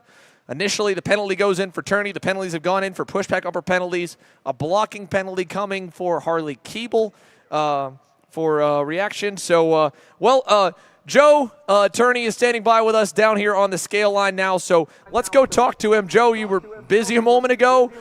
That was crazy. I'm just going to hand the mic over to you and let you describe a little bit of everything that just transpired. Yeah, it was a crazy race. Obviously, initially had the penalty for what happened with Austin, but we spoke with the guys and they could see that I was getting pushed on the exit from behind. So I was turning left, trying to avoid him, but there was nothing I could do as I was getting pushed. So yeah, pretty unfortunate. I lost a bit of time there as well, so it wasn't ideal, but managed to get back on, regroup, and luckily no damage. And after that, just tried to get back into contention, and then once I took the lead, gave it a lap or two, and I think I closed one or two corners, and then something happened behind, so I'm going to have to watch and see. Well, with $5,000 going into the bank for the main event win as well, the payday seems to keep treating you really nice here in North Carolina for whatever reason. You've obviously deserved it here. Congrats on the win.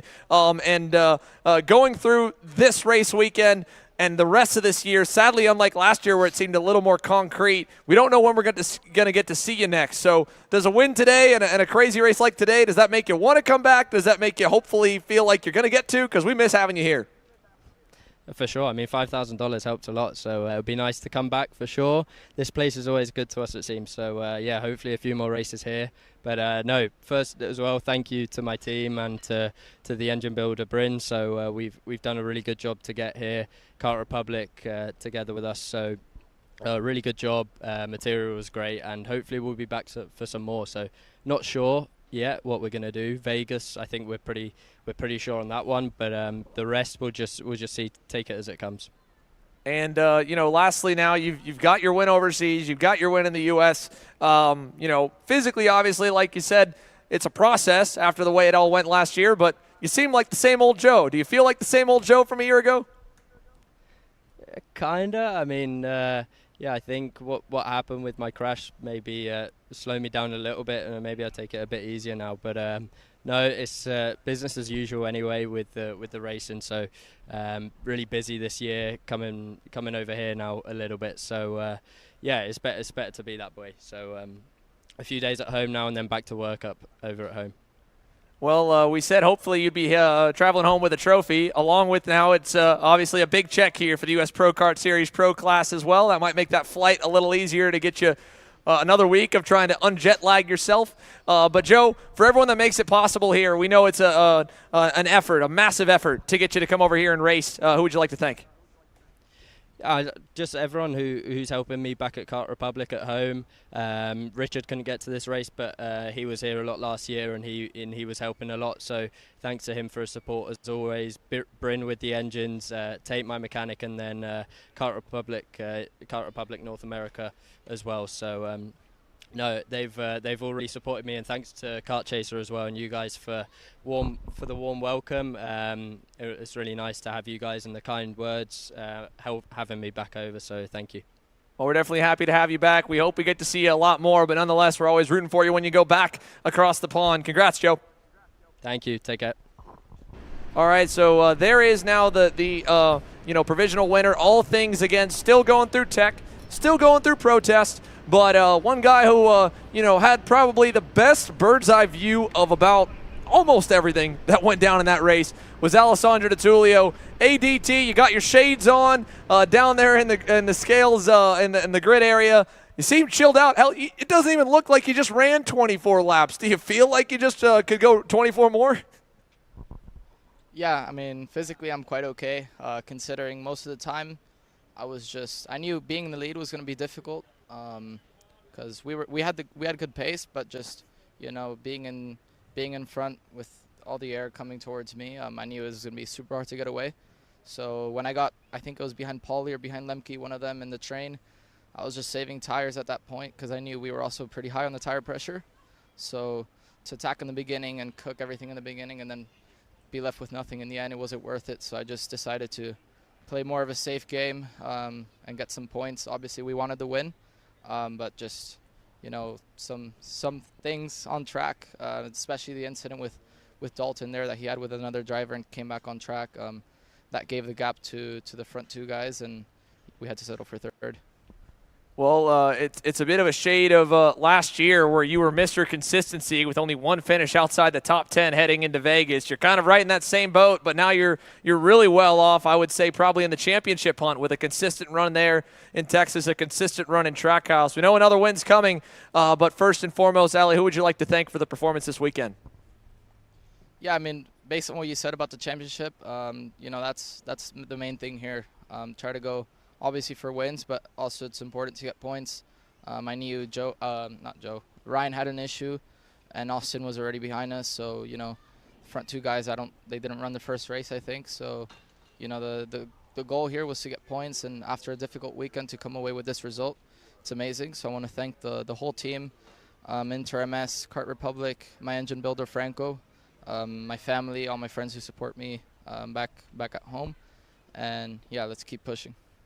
Well, congrats, Ale. Here, we'll send it off to all of you for watching. Thank you very much, everyone, for tuning in for Kart Chaser's live coverage of the United States Pro Kart Series Carolina Grand Prix. It has been one heck of an afternoon watching all of the 7 classes unfold. More than 255 drivers here in Mooresville, North Carolina for the first of 3 stops we'll have at this picturesque Trackhouse Motorplex circuit this year. We get to come back in the fall for the IAMA USA Grand National Championship, and of course, not long after that, the Stars Championship Series night fight. But moreover, all of that, the next round of the US Pro Kart Series takes us way up north to the home of the Wisconsin Wonder Kid Brandon Lemke Badger Kart Club for their first USPKS date in nearly over a decade. And for us, of course, we have a weekend off coming up here with Memorial Day weekend on the rise. We want to thank all of you from all of us here at Trackhouse Motorplex's hardworking team, the US Pro Kart Series team, Caleb Viesca, Massimo Sanchez, Laura, myself, and the Kart Chaser crew. Thanks for watching. We'll see you next time.